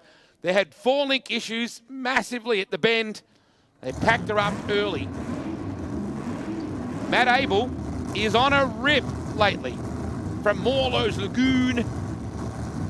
Yeah, not on fire, but it's all right. We'll work it out. Pete Kapiris. Yeah. Should be a very good matchup. Well, Matty was outstanding at Dragway at the bend. That's where he got down to the 579. This place bit him hard this time last year. It unfortunately had a wheel come off, rear wheel, and it turned hard left and drilled the wall and roughed up the car and roughed up the normally affable Matt Abel as well. Fun fact, he's a Northern Territory champion hockey player. Yes, something you don't expect. And Jeff Gradden today is sporting a Matt Abel hairdo, a buzz cut. They almost look like brothers. Quite amazing. The York Coast Hire, Chevy Bel Air, and his son, Aiden, who's my conduit to information. Ado, thank God, because I'm pretty sure that Matt doesn't text. But he couldn't tell you how to get here quicker from Newcastle. Nobody could, mate. It was really good watching the helicopter for the traffic report just buzzing around all the time too. Really good. Kapiris, I'm really intrigued to see what Pete does here. Skip and all the boys, they've had that car hanging out at Fabietti's place as well in the lead up to this. So Abel and Kapiris. Matty's actually looking pretty handy in the points right now too. He's up to 5th right now behind Brody Zappia. Well, B-Zap. How good is he right now? Is he running? Oh yeah. 15 cars, mate. Healthy field, very healthy. And competitive. We're at 14 or so at the bend as well. It's been amazing. Uh-oh. Not good for Pete immediately, and a double step at least for Abel. Yep. Even with a severe tyre shake. Big bite of it, 621. And that is not at all what anybody wanted to see in either lane. Though if I had to be someone, I'd be from Darwin in that situation. Taylor, Lisa Gregorini, Ronnie Palumbo, 572. 250 for him, 258 for Taylor, 253 for Lisa. Jeff Gradden, currently 4th. Nasamata, even, just looking at that, even with those issues, still ran through it at 582. John Zappia down in 6th, don't worry about that. Jeremy Callahan, 586, don't worry about that. And Nigel Dixon. The Kiwi. Absolutely. Did a good job.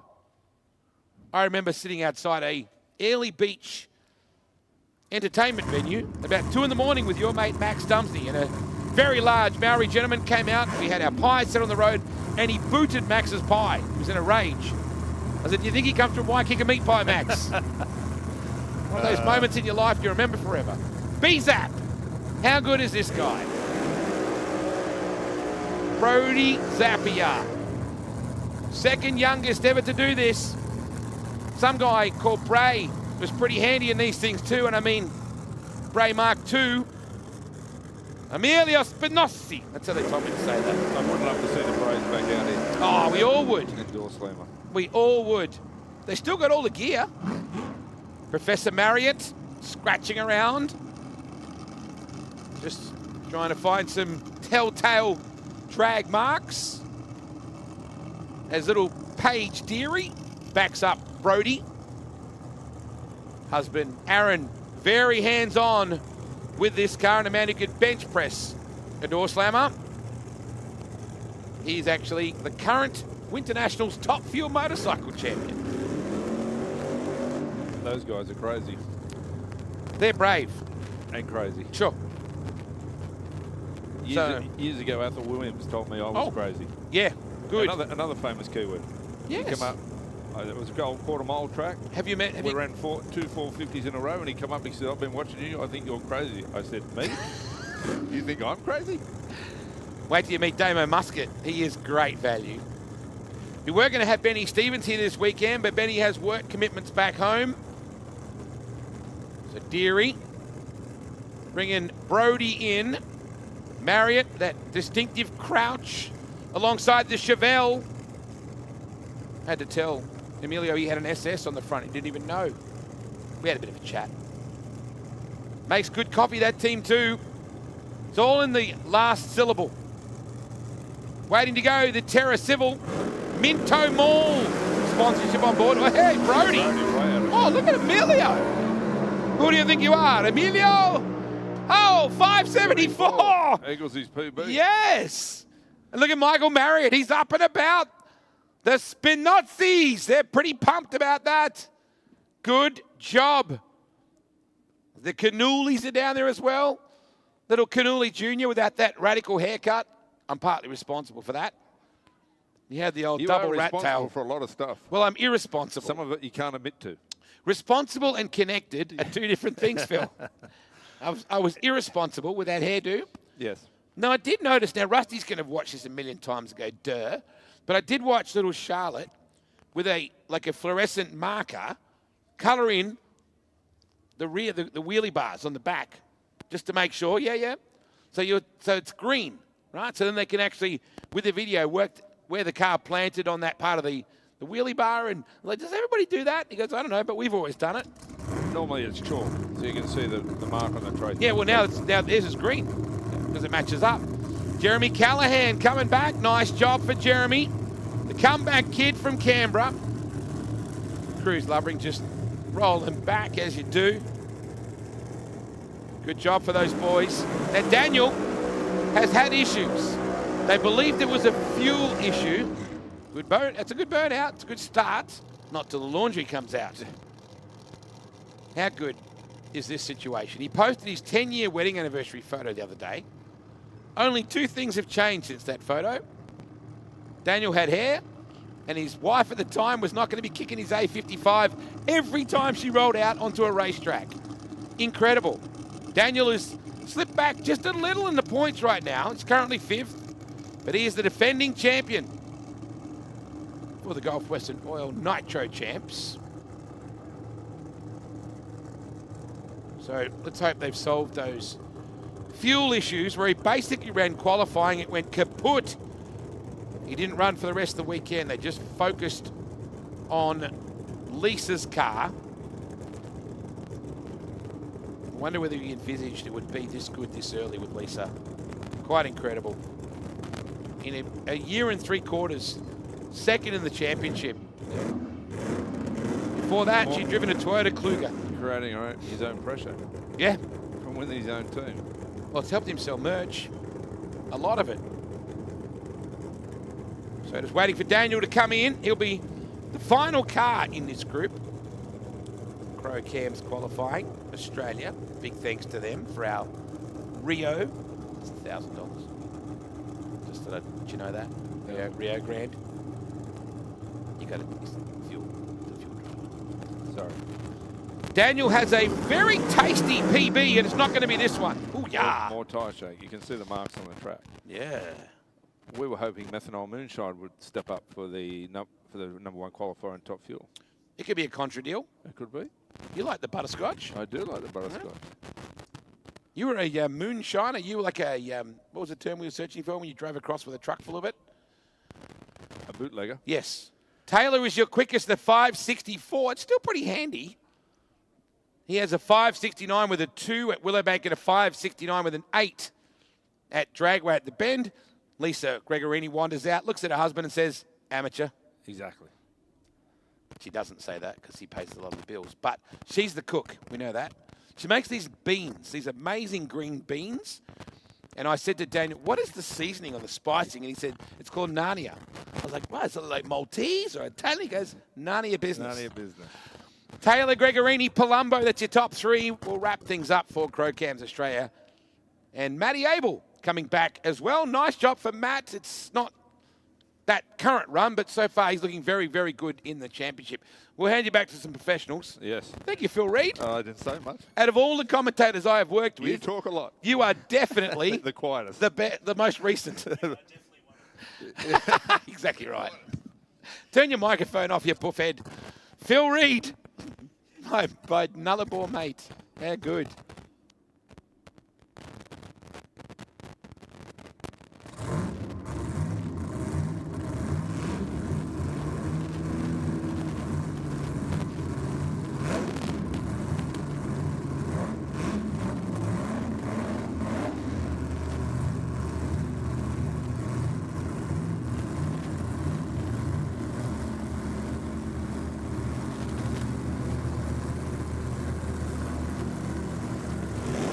Well, it's time now for PDRC Pro Mod action. My name's Rusty Gregory. Welcome back. Oh, way out of shape for Neil Murphy in the burnout. Almost got into the blue paint, which is not where you want to be in a burnout.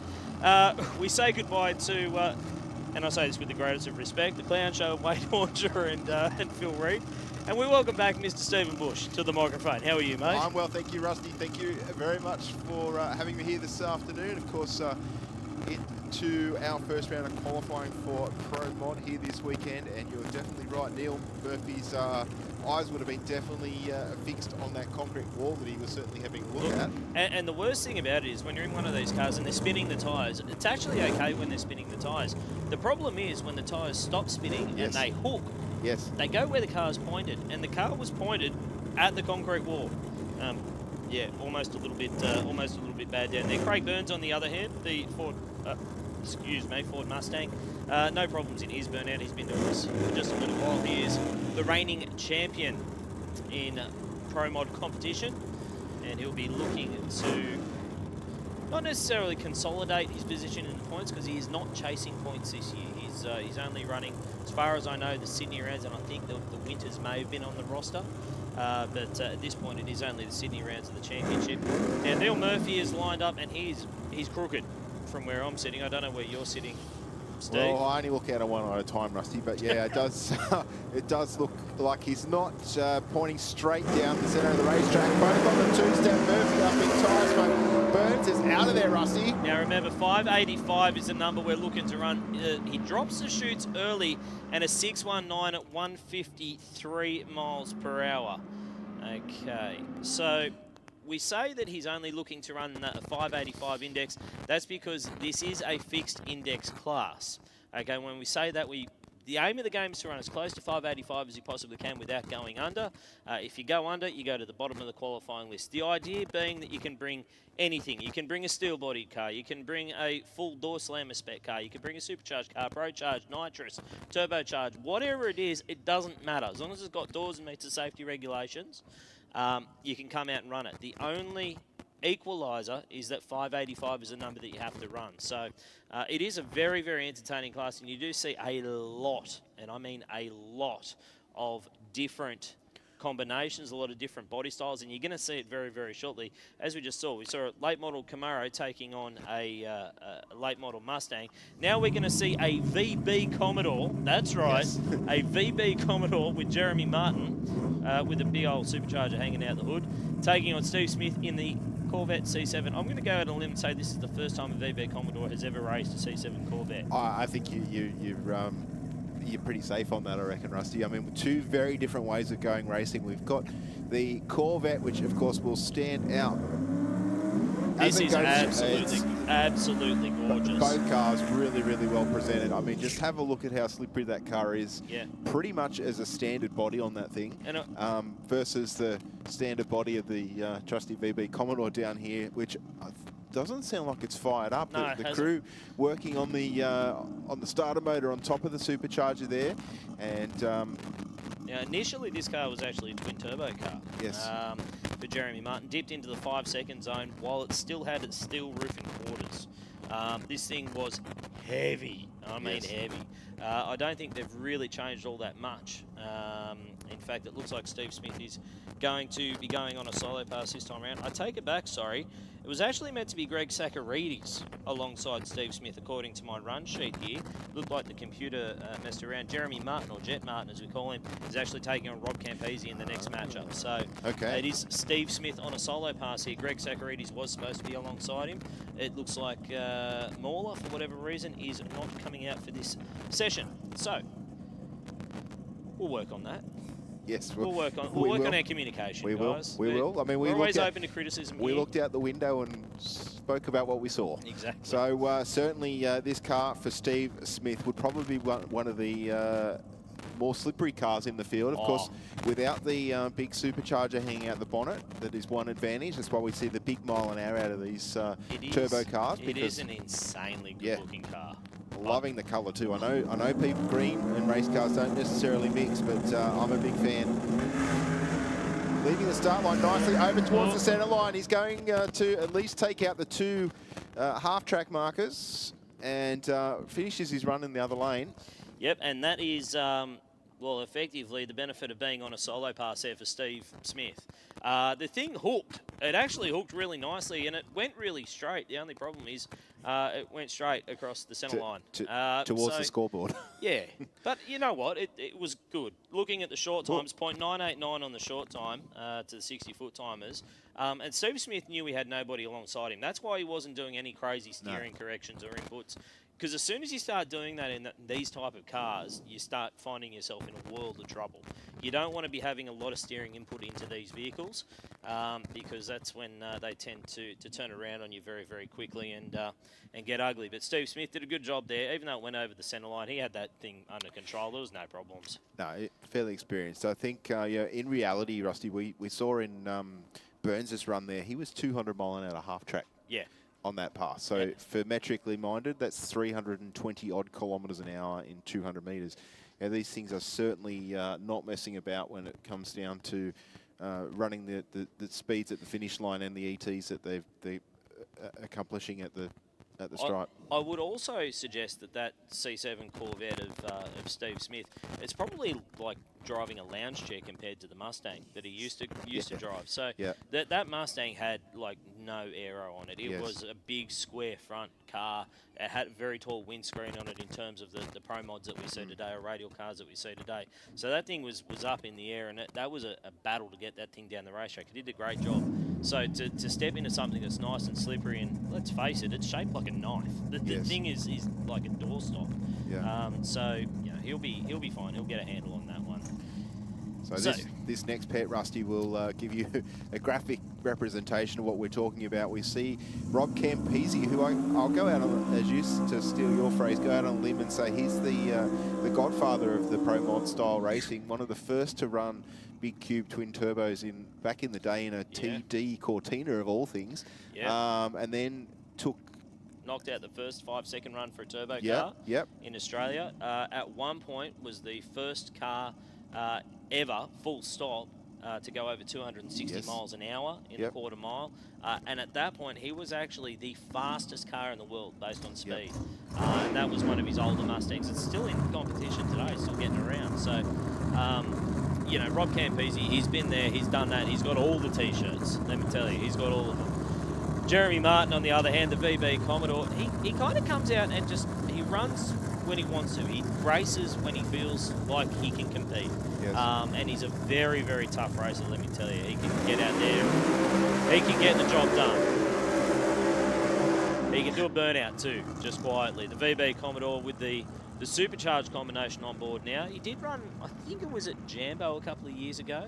I remember in Pro Mod with the supercharged combination, and he did get down into the 5-second zone with a very, very heavy car. There's no getting around it. This thing is, you know, it started life, unlike a lot of the other cars that we see here, this car started life as a VB Commodore.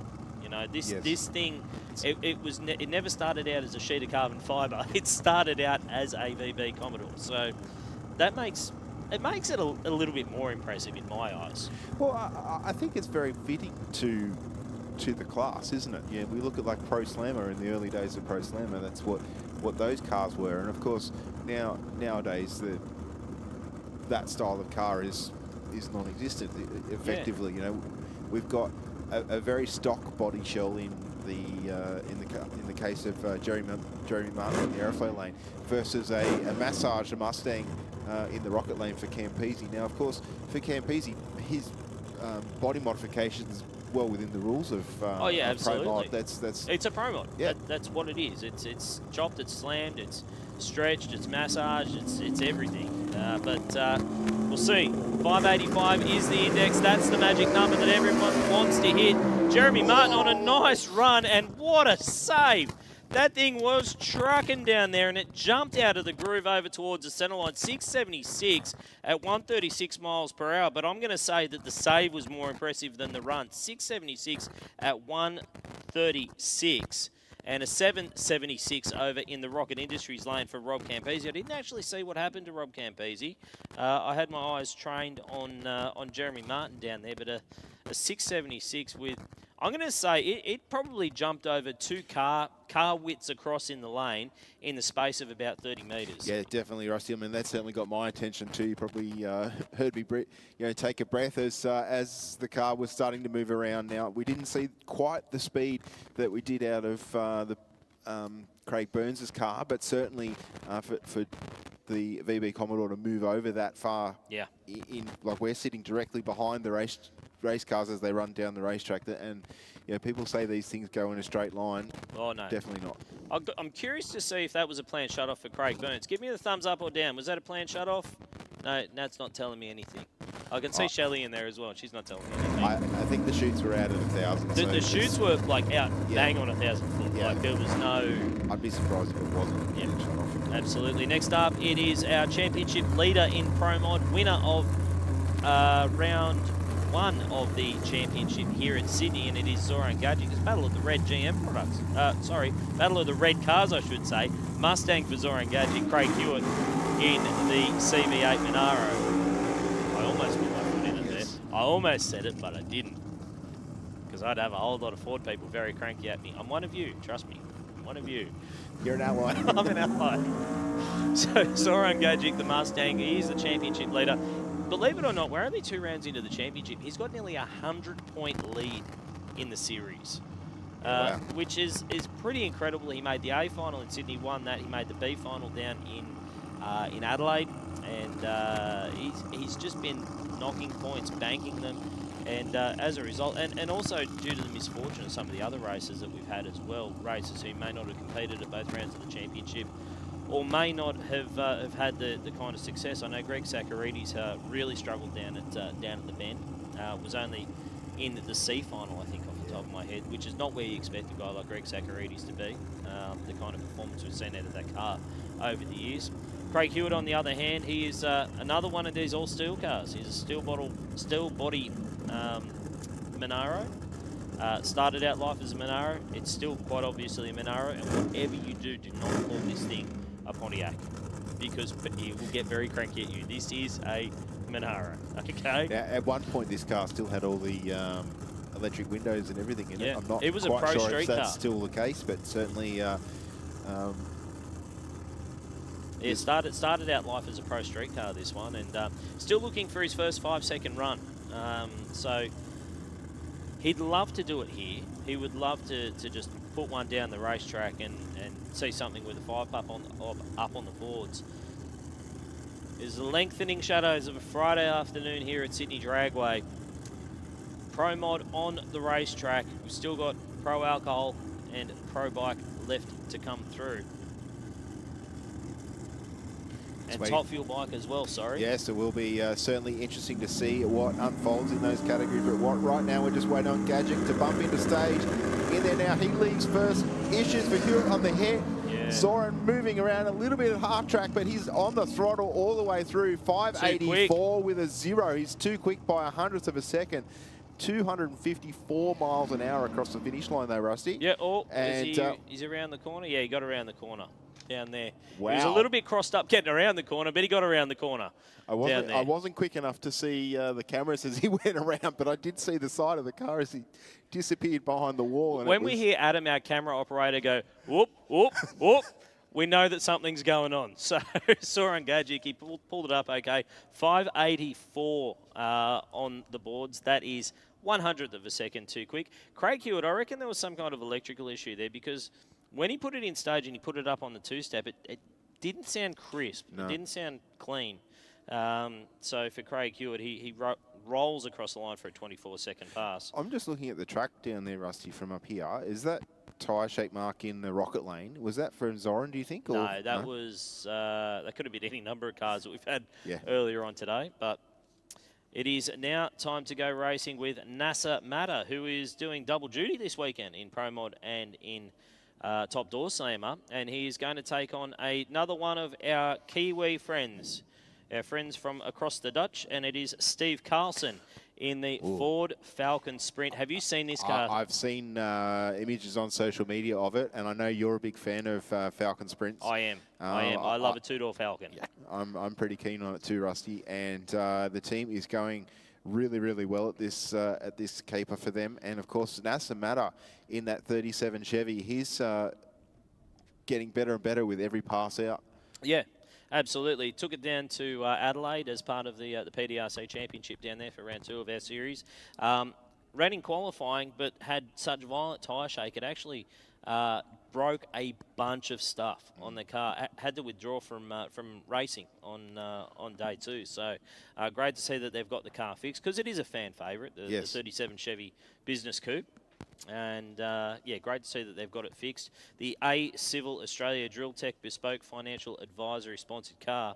Steve Carlson, big effort to come over here this weekend and run as part of the Pro Mod field. And we were actually supposed to have 2 Kiwis in the Pro Mod field this weekend. We were supposed to have Barry Plumpton making his return to the Pro Mod category, but unfortunately Barry had a death in the family in the last week and had to withdraw. So Barry and the family, if you guys are watching online, we're thinking of you. We hope everything's going okay, and we wish you were here, guys. We miss you.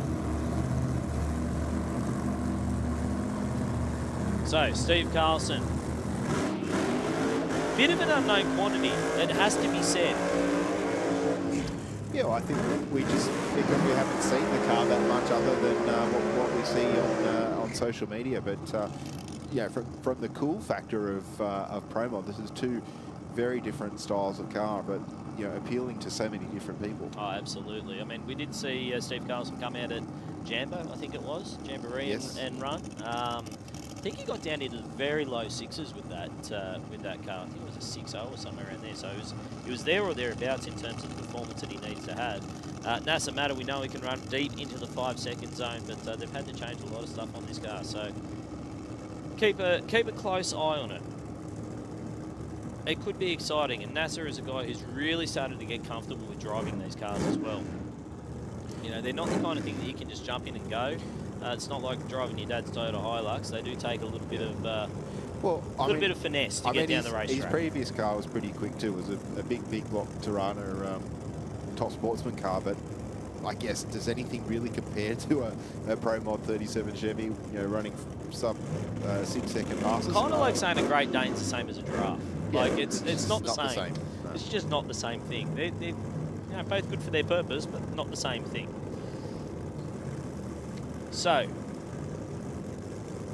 NASA Matter in the gold 37 Chevy Business Coupe taking on the Falcon Sprint of Steve Carlson from I'm going to have a go at this. Wellington in New Zealand.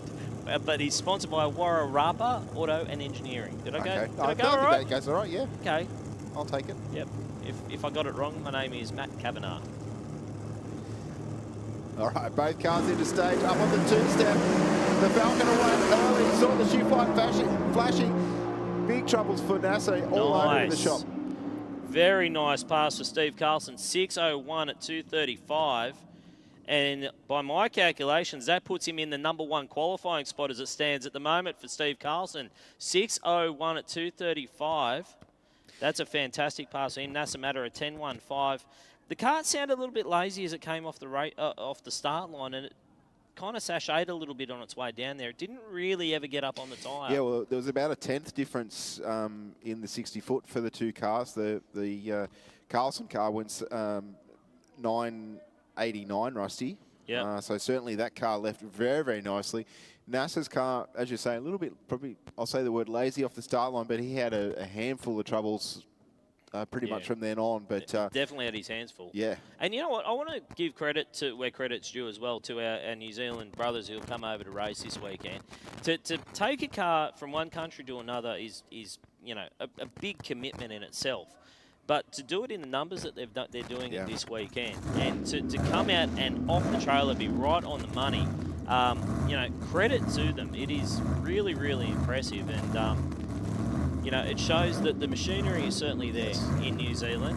While the tracks may not necessarily be up to the same sort of spec as what we've got here in Australia.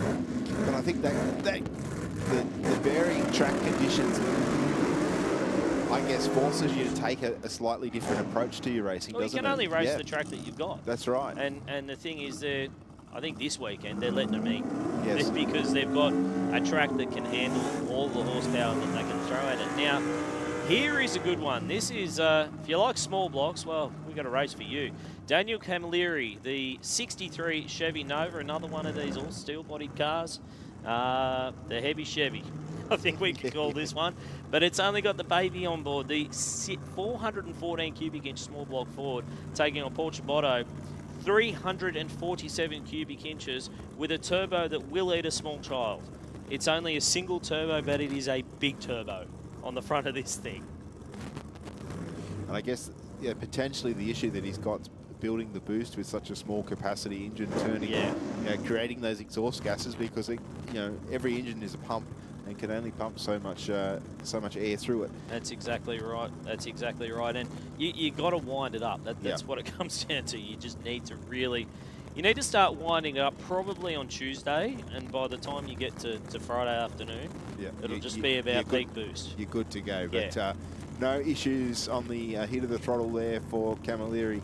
We've seen this car perform pretty well in the past, but has had its number of teething issues. But we both know that Daniel can certainly drive a car. He's been running in super stock for a number of years in a completely different car. Yeah.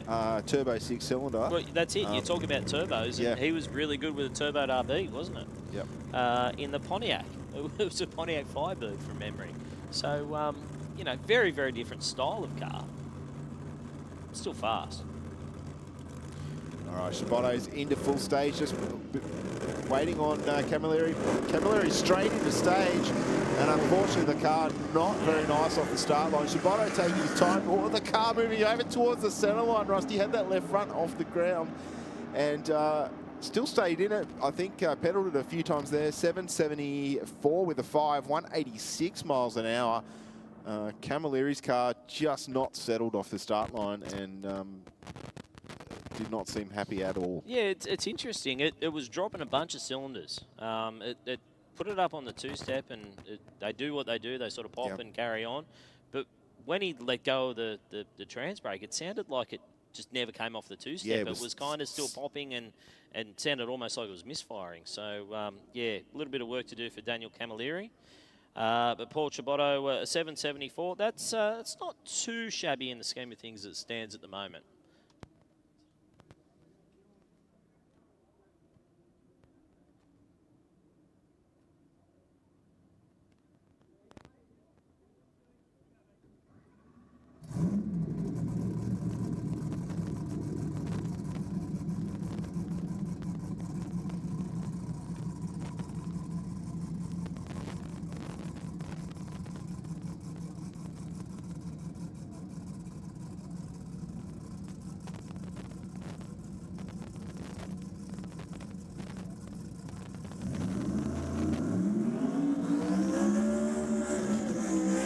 Time now for the last pass of this PDRC Pro Mod session presented by Fuel Tech, and it is Stu Walsh. Another, well, technically he is a Kiwi, but he's resided in Australia for a long time. So I think for this weekend we can call him a Kiwi. Yeah, part of the Kiwi invasion from Queensland. Sure, why not? Why not? Why not? He's down from Camira in Queensland, the Paramount Performance, Chevy Camaro, Earth Moving Mobile, Auto Electrical and Fleet Imaging on board. We haven't seen Stu so far this season. Did not race at the first round of the championship in Sydney and did come down to Adelaide. I think the last time we saw him was at the Gulf Western Oil Winter Nationals last year. So I dare say that all things going well this weekend, we'll probably see him again at the Winter Nationals. Just seeing online, yes, I believe Damien Muscat is racing his Top Fuel motorcycle here. Yes. This weekend? Yes, he will be out in the second pair of Top Fuel motorcycle a little bit later on this afternoon. We've got Pro Alcohol coming up in the not too distant future. This is the final car in Pro Mod. So Pro Alcohol not too far away. If I'm Stu Walsh at the moment and I'm looking at the way the qualifying list is sitting, I'm actually thinking just put this thing down the racetrack. You know, at the moment, the number one qualifier by my calculations, and I'm not saying I'm right here, but by my calculations, the number one is Steve Carlson with a 6:01. Zoran Gajic, 584 would be number one if we had a quicker index. A 584 was just 100th of a second too quick. So for Stu Walsh, I mean, if he goes from A to B here and just knocks out a 590 or a high 580, he'll be right in the box seat. And he's done it before. That's why I say it's so easy, because he's done it before. He's got the runs on the board. Oh, a lot of smoke on the head of the throttle there, Rusty, but still in the throttle now. Just listening for it. 712 with a 164 mile an hour. Still went sub 1 seconds to the 60 foot, but a big pedal there on the hit. There was something strange about that. It didn't look like it really shook the tyres. It didn't look like it did anything particularly strange, but just a puff of smoke out of the pipes, and then he pedalled it. And yeah, 712 is probably not the number that he was looking for in this first qualifying session. So that does wrap us up. Your number one qualifier at the moment is Steve Carlson with a 6:01, and then it's pretty much daylight back to second.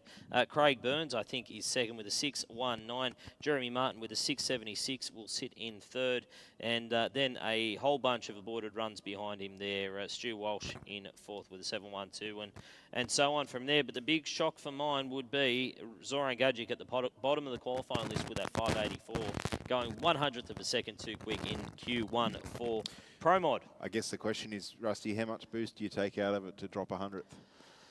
Oh, maybe go and eat a couple of hamburgers, I'd reckon. That might be a more efficient way to do it. You know, drink a few litres of water, just put a little bit of weight in it, slow it down by 100th, you know. Well, we know the... That's why I sit behind a microphone and not a laptop these days. Fair. Moving. Sorry, mate. I was going to say that we both know the gas team have been in that situation before and would know how to read a track and the weather conditions, and certainly know what they need to do to make the relative adjustment. Absolutely. Next up, it is Pro Alcohol time, and we have got two of our championship combatants rolling out first up. It is Jake Donnelly, who is effectively your championship leader in pro alcohol. And I say that with the greatest of respect to Russell Mills, who is still leading the championship, but unfortunately not competing this weekend. And if you're not familiar with the reason why he's not competing, that is because in round 2 of racing down at the bend, he sustained one of the fastest accidents I think I can remember in pro alcohol.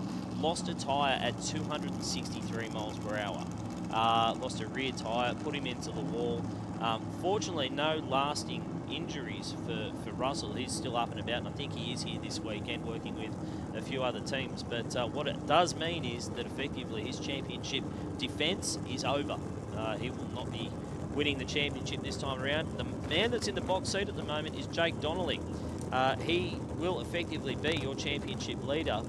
He was only, I think, less than 10 points out of the championship lead, and Wayne Price was only 6 points behind Jake Donnelly.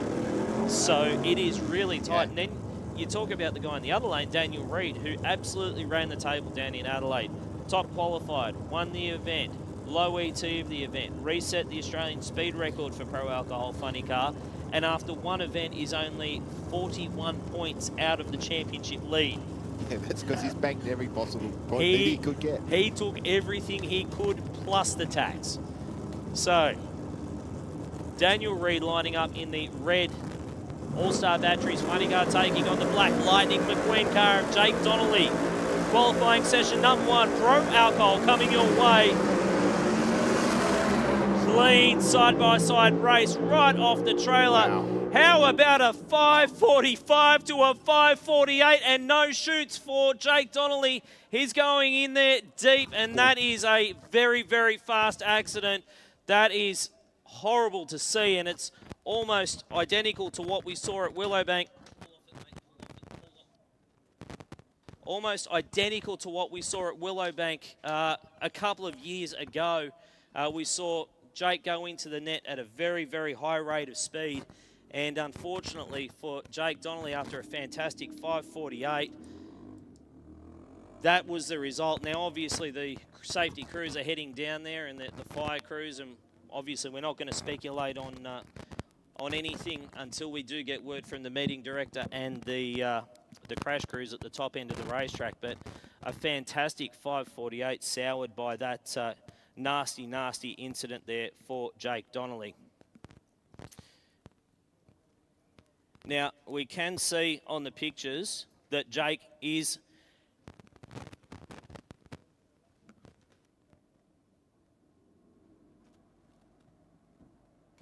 Yeah, we're just looking at the pictures at the moment. We're just waiting to get the official word from the top end of the racetrack before we do comment on anything. I do want to say to Daniel Reid as well, who, looking at it, has actually run over in the braking area to try and assist Jake Donnelly down there as well. The camaraderie in pro alcohol is absolutely second to none. But Daniel Reid, a 5:45, but Jake Donnelly a 5:48. That's not the way he would have wanted to do it though.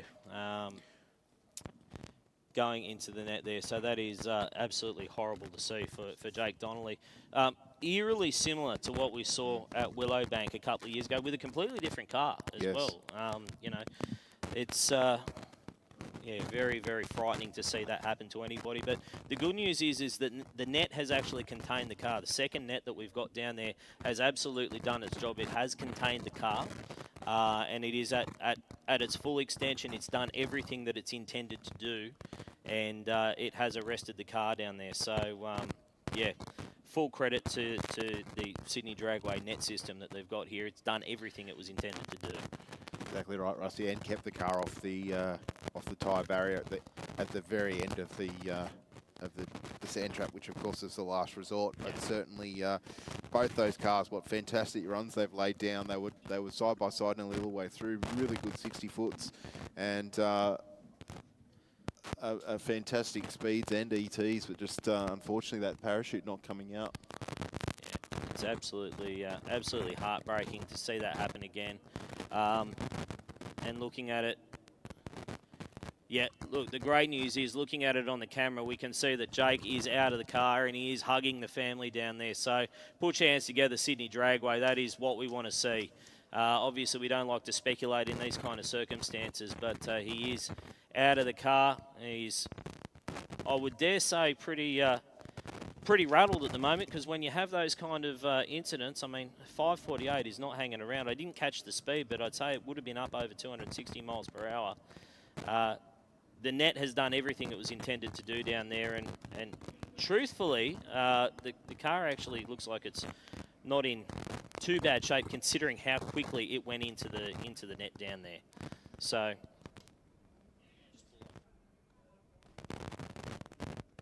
obviously we are going to be down for a little while, guys, until we get the net situation sorted at the top end of the racetrack. And in the lengthening shadows of Friday afternoon here, that is a frightening accident for Jake Donnelly. So we will keep you updated in terms of an ETA and how long we expect to be down for and what the plan is moving forward. But as it stands right now, obviously we do need to get that net situation sorted, and we do need to get the car cleared up at the top end of the racetrack. So we might leave you with some words from our fantastic sponsors here. Don't forget, you can still get your tickets online now for the Gulf Western Oil Nitro Champs coming up this weekend. Of course, this is only day 1 of 3. We've got a massive, massive day of racing tomorrow, and a massive day of racing as well on Sunday. Qualifying day as well as the first round of racing for some of our categories on Saturday, and then we move into final eliminations or final racing for our professional categories, and of course sportsmen as well on Sunday. All you got to do, if you're online, you just got to scan that QR code. You can buy your tickets if you're in Sydney. My suggestion is get them online, because if you get them online, it's going to make it much easier to get in, and it means you get to just breeze on through. So we will leave you with a little bit of music and some ads here at Sydney Dragway. We will keep you updated, guys, and we'll be back with more after this.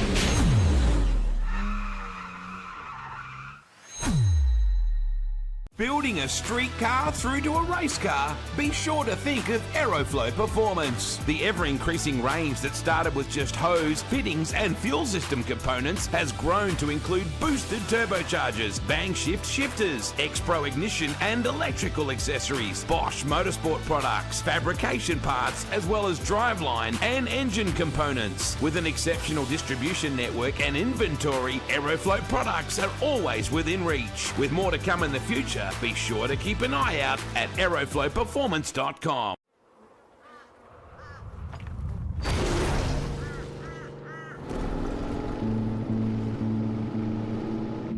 Out here, you get time to think about life's big questions, like where do all the flies come from?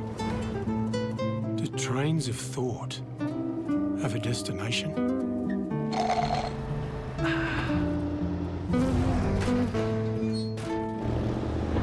How far away is that storm?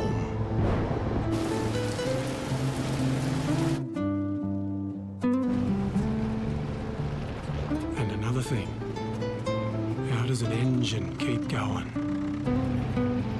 Out here. Well, that was an easy one.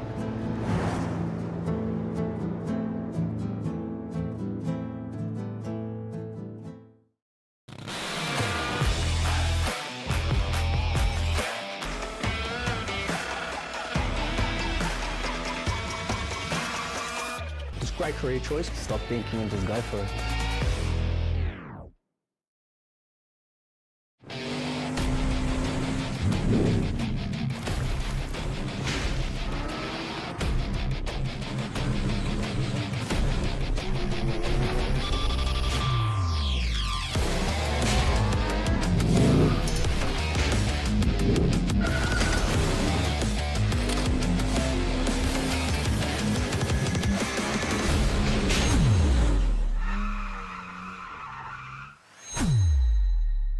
Building a street car through to a race car? Be sure to think of Aeroflow Performance. The ever-increasing range that started with just hose, fittings and fuel system components has grown to include boosted turbochargers, bang shift shifters, X-Pro ignition and electrical accessories, Bosch motorsport products, fabrication parts, as well as driveline and engine components. With an exceptional distribution network and inventory, Aeroflow products are always within reach. With more to come in the future, be sure to keep an eye out at aeroflowperformance.com.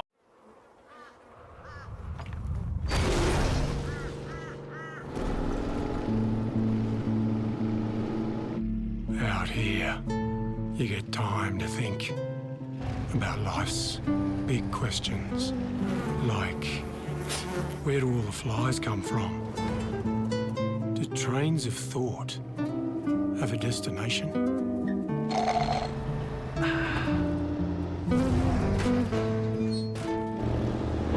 How far away is that storm?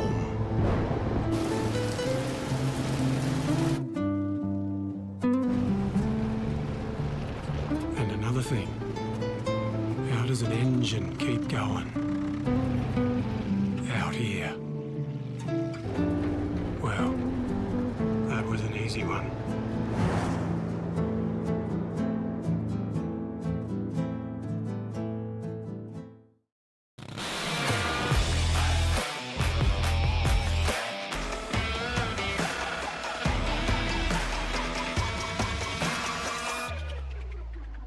To work on big machines. It's a great career choice. Stop thinking and just go for it.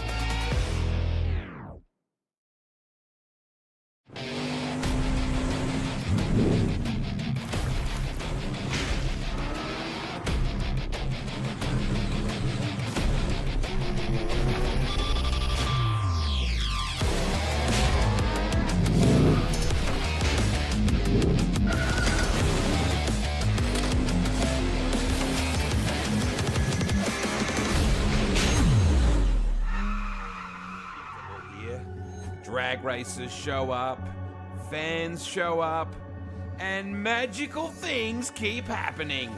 Ground shaking and record breaking. Dragway at the Bend has gone from a blueprint to a blue ribbon place to skid. Everyone agrees it's Australian drag racing's shiniest new Nitro crown jewel. Today, we write another chapter in the book of the Bend. There have been 3 different winners from 3 rounds: Reed, Harris and Chibris. Though he leads the championship, Wayne Newby has yet to grab a gold Christmas tree this season. And Phil Lamartina looking to repeat his victory here last year.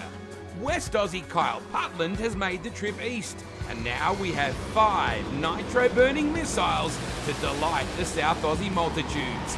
It's the 4th round of the NDRC Australian Top Fuel Championship. This is the NDRC.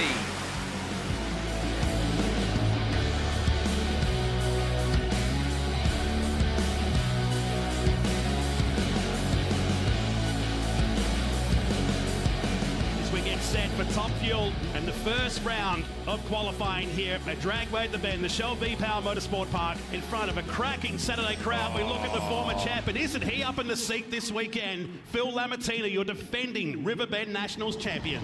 Far in the hole, Matt Nolte. It's time. What a sound. Very rare we get to leave the commentary box to be down amongst all this. We did that earlier today. And our first pairing in qualifying, the first one of the weekend here at the Riverbend Nationals for 2025. This, would say, still new. Got that new car smell about it. Dragway at the Bend. Lamartina taking on Damien Harris.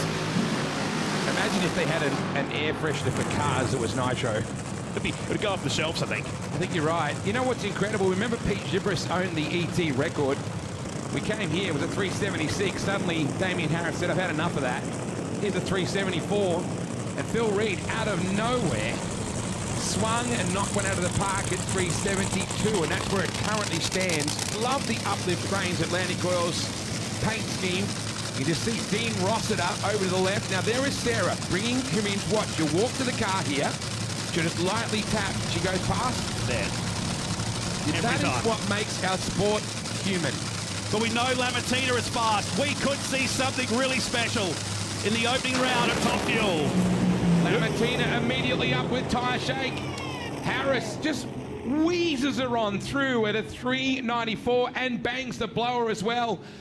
Come on, Tail and Ben, put your hands together. Damien Harris. So when we say a 394 knots, what are we talking about? That's the ET from start to finish. And you know what? Even lifting the supercharger just there was still enough for a 394. That car left hard. 0.834 to 60 foot. Very, very good. Very solid straight out. But for Lamartina, straight into wheel spin off the line for the Fuchs Lubricants car. And they'll have to have a think about it on the gear wrench replay. You would have felt that in the stands when that supercharger said bang.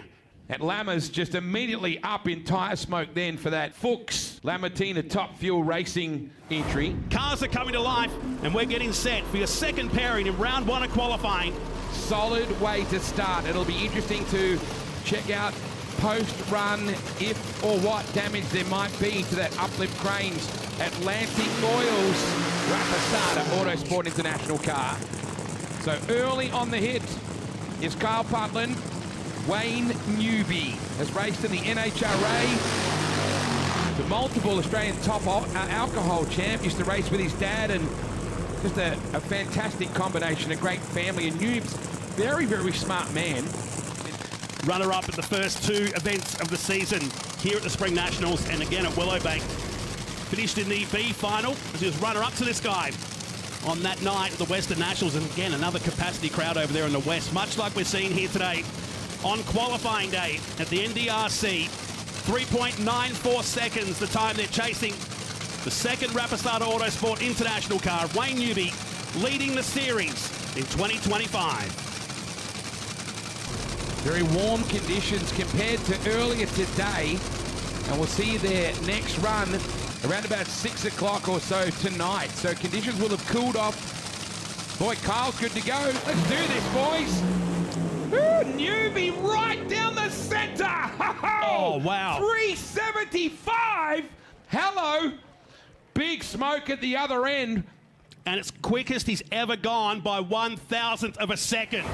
Blistering pass. What happened? Here it is on the replay, but it was no-go for Putland and shut off before he got to 60 foot. But how about the other side of the gear wrench replay? It was like a slot car, straight down the track. Look at that. Never got out of the groove at all. They will be happy with that. A 375. That's from here to Murray Bridge in about 90 seconds. Unbelievable. That thing tracked beautifully. Santino will be very, very pleased with that. 11,000 horsepower engine sitting behind him here as the team get ready to fire up our final qualifier in the first round. There's a second one to come up. If we're seeing 75s, we might be quicker when we come out for 6 p.m. in round 2. Very familiar stride towards the start area. The Hydrolink hoses and fittings Black Mamba. Business-like burnout, to say the least. Very low on the RPM. As the team jump back to reverse him.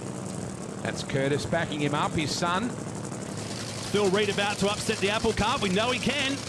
They work the tune. You'll see Bruce looking down onto the dash from where he is at the left-hand side of the car and set the idle amongst other things.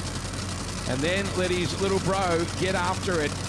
Will they swing here and try and take down the #1 qualifier? Wayne Newby at a 375. Bruce taps the sideboard of that Hydrolink rear wing.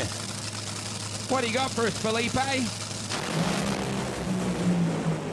Strong to 64, it's strong at the other end. It's a 79. That'll do. 324 miles an hour. So he's got the speed of the round so far, but puts himself in the P2 with that run. 379.1, 324 miles per hour at the other end. Come on, put your hands together, Tail and Ben. That is a mighty run. And you can see, look at Jimmy Reed. He's up and about.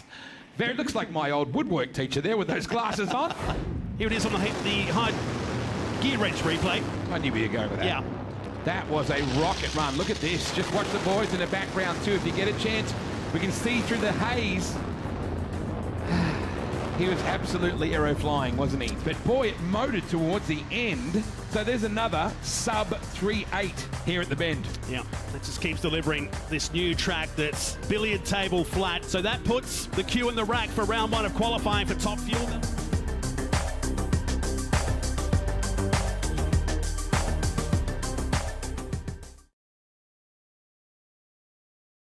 At Repco, we get what gets you going.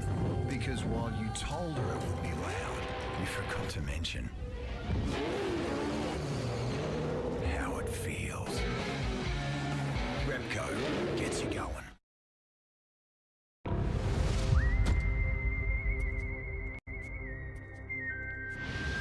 What's your emergency?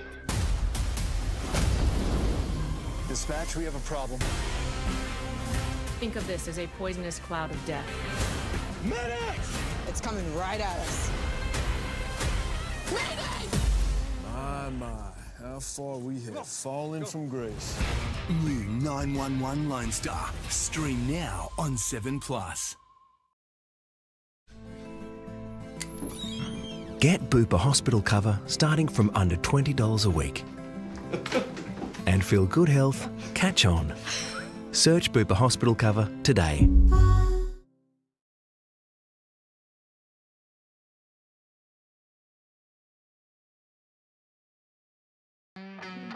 Here we go. Carl Putland from Maida Vale in Western Australia. The Hydraulic Technical Solutions entry has run into the threes. So we enter the nighttime section. We weren't planning to do this. We were planning for this to be the final round, but you're going to get some nighttime action on these beautiful Velo lights. Look at that.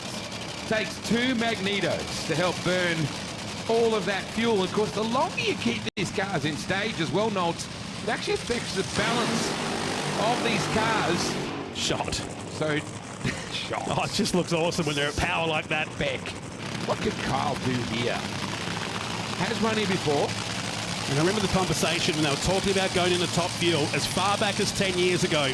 He was dominant in Super competition over at the Perth Motorplex where he won championships, and the team decided, we want to go to Top Fuel. Everybody said, you're kidding, aren't you? You know how much of a big step that is? Well, he's proved that he can do this, to chase the dream in the Australian Top Fuel Championship. This is qualifying 2. Away goes Putland. Big head of flames, dropping cylinders though just at half track, and will wander through for a 4:42. Wander through at a 4:42. Walked it through. Yes, it was good early. Have a look at the run again, thanks to Gear Wrench. I thought it came out of the hole pretty stout. Then it started eating up. Just started mixing cylinders. Watch this. It starts to go white from this shot here. Starts crossing over, then gets whiter, starts dropping cylinders. From that point, car says, no, you've hurt me, you've tortured me, I'm shutting down. Fastest or quickest ET in history in Australia over 1,000 foot.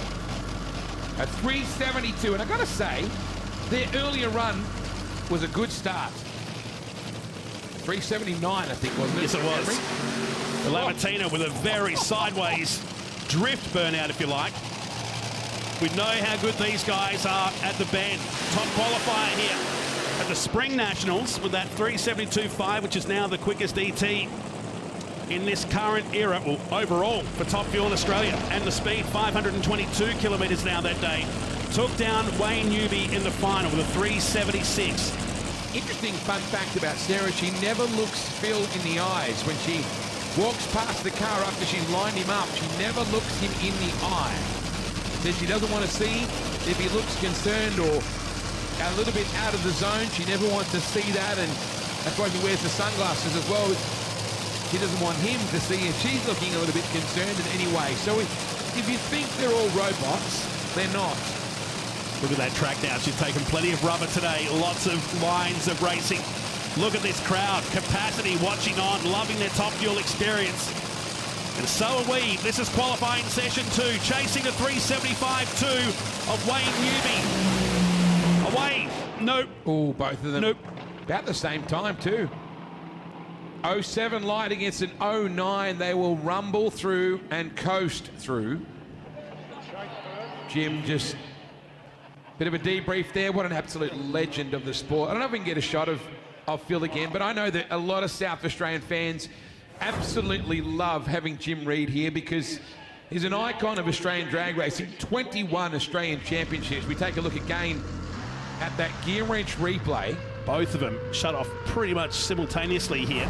Great teammates, but great rivals at the same time. Harris winning the New Year Nitro event. They both ran 3.7 second passes in the A final in what was very humid conditions that night at Willowbank. You couldn't get more polar opposite as people, noobs or wisecracking, cheeky little monkey. Damien Harris, as serious as an accountant in June. And Brooke Rapasada, just that unique running style, because Damien likes to back that thing up quick. He's all business. He's behind the wheel. Now, bearing in mind, folks, the quickest ET in history at this place, 3:72. I've got a funny feeling. There's a couple of experts out there today thinking we might get a 6, a 3.6 maybe. Well, even a 71 would be nice. If it's going to happen, this could be it. It could be between either one of these cars. Look at that. Always the same routine. And they stand as one. Final pairing in the final qualifying session for the Riverbend Nationals. Beautiful header flames, both sides of the track. It's on! It's on! It's on! 368 for Damien Harris. Bang! 368. And we lower it once again. It's 331 miles an hour as well. Both sides of the track. You've just seen history here tonight. Come on, folks. Get up on your feet, tail and bend. That is World Championship stuff right there. Look at all those black shirts. That is remarkable. 373 and a 368. And that is the biggest smile I've seen from Junior in recent memory. What a facility you have. And Bruce Reed across the man. They just took the ET off. That is incredible. 368.3. It's never been done in Australia, and it's happened right here at Dragway at the Bend. And well over 330 miles an hour. That is also the quickest speed at 331.9 miles per hour. My goodness me, here it is on the gear wrench replay. Imagine if that was racing. That was just qualifying. Oh my. I said I had a feeling and you said a 6. I'm like, dude, that's bold. And you look at it, wasn't pretty either. Look at the drive drop from Damien. If you see the early part of that run, that thing was all kinds of sideways. Serious. Look at the drive drop from Damien. From the front onwards, you really see how much that car was moving around.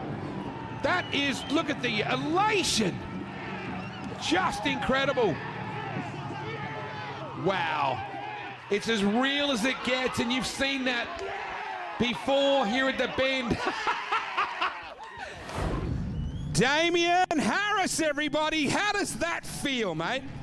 Look, it's something that's been chasing, we've been chasing for a while, so now it's awesome. So I can't thank the Rapasada family, Atlantic Oil, Sano Junior, and all my guys. I mean, they've really worked hard between Perth and here to get the car in this spot to be able to make the most of the conditions here at the Bend. And Noob's right alongside you, and he was stout as well. Yeah, look, I'm really happy for Wayne to run a 72. So side-by-side Rapasada cars, like, that's just a dream. Speed was up as well. That's in the whole package. Yeah, I sort of had a little chat in the car before it took off of 369, 331, and we went a little bit quicker than that, so I'm over the moon. When you think how far this team has come from the last time you ran here, Damien, I'm sure you remember that. Oh, yeah, it wasn't that long ago. We were rods out 2 runs and packed up and took our tails between our legs and took them home. So, yeah, no, it's been amazing. Let's look at the screen here. I want you to have a look at the run and just take us through, because it was a bit squirmy off the line too. You had to drive that thing. Yeah, that's what they pay me to do. So, and that's why they put a steering wheel in it. So all the way, you could think pulling the whole way. Oh yeah, it really had me pinned all the way. Something came off the car there. But yeah, no, I had a very good feeling that it'd run into the 60s and 330. I climbed out of the car, went straight to an official and asked him what it did, and he had no clues. So I said, could you please ask somebody on your 2-way? And he did, and yeah, it was awesome. That's the stuff you don't get to see, Damien, that elation for the team, and this kind of stuff is cool, mate. Yeah, Phil would say the dreams of things like that. So yeah, no, I can't wait to get back and see Senior and everyone. Put your hands together for the quickest and fastest man in Australian top fuel history over 1,000 foot.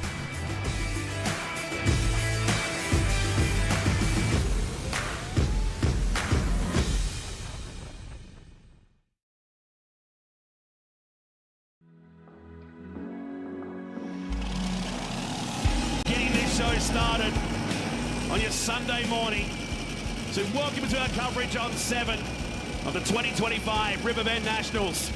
As our first pairing fire up, Phil Lamartina will take on Wayne Newby for the 12th time in NDRC dating back to 2022. Wade Orr just made his way back up to the commentary position. What an atmosphere it was downstairs prior to this, but now we get serious. I love this. I just love it, Nolts. It's so good. Welcome, South Australia. Welcome wherever you might be watching. Across our American friends tuned in as well to get to watch us through the NHRA network as well. So it's wonderful to have your company wherever you may be tuned in. Sarah Lamartina. Now, we talked about this yesterday, Nolts. Sarah, when she finishes lining up Phil, she'll walk past that Fuchs signage, and there's a really cool little decal that says Sheridan, which tributes the loss of a beautiful young life who was killed in a road accident. And Sarah just walking towards the car to the right of your screen. Watch this. She blows a little kiss and then she touches that. Looking back at the tree, bit of fluffy clouds in the distance. We're going for a top of 23 degrees here today. Little bit of wind, but nothing to be too concerned about. As your first pairing in this all-run format of Top Fuel is ready for Sunday morning. Lamartina, defending Riverbend Nationals champion. Good launch. Give it to Newby. Fire up on a Sunday morning with a 75. Yeah, there's the wake-up call you want. 375, 325 miles per hour for Newby, and gets it done in round number 1. This team felt that car was on for a 60 yesterday alongside the teammate. Hey, they're coming out swinging on race day. Let's just go side by side to kick things off. To remind you what you saved your lunch money for, left-hand screen on that gear wrench replay. Lamartina was hosing on that left side for a majority of that run, but still ripped it through at a 391. But Noob's continuing with that consistency. He was at 375 yesterday, a 373, and back in the 375s. Peter Pike standing by to have a chat with Wayne Newby. And good morning, Mr. Newby, and nice way to start the day off. 375, 325. Yeah, no, the car's been running killer all weekend. The boys will be happy with that. Could have been a little bit better, but as long as we're going rounds, and that's the main thing, and keep extending our lead in the championship. It was a day of chasing for Rory Taylor and the team from the West yesterday. The battle of the yellow cars in this second matchup. Phil Reid, whose record was stolen yesterday. If that isn't the incentive Bruce Reid and the team want to take that back on race day, I don't know what is. These guys too had a bit of a battle on their hands as Kyle's wife Kira backs him up. His dad Dean went to hospital yesterday, twitched his back, picking something up. So we lost Dino out of the mix. This team will fight on. These guys had their ET, as you said, taken away from them, Nolts. There is something magical about this place. And that's not just a gain, that is a light year gain, what they did yesterday. Oh, yeah. But it's quite possible. Well, you and I spoke to Bruce Reid yesterday. He said we can do it. It's just going to take some work, Nolts. Here we go. Putman up against Reid. Steering to the centre, he's going to get it, and that is an upset, because coming into this round it was 5-zip in the favour of Phil Reid, and Kyle Putnam rewards the team with a 398. And a drive job too. Did you see that thing was loose as a goose? That's a great run of 3. Ooh. Kira gives us the thumbs up. Rory Taylor will be ecstatic with that. Boy, that's a solid drive because it was busy. 398. Heading towards the centre line instantly, so it's dropping cylinders. Watch it go white on the right bank. He's trying to drive this car away. Phil Reid was having his own dramas. What a drive job. The front-on shot will show you how close it was. I don't want to oversell that like I did last time. Here it is on the gear wrench replay. So left-hand side, Putland. He got the launch, was behind at 330, and steered that car back away. That is not easy to do from one side to the other, and gets the nod in the second pair up. Rapisada Autosport International Team Junior. He was all animated. Even Damien Harris was grinning. He almost chuckled, I think. Yeah. There's a bit of feeling between these guys. Damien doesn't even like himself, he said. He doesn't like me, he doesn't like himself. I love it. Bit of trash talk. I want more of it. Bring it on from There's only 5 here, but it's got the feeling of a 16-car field, the way the tensions have been this weekend down in the paddock. So your number 1 qualifier, and now the record holder with that 368.3 yesterday, Damien Harris. The benefit of this odd car field, he gets a solo for being number 1 in qualifying. And guess what? He's in the lane that he set that 68 in yesterday. Junior Rapisada and his brother Santino, opposing cars but same team. And this guy is ice cool, Damien Harris. Not leading the points. They had a Barry Crocker here the last time we were here. Both the Rapisada teams. Santa will tap that wing in memory of Louis. What has Damien Harris got for us today? The thing is loaded for bear. It looks very tasty. Boy, that was 372 and again 331.6 miles per hour. Ben, put your hands together. That is amazing again. He knows something's going on, Nolts. 0.3 of a mile an hour away from the record of yesterday for Harris. Set to thrill. Look at the car stand up the whole way down. Again, a sub-3 to half track. It's exactly what we saw yesterday with that 68. In these conditions, I've got a feeling it's going to go. It's going to happen today. It's on, it's on, it's on. That's going to be my new ringtone. Please put your hands together for Phil Reed as well as the guys go by and give the rappers a rap. Great shots from our gear wrench replay. And the Rapisadas, there's a power walk and there's confidence.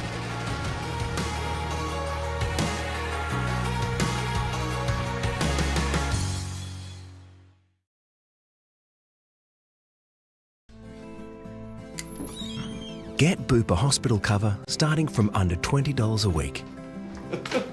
And feel good health, catch on.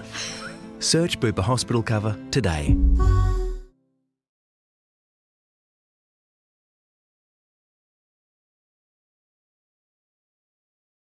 At Repco, we get what gets you going.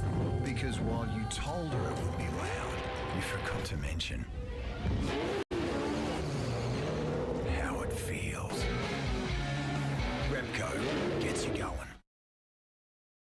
Celebrate mum with something special from Domain. Save the day with a Philips automatic coffee machine. Hot price. Wet to dry straightening with the amazing Dyson Airstraight. Or music wherever she goes with Sonos Roam.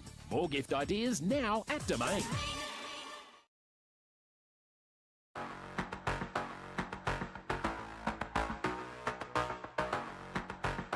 Number 1 and number 2 quickest ETs in the country.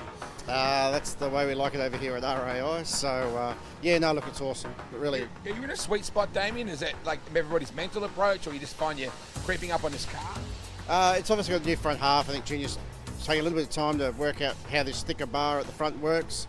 I think he learned a lot from running the C car last year as well, after we crashed this particular car. So, but again, it's just Junior. He just, I think, goes to sleep dreaming about knobs in the management box, basically. Is it a perfect storm situation when you run numbers like that where everything comes together? Oh, yeah, look, the bend is the place to be, I mean, so the racetrack surface is just like a billiard ball table, you know, dead flat, the track prep and then the weather, you mean, so yeah, it's just a perfect place. Noobs, I got to say, you are in a good patch right now. That 375 mark is about where you're at. Yeah, like the car's been consistent all weekend. We're trying a little bit better than that for that run, but I suppose hopefully we get to the final and we get to race our teammate and then it can be on like Donkey Kong. Matty, a year ago, if I'd said to you you're going to be consistently stuck in the 375 territory, that would not have been a bad thing. No, but these days you've got to run a 60 or you're nowhere. After yesterday, you got to run a 60. That's correct. No, the conditions here are perfect. The track's killer. I think it'll happen again tonight, you know, hopefully one of these cars, so hopefully it's mine this time. This is the stuff that really makes you realise why you do it, right, Wayne? Yeah, like, you have them meetings where you have bad meetings and you doubt yourself and bits and pieces, but I think we're on the turnaround here and everything's looking good for the future. Phil, how is the day going for you so far? Not good. We had a $2 part then break on the car, which then went into the blower belt, snapped the blower belt. So just one of those things. $2 part can ruin. It's always the $2 part. It is. Can ruin $1 million car. So, but I got my great mate, Mr. Personality, Damien Harris next round. So hopefully we've planned it this way. I need to take him out early so I can at least make the B final. I heard a rumour that his ET in that run was actually quicker than your ET as well. Have you heard that? He has number 1 and number 2 ETs? No, and it doesn't matter. Who knows who ran the second quickest ET ever? No one.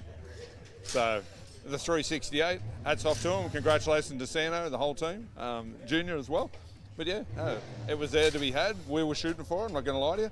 But yeah, we just underestimated it with the delay with the crash. Our tune-up wasn't quite right, but you know, hats off to them. I mean, they're the form car at the moment. We knew they'd bounce back. But yeah, he had the form on the board in Perth, so. Phil Lamartina, where are we at right now, coming into round 2?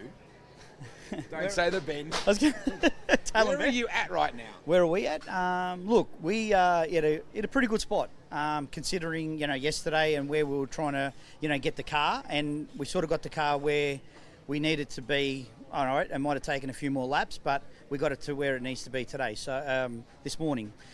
So we're confident. Now we just need to do very subtle, small changes, and mainly with the fuel system that we're in clutch and all that sort of thing, and weight on the clutch. And it's not technical, it's just how it is, we're trialling different stuff, and yeah. So if you change too much, then you don't know what worked, right? If you suddenly come good, you go, hang on, what just caused that? That's exactly what the discussion we had this morning. We had to be careful not to change too much stuff, you know what I mean? Now, we changed just enough stuff to get down the racetrack, and I know that sounds silly to a lot of people, but we changed enough stuff. We needed to just get down the racetrack, which we did. So now what we can do is we can now actually focus on where the car is slow, in what part of the racetrack, and then improve on that. If you had to run a 60, will you get black earrings like your crew chief? I mean, I think that's a big challenge here. Well, did you see the boy? I might get him tattooed if I ran a 60. Boy, Kyle Putland, that was a drive job. Yeah, from my perspective, I had a hole out. I knew it went to the centre line. I was steering it. It didn't steer as much as what I needed it to. Till I got off it, then it went the other way. Well, actually steered, but the boys are taking a little bit of wing out of it now. Because the air is so good. If it's dense, the wing reacts really well. So yeah, it's finessing. Dad's at home watching? Yeah, he's at home with Mum up Murray Bridge. Yeah, he bulged a disc yesterday, so yeah, we're down on crew, which makes everything a little bit harder, but we're going really, really well. I'm super happy how the team's going.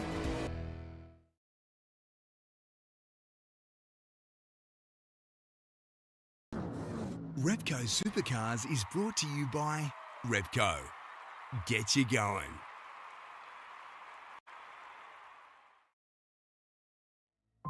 State's case against Gypsy Rose Blanchard. My mom is my best friend. All she wants to do is keep me safe. And you're my angel. Have you been able to confirm the girl's medical history? Do you ever feel scared? I'm trapped. Nobody's gonna ever do more for you than I do. She's never gonna let us be together. Do you love me? The Act. Stream now on 7+. Life's a bit like a renovation. Both have highs and lows. Having the right tools can help make all the difference. With 5 health benefits in one tablet like energy support, Centrum for Men is a useful tool to help maintain your health. Wake up colourful with Centrum. Bonus uptime at Domain. Purchase a selected Australian-made mattress from Dunlop by Sleepmaker, Sealy Posturepedic or King Coil by AH Beard and receive a bonus Guardsman mattress protector and 2 pillow protectors. Total bonus value over $200. Bonus up now at Domain.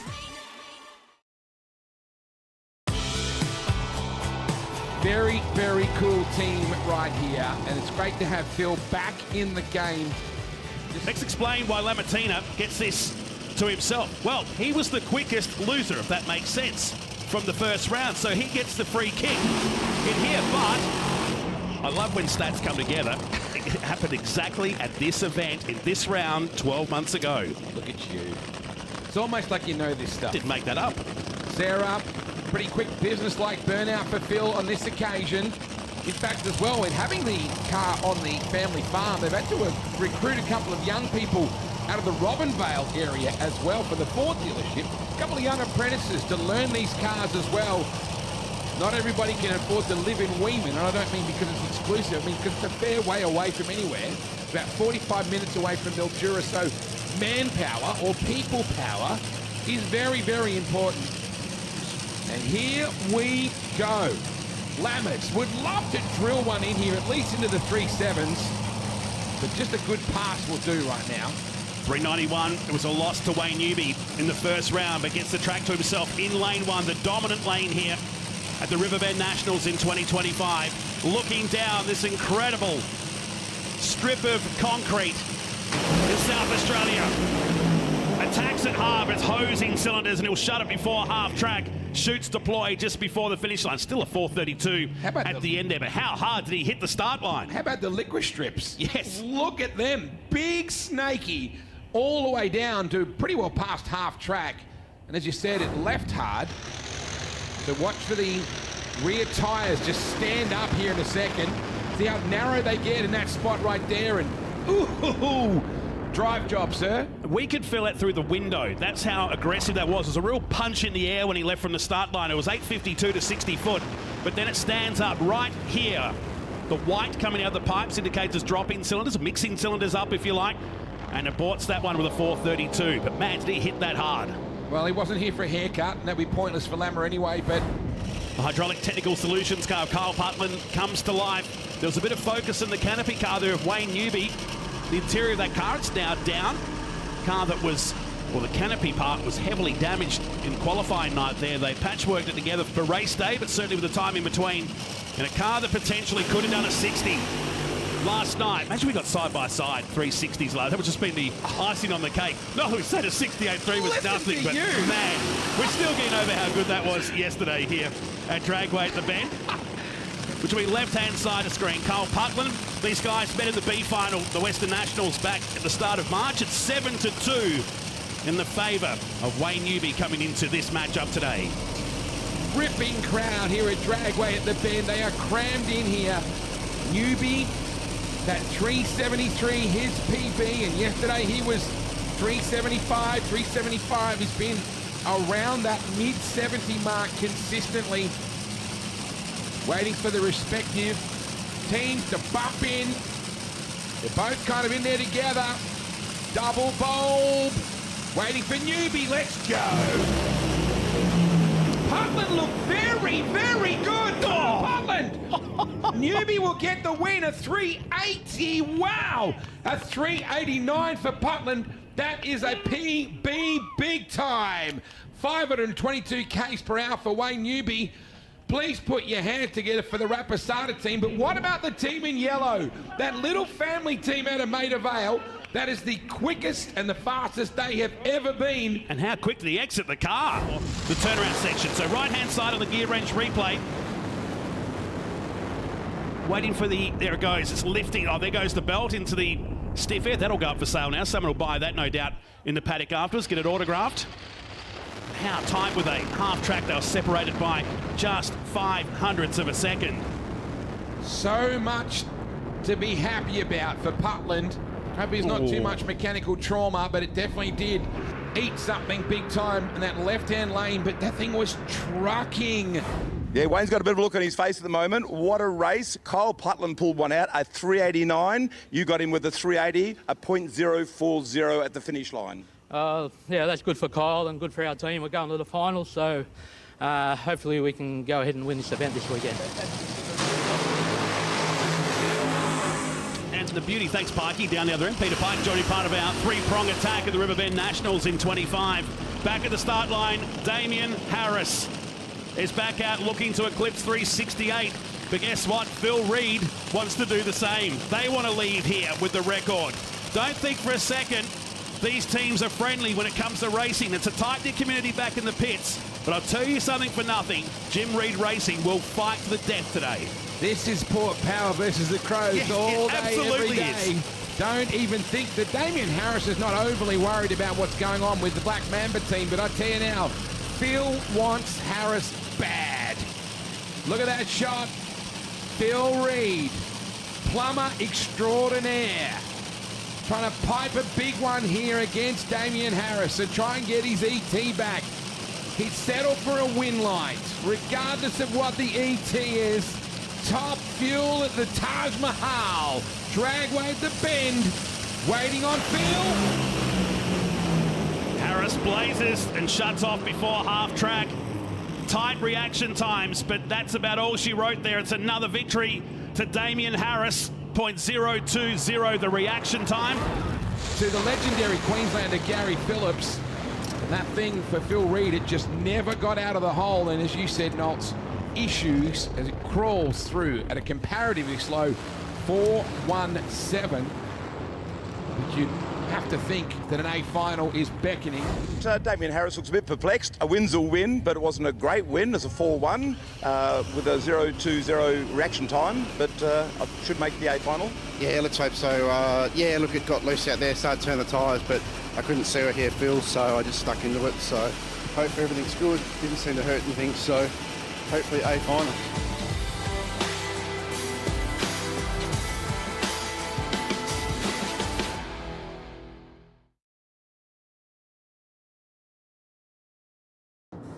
Repco Supercars is brought to you by Repco. Get you going.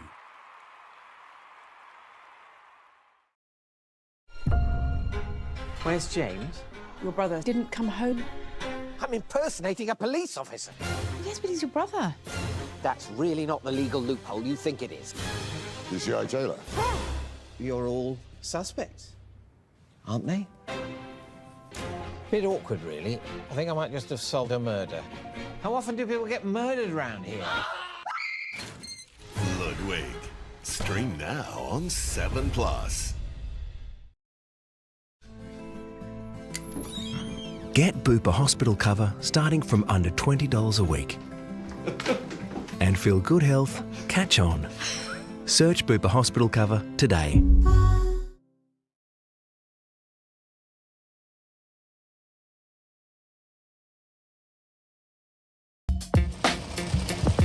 Top fuel. It's a C final, and it's a singular pass for Felipe. Phil Reed, the Hydrolink Black Mamba. They really, this is about pride, this run. Exclamation mark time. They broke a throttle cable. It was something that simple in that second round. Right there, the left side with a spring. That's what broke during that round 2 pass earlier today. This niggly things, not. Yeah, niggly things. Unlike the Spring Nationals, where it was a dominant display at that point, went home with the new ET record. Those tyres have had a workout today. That scowl on his face, it's all business. They know they want to make a statement here. Let's face it, the last time we were here, they ruled this joint with an unthinkable 372. Time to go, Felipe. Oh, this looks handy.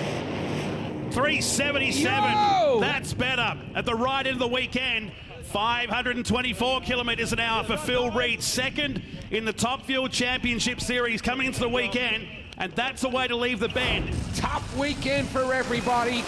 This thing just got down and boogied. Nice run, Felipe. Good stuff.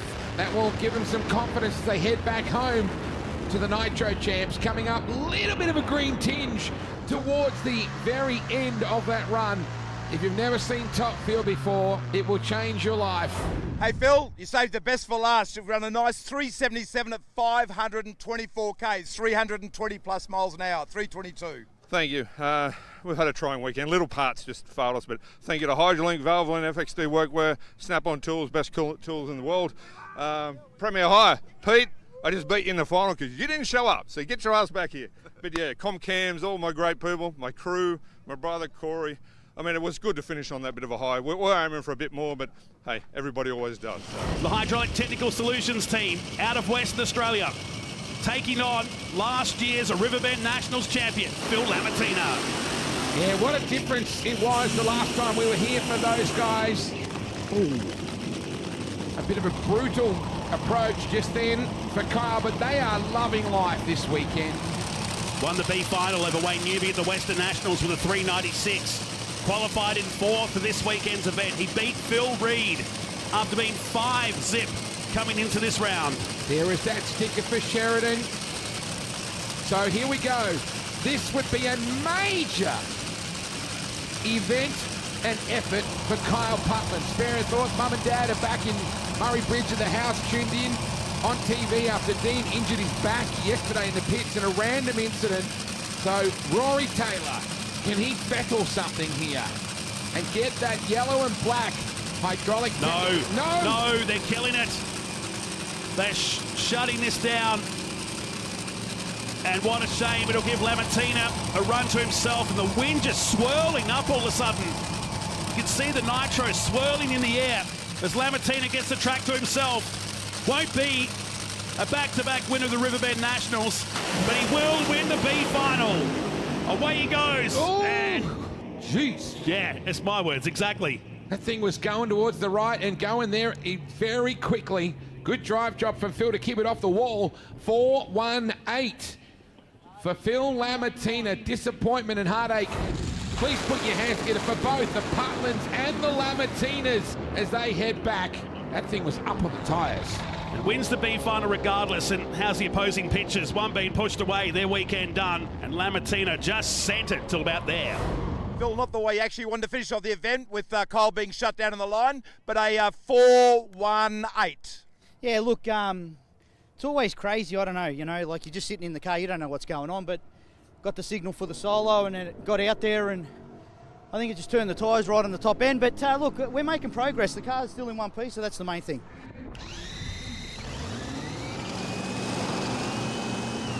But we're set for your A final. What an effort from this Rapisada team. Side by side, they've broken records helter-skelter this weekend. And we saw a magical 368. We saw Newby alongside him with a 373 to prove it wasn't a fluke. We saw Damien Harris run a 372. And Phil Reed said, nobody remembers second fastest. Just to take the sting out of it. Uplift cranes, Atlantic Oils, Titan cranes. Damien Harris, all business. Remember, he made the A final. It's pretty gloomy out in the distance, isn't it? With the sun still trying to peek through. Over the back, you're looking towards the southwest here in South Australia. Harris didn't get out for that A final against Chivris, which gave him the win over in WA. But these two last met in the A final at New Year Nitro. The win going to Newby in another howler. Side-by-side threes at the finish line. This would just be the perfect way to cap off this record-breaking weekend. Can we do it again?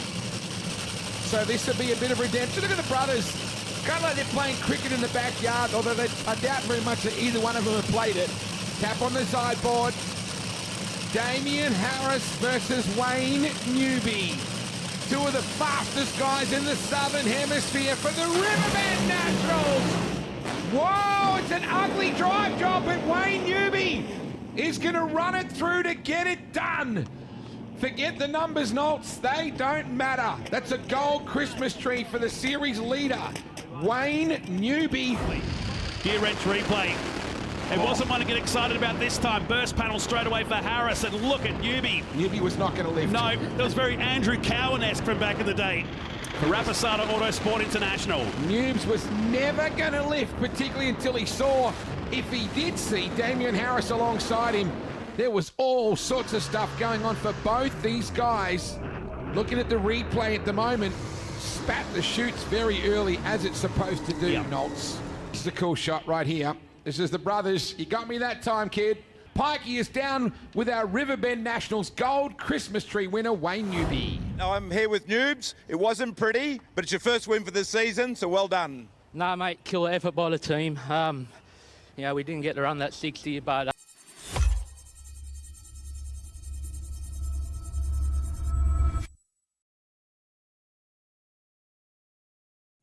street car through to a race car, be sure to think of Aeroflow Performance. The ever-increasing range that started with just hose, fittings and fuel system components has grown to include boosted turbochargers, bang shift shifters, X-Pro ignition and electrical accessories, Bosch motorsport products, fabrication parts, as well as driveline and engine components. With an exceptional distribution network and inventory, Aeroflow products are always within reach. With more to come in the future, be sure to keep an eye out at aeroflowperformance.com.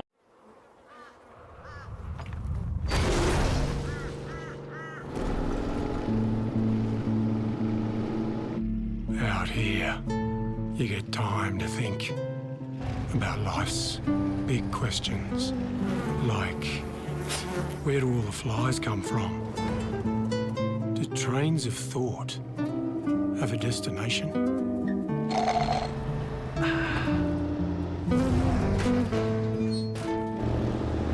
How far away is that storm?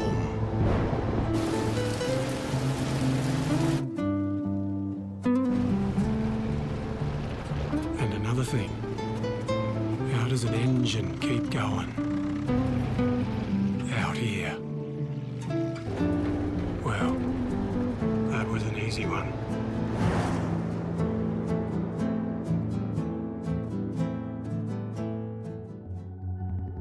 You know, it's starting to get a little predictable here.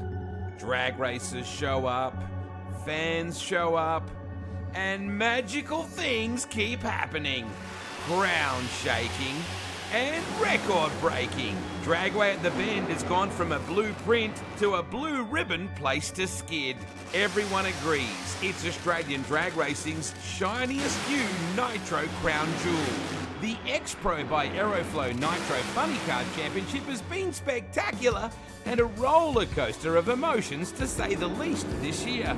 Expat Kiwi Morris McMillan has been under siege from old hand Gold Coaster Justin Walsh and newcomer all the way Josh Lay. The last time we were at the Bend, the floppers were showstoppers, with Josh Lay scoring a PB and a gold Christmas tree to get the job done. This time around, the all-star cast of the Fast has changed a little. Adam Murray is out after a motocross incident and Justin Walsh is out due to illness. Enter American superstar and now super sub Tommy Johnson Jr. to stand in for Walsh.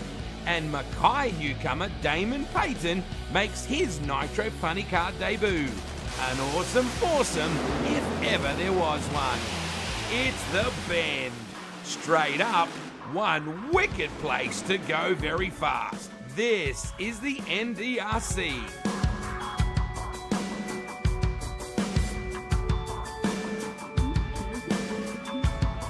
Bring out the fuel coupes for their first run in qualifying. That is all the way. Josh Lay out of the ACT recently became a father. His beautiful wife Kelsey back home looking after their beautiful little one. Yesterday was Josh's granddad's birthday in heaven, his 80th birthday in heaven for Rolly. And they did a really cool thing, Nolts. I showed you the photo of the Lay family just out here with the original racetrack.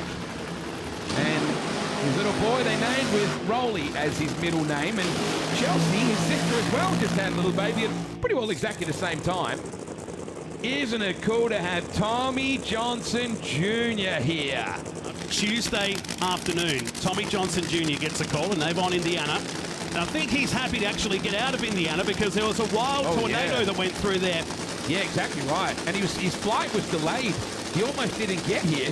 What an experience to have him. What he didn't tell you was that was a private jet he was on. Ah, well, GC must have hired it. Yes. So Josh Lay, he won here, remember? Did a phenomenal job. So, and there's the guy we're associating more and more with Top Fuel Motorcycle, Brody Pilkington, bringing him into the lineup right now. That beautiful rocket Aeroflow funny car. For Johnson, he ran at Sydney at the first round, but that was in quarter mile trim. He went to 1,000 feet from the Nitro champs last year, but no stranger to running 1,000 feet. The NHRA, you're looking at a guy that's had so much success over the years. He's driven for some of the legends in the sport. Think of Don Schumacher, think of Kenny Bernstein, think of Joe Gibbs. Well, this guy's driven for all of them. And GC. And GC. And Wendy. Hello, Wendy. Dorsey's tuned in as well. So Tommy Johnson Jr.'s first look, and he looks tasty. Oh, side by side, thank you very much. A 399 all the way goes sub 4. That is massive for this team. Come on, Taylor and Ben, put your hands together all the way. Josh Lay runs a 399. And Tommy Johnson Jr., a lazy 403. First 3 for Lay as well, 3.993. Had that been a race, folks, the margin of victory would have been 0.009 of a second. But we're in qualifying mode. And a stacked weight to get Nitro Funny Car blazing down Dragway at the bend. Tommy Johnson Jr. No leading time. Let's go. Bang out of 4. Didn't even run in the test session. Drive job. That's a great drag race.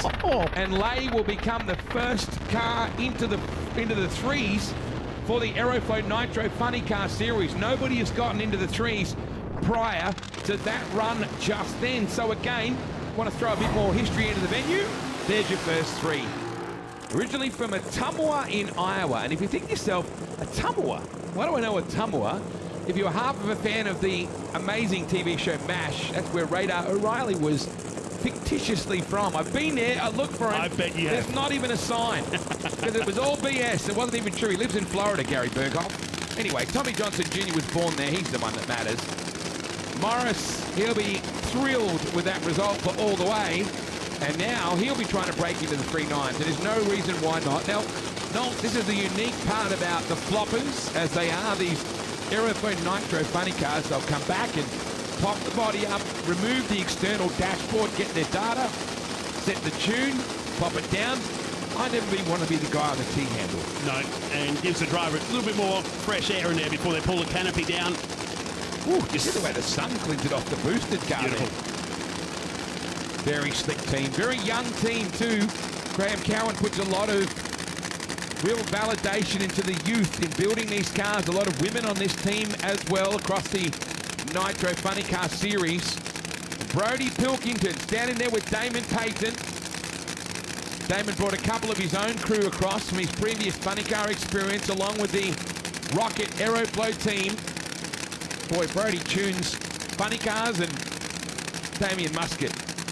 Good deal. Very talented guys. They bump into pre-stage. Second pairing here at Nitro Funny Car. McMillan taking on the rookie, Damon Payton. Good launch. And wiggles and rolls for McMillan. Payton. Nice for Payton. He went 430 earlier today. Now it's a 408. And the Rocket team stoked 304 miles per hour. But McMillan was shake, rattle and roll aboard the boosted. They say red cars go faster. Well, we'll have to wait for Q2. That's a PB for Damon Payton. His previous best was a 4:17. He's just gone quicker. Keep your eye on the boosted Mustang on the right-hand lane. Drive job, much. One bag Kiwi did a good job to wrangle that thing back into the groove. But Payton will be very, very pleased with that. Neither one of them spectacular on the lights. 0.10 and a 0.16. But at this point in qualifying, it's not going to hurt you. But a 4:08, great result for Damon Payton. They'll be thrilled. So too will Dom and his little bub. All good to do this in testing when there's nobody around in the grandstands. You were doing it here in front of nearly a capacity crowd. Oh, yeah. To come out here, you've got to calm the nerves. The butterflies would be in the stomach as opposed to in front of the car like we normally see. Oh, well played. But goes 4:08. He will go back. His confidence will be booming for round 2.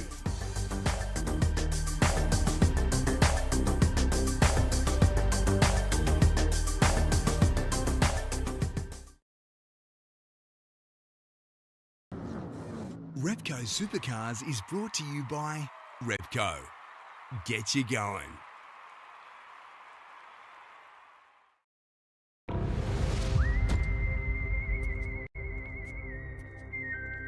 (911), what's your emergency? Dispatch, we have a problem. Think of this as a poisonous cloud of death. Medics! It's coming right at us. My, how far we have fallen from grace. New 911 Lone Star. Stream now on 7+. Introducing Gemini in Gmail, Slides, and more. Powerful AI with enterprise-grade security that helps businesses research, communicate, and present more effectively. Everyday tasks don't take all day with Gemini for Google Workspace. I love it when a plan comes together like that. I got off the fence. You can feel it out there. That team have done this so many times, but the air conditions have just been magic out there. The golden hour has delivered, and that is the field set for Top Fuel. But the Nitro action continues. This is Nitro Funny Car, their second and final session. Well, we've already seen a 3. Josh Lay within the 3.9s. No one's ever done that before. We've got the shivers, and we just watched it. We sure the fans here appreciate what they've just witnessed at Dragway at the bend. Meantime, back at the start line, Josh Lay, your number one qualifier, the 3.993. Here we go. He's about to take on Morris McMillan. Here we go. That's the question. Oh, that's the very big question. Well, keep the cameras rolling there. I wonder whether, I imagine that Junior has gone down there. Oh, yes. You had plans tomorrow. Cancel them. You're staying here for the night. You're going to be here and witness it again tomorrow. Hang on, does Matt Putnam know that? Oh, yes, we better clear his room out. Lay McMillan. McMillan didn't get a time compared to the man on the right-hand side of screen. The only car in the 3s so far. Could these guys start lowering? I got a feeling we could do it again. Why not? Why not? All the way, Josh Lay, and one back. Oh. Lay looks good. Lay looked good. You saw him shut it down a little early just then. He laid it off early, and it's a 4.05.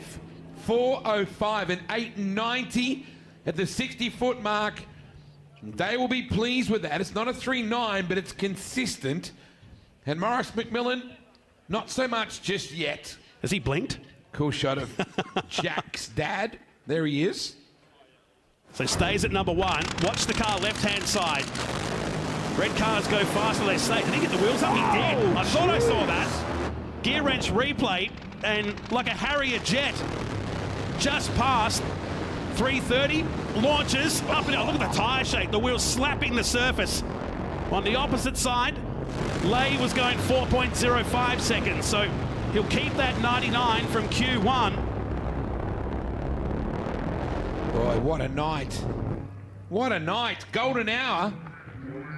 That's Australian gold, my friend. Canary yellow. Love nighttime racing. And we're in that perfect night conditions at the moment. So left side, up it goes. Just imagine the shake going through, not just the body of the car, but the body of the driver at the same time. It's incredible to think about the world standard. That's what we were talking about just then. You made that point. Were you going to call Brittany? I know you got her on speed dial. Yes, I do. No. And you expect that. This is the newest drag strip in the country. A lot of work went into getting Dragway at the Bend built. You got to remember, this was built on the old Mitsubishi Proving Ground here in South Australia. We run the opposite way to the old Riverbend Dragway that ran in the 70s. In fact, there's parts of it you can still see if you drive down the spectator car park on the way out. These guys aren't worrying about that right now. Our second and final pairing, Tommy Johnson Jr. from Indiana up against Damon Payton, the rookie who starred in the first round after just a handful of test sessions, did it in front of the big crowd. So he's not worried about the fans watching on here. He's got one tough American alongside him. He's been doing this gig since the mid-80s. Just a very laid-back customer. As you said, wildly experienced.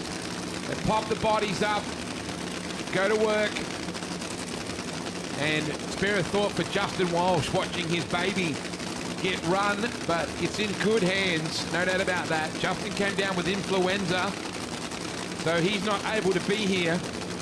And I just hope we time this perfectly, that we launch the funny cars, and it times in with the return road of the Rappers, because I know the South Aussie fans will get all up and about.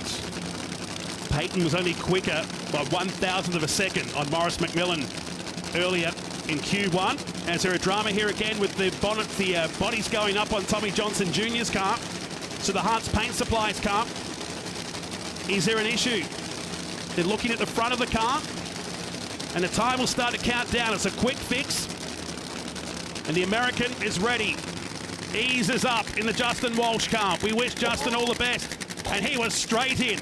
He doesn't want to leave the opponent hanging here. They respect each other, all these teams. A lot of work goes in, and they don't want to hang someone out to dry. Can the 99 be beaten? That is the big question. Here we go. Waiting for the cars to bump into pre-stage. The rower lights at the top. 7 seconds from that point. No, it's not going to happen. What is going on here? No lights for them. There's a problem with the tree here. Oh, that's critical. They roll them back. Now they're saying, let's go, let's go. Simpso bringing them in. Queso down there as well. All the NDRC boffins getting them rolled in. Do we go now? You bet.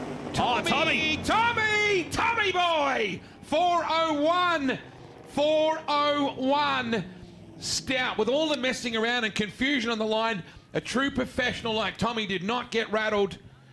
Drove around it, didn't he? 4:01.5 puts him into second position. The Hart's Paint Supplies team confirm at the other end. Oh, look who's coming back down the return road. That is the funny car field set for tomorrow. So Josh Leigh holds on to that #1 position.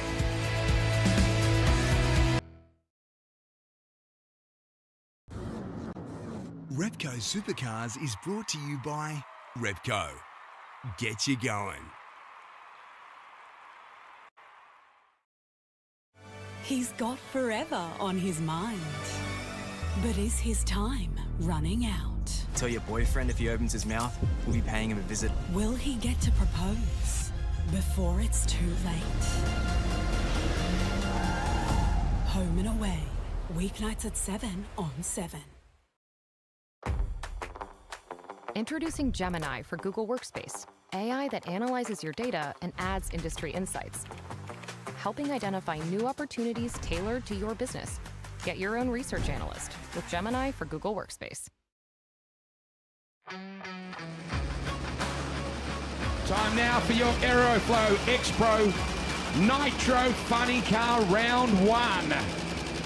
Damon Payton, what an experience for him. Tommy Johnson Jr. on the raceway. So Payton, the rookie, lines up alongside an icon. Hello to Justin Walsh. Walshy is probably sitting on the couch in his underpants eating Cheetos like Homer. Yes. But probably on the edge of his seat watching this. We miss you, mate, but we're awfully glad that Tommy could super sub.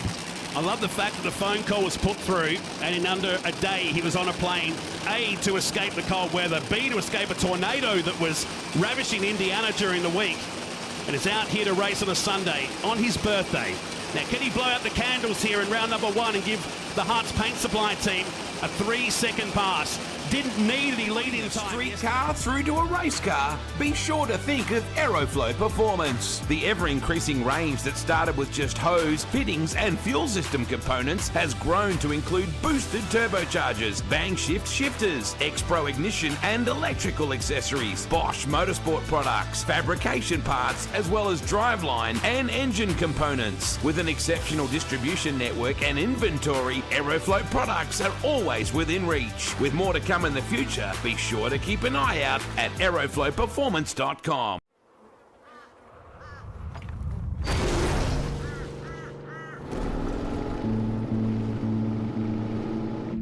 Out here, you get time to think about life's big questions, like where do all the flies come from? Do trains of thought have a destination?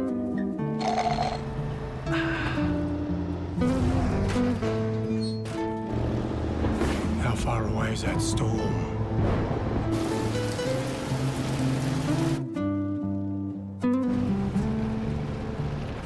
And another thing, how does an engine keep going?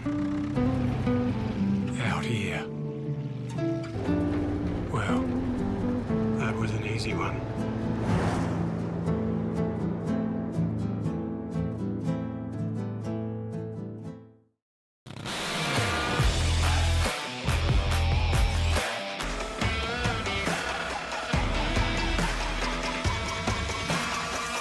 It's a great career choice. Stop thinking and just go for it.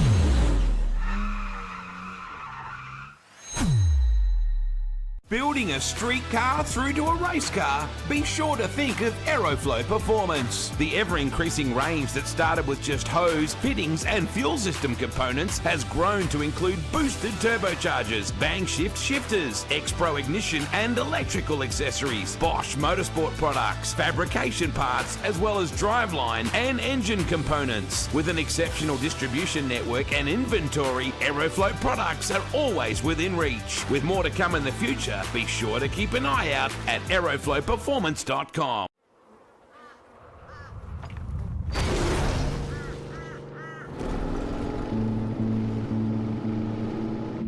Out here, you get time to think about life's big questions, like where do all the flies come from?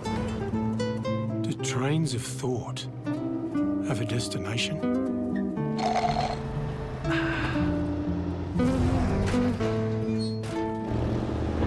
How far away is that storm?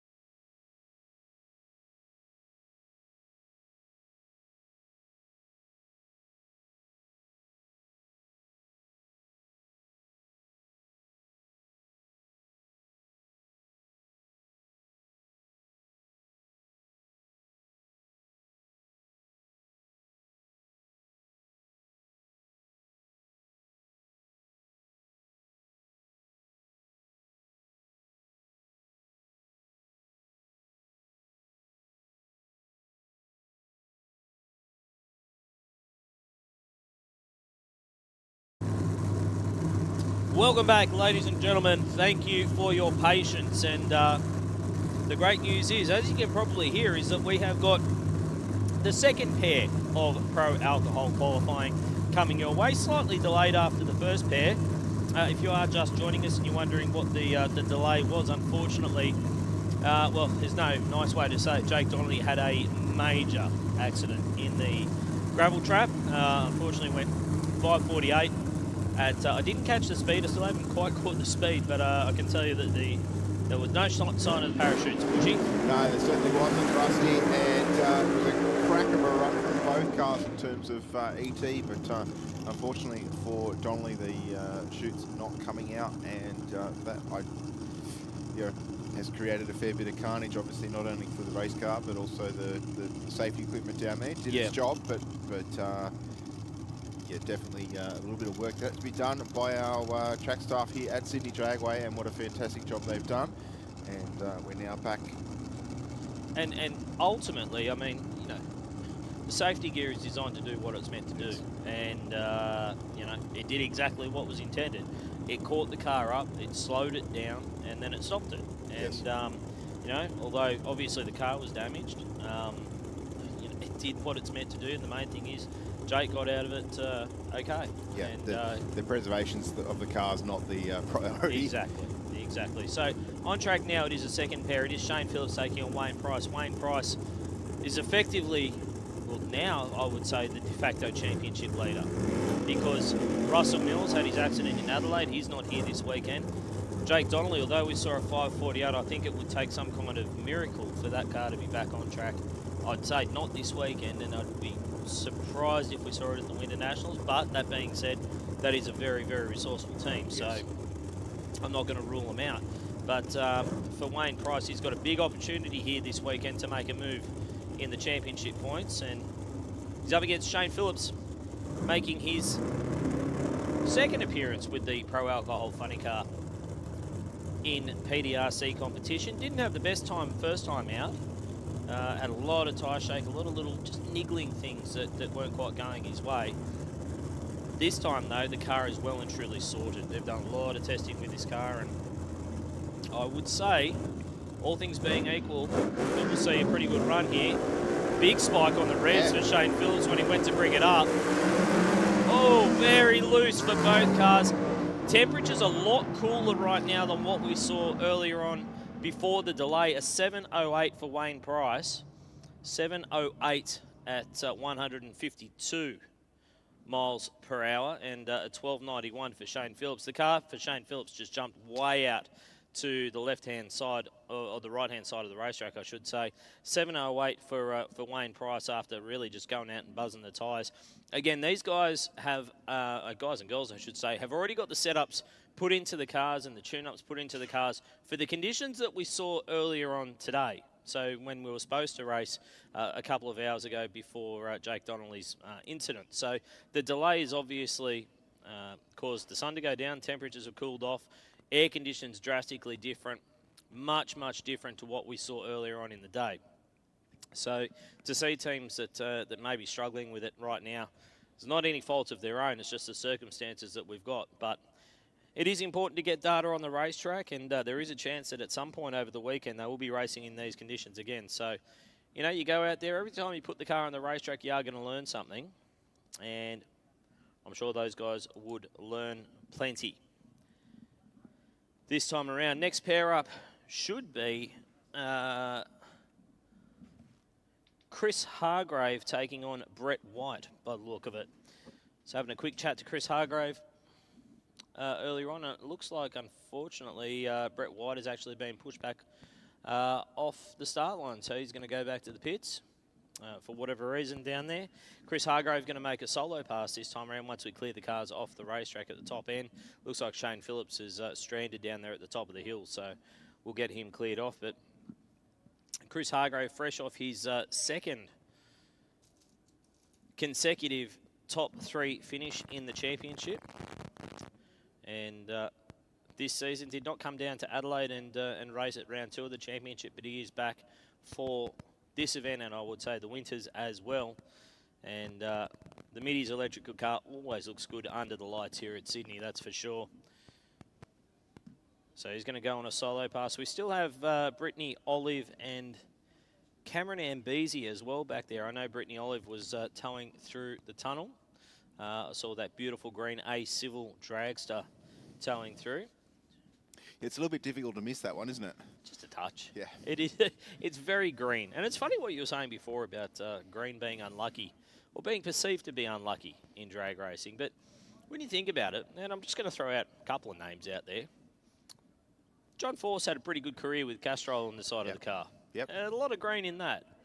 You know, I reckon that in itself is probably enough to put it to bed. You know, British Racing Green's had a pretty fair old on just run over the years. Every second. You know, green, I'm not going to say it's unlucky. So Chris Hargrave on a solo pass this time around after Brett White pushed it back to the pit area.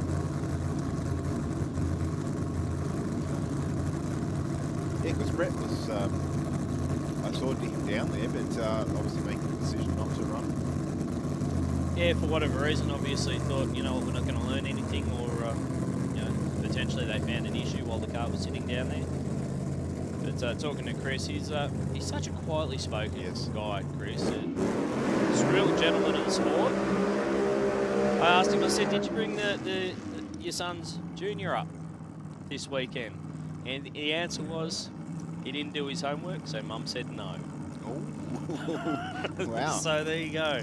So if there's a lesson in this, guys, if you're out there and you're watching this and your kid's sitting at home and you're thinking, how do I become a drag racer? Step 1 is do your homework. Yep. Step 1 is do your homework, so Mum will let you go race.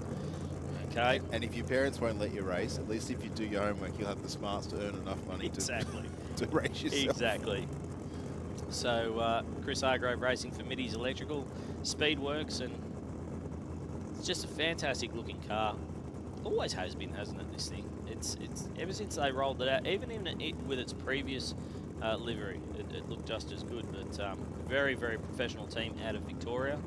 And as I said, a consistent top 3 runner in the championship. Not necessarily the quickest car in the field, not necessarily the car that's going to be going out and running low ET of the universe, but they're a car that will make you work for it. You know, they're always going to go down the racetrack. You know, when it comes to a competitive sense. Obviously, qualifying is a little bit different, but they're always going to try and get this thing from point A to point B and put it down the racetrack. So, in now, Chris Hargrove, the Middy's Electrical Mustang funny car. Pretty clean, right down the centre of the lane. Wow. I reckon he'll be pretty happy with this, and a 5.52 is the result. 5.52 for Chris Hargrove. That will slot him into the number 3 qualifying position as it stands at the moment. Although, of course, that 5.48 for Jake Donnelly, I dare say, will be removed by the time we do get to qualifying session number 2. So 5.52 at 264 miles per hour. I think that might be close to a PB speed for those guys. Steve might be able to give me the thumbs up or down on that one. Is that a PB on speed? It is. Yeah, there we go, 264.7. So that is a booming run for Chris Hargrove. They were a little concerned that it wasn't going to have enough temperature in the engine because it's been so long since they warmed it up. So, you know, to see that come up on the boards, they're going to be pretty chuffed with that one. Yeah, and as you said, Rusty, the rud was dead straight. The car didn't deviate off its off the line that it was in, or didn't seem to shake the tyres or anything. They're just straight down the middle, which is not normal for a funny car in any category. Straight down the centre of the lane. Yeah. It's not normal for a funny car, let alone a funny car on a cooling track. You know, they do tend to walk around a little bit. But that, I believe, is going to be the last funny car that we see, because all we've got left now is Dragsters. Yes. Dragster's making a little bit of a resurgence in pro alcohol over the last couple of seasons, and I'm here for it. I like seeing dragsters go quick. Funny cars are cool, don't get me wrong, but seeing dragsters in pro alcohol, it kind of takes me back to my childhood. Yeah, I think we're similar age there, Rusty, and have experienced the mix of pro alcohol in the part of the attraction to that category is that you can race an altered. Yep. Versus a funny car versus a dragster. Yep. Not like in the US where they split the two. They split the classes. The categories up. We found a way to make it work. Yes. We like everybody in together. We're all inclusive. Now, the main difference is the power plants, or the capacity of the engine in a dragster is typically a little bit less than what it is in the funny car. Yep. Which I think most of the dragster drivers get around that by revving the engine a lot harder. Yep. And making those what cubes they have earn their supper a little bit more. And also your supercharger overdrive as well. That's the other way that we use it to level the playing field. So you know, there was an idea out there that the funny cars had a little bit more of an advantage over the last couple of years with the rule set that was available to them. But that being said, we saw someone take full advantage of the rule set and take the best parts of the funny car, the best parts of the dragster, the best parts of the altered, and that was Russell Mills. Yes. Put it all together in one thing. It was long enough to be a dragster, but your seating position was much more like a funny car, and you're out in the open like an altered. And he made it work. Yeah. You know, he won the championship last year before that car unfortunately met its untimely demise down at Adelaide in the last round of the series. We did that with 2 cars, Sydney, both the longer version, which is the later version, and then the one before. But it's I guess one of the things about drag racing is you can be a little bit individual if you choose to think a little bit outside the square. And a lot of people think that the rules are so restrictive now that you can't do anything about, you know, getting inventive with it. It's the exact opposite. It's exactly the same as it's always been. There's always been rules. You just got to find those areas that perhaps have not been taken advantage of yet. Yes. It might be a little bit grey. Moving to the grey areas a bit. Yeah, they haven't been tightened up yet, you know. Yeah. So, speaking of which, you know, Cameron Ambeza, he was in the other lane when Russell Mills had his big accident down in Adelaide. And he was actually, there was bits of carbon fibre body bouncing off Cameron's car. He actually sustained a little bit of damage to the wing on the car. So, you know, fortunately, all's well that ended well there. But for Cameron Ambezi, it's not what you want to see for an opponent. Brittany Olive, on the other hand, she knocked out a couple of personal bests down in Adelaide, and has been running really, really consistent times. And again, it's not necessarily about going out and being the quickest in the world for Brittany Olive. Right now, it's about getting laps under her belt in pro alcohol trim, and it's about just getting the car from point A to point B, and I guess making whoever's in the other lane beat themselves. Exactly right, Rusty, and we've seen many racers take that attitude to their racing. They may not have the outright power or the outright speed to win races, but they make sure that the person in the other lane is on their game every time that they come to the start line. Fantastic to see Cameron Ambezi back at the racetrack. Both cars leaving. Olive left with a really nice line. And Ambezi over towards the wall, Rusty. I don't know if he touched it or not, but there wouldn't have been much gap there. 571 with a 240 mile an hour for Brittany Olive. Wow, a 959 to the 60. Yep, that's a PB, I'm pretty sure, for Brittany Olive down there. 571, 240. Cameron Ambezi, the car kind of left okay, but it got way over near the wall, and he wisely rolled out of the throttle. That's not where you want to be in a dragster, that close to the wall. So 571 at 240, that's a fantastic run. But out of the first qualifying session, number one qualifier will be Daniel Reid after that first off the trailer, 545. He's trying to do exactly what he did down at Adelaide last time around and run the table. Jake Donnelly will sit number two with a 548, but again, remains to be seen what happens with that team and that car after that mammoth accident. Sitting in number three will be Chris Hargrave with a 552. Brittany Olive in fourth with a 571. And then back to Wayne Price, Cameron Ambezi, and Shane Phillips. Moving now into Top Fuel Motorcycle. Although we don't have Top Fuel or Nitro Funny Car on track here this afternoon, we do have some Nitro. And there's nothing quite like a Nitro Harley on a Friday night. Just saying, some people go to the pub, other people might go and play trivia, you know, some people might, you know, go and have a slap on the pokies. These guys like to jump on nitro-fueled Exocet missiles. Yeah, and wear ballistic vests while doing it. Yeah, these things. Why? Because they can. Yeah, well, you got to have a hobby, don't you? Correct. Ian Ashelford from Greenfields in Western Australia will be taking on Corey Buttigieg. Ian Ashelford been racing these motorcycles for a very, very sick bikes. Haven't seen them at Sydney Dragway for a very long time though, so awesome to have Ian Ashelford back here. And Corey Buttigieg, on the other hand, ex-Pro Stock motorcycle racer who has made the little switch across to a Nitro Harley. I don't think you can get two different types of motorcycle to ride, to be honest, but certainly bulk talk in this operation. Yeah, absolutely, absolutely. If you haven't seen Nitro Harleys before, they're a bunch of fun. You know, doesn't always go right, doesn't always go to plan, but they're a bunch of fun. And, you know, all things being equal, these things will run deep into the 6-second zone at, you know, over 220 miles per hour. The one name that we are missing this weekend is Benny Stevens, who I'm sure is watching online. Benny, we miss you. We wish you were here, but we understand. Work comes first. Both riders into full stage now. The tree will drop side by side. Ashford away first. Really laying both bikes over down there. Corey Buttigieg getting way close to the centre line. Ashelford looked like he was on a decent run until about half track, and the bike kind of jumped over.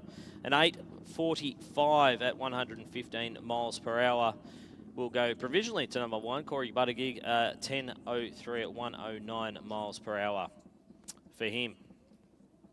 Active, those two motorcycles similar in their cubic capacity at 190 cubic inches. Keep in mind that's over 2 cylinders, so we're talking nearly 1.5 litres per cylinder there. And because that rear tyre is so wide, the rider has to basically steer with his weight, his or her weight, to get the car to go in the correct directions. It's a very unnatural thing to try and ride one of these. Cranking on the handlebars doesn't really do much for you, does it, Rusty? Yeah, it's not like you just sort of lean like a normal motorcycle. You know, maybe a little bit of input into the handlebars, but yeah, they're a very, very unique kind of bike to ride. But the one good thing about top fuel motorcycles is that it's not just nitro burning bikes. You know, we have V-twins, we have your supercharged 4-cylinder motorcycles, but we've also got turbocharged motorcycles as well. And that is what we've got on track now with Greg Durack, the Kawasaki. That is not a turbocharged car, and you'll hear it pretty quickly. He's on the JTS Transport Transit Tyre Goey Contractors, CNC Civil and Mining sponsored motorcycle, the 5-second man. I know we always used to call Chris Matheson the 5-second man. He was the first to do it. He did it here at Sydney Dragway 2 years ago, actually, at this event. And looks like we will have a solo pass. Greg Durack is being pushed back down there. Now, the reason that we now call Damien Muscat the 5-second man is because he didn't even worry about the 590s. He just went straight into the 580s with his first 5-second run. Set the national record deep down into the 5s. It was an incredible performance, and it's just starting to tap into the potential of this motorcycle. It'll be interesting to see what he can do here this evening at Sydney Dragway. Into pre-stage already. Flames a little bit frustrating. That's a little bit at half track, Rusty. Wow. That was on a pretty decent pass, and the Flames just went a little bit funny down there from about half track on, started mixing up cylinders a little bit, but a 638 at 183 miles per hour, and he was probably off the throttle at about 900 feet. Yeah. Yeah, 638, 183. It was going straight. It looked pretty clean on the front half and maybe spinning the tyre a little bit, but definitely mixing things up at the top end of the drag strip. And certainly a good taster for what we could potentially see out of that bike a little bit later on this weekend on the next pass or two. But as you say, it looked like the bike was going in a straight line, which is half the challenge most of the time. And then, of course, if you're feeling comfortable to keep that wrist turned right down and the throttle wide open is the next challenge, of course. Absolutely. I'm just waiting on the fire-up signal for another of our supercharged 4-cylinder motorcycles, and that is John Zara. Great to see him down from North Queensland, from North Mackay to be exact. The Lucas Oils Filter Wash Mackay top fuel bike. Sounded like it fired up down there and then cut out. So they're putting the starter back on it, and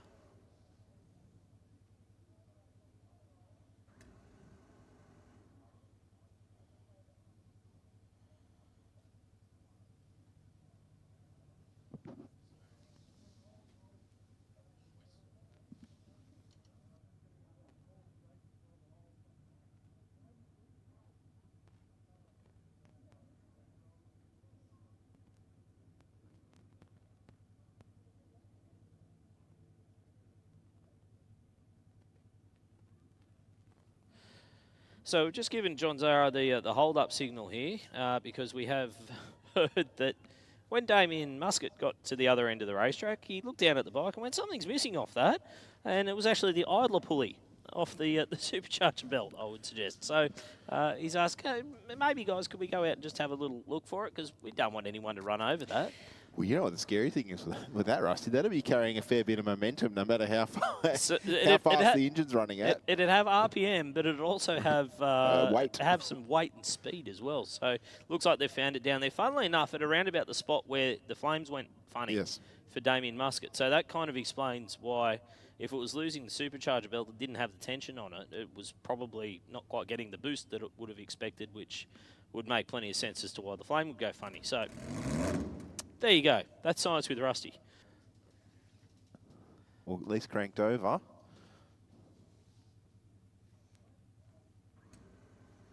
You can see the crew cranking it. The fume out of the pipe, which exits the bike just behind John's backside. It doesn't sound like it really... Oh, I was going to say, it doesn't sound like it wants to to stay lit.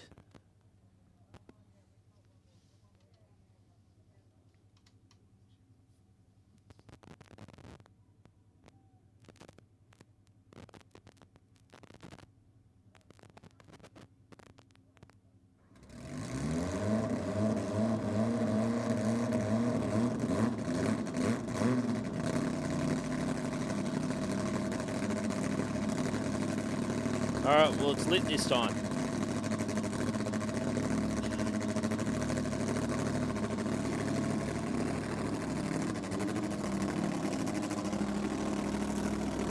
So John Zara will roll through for his first shot at this Sydney Dragway. Quarter mile for the 2025 Gulf Western Oil Nitro champs, John Zara.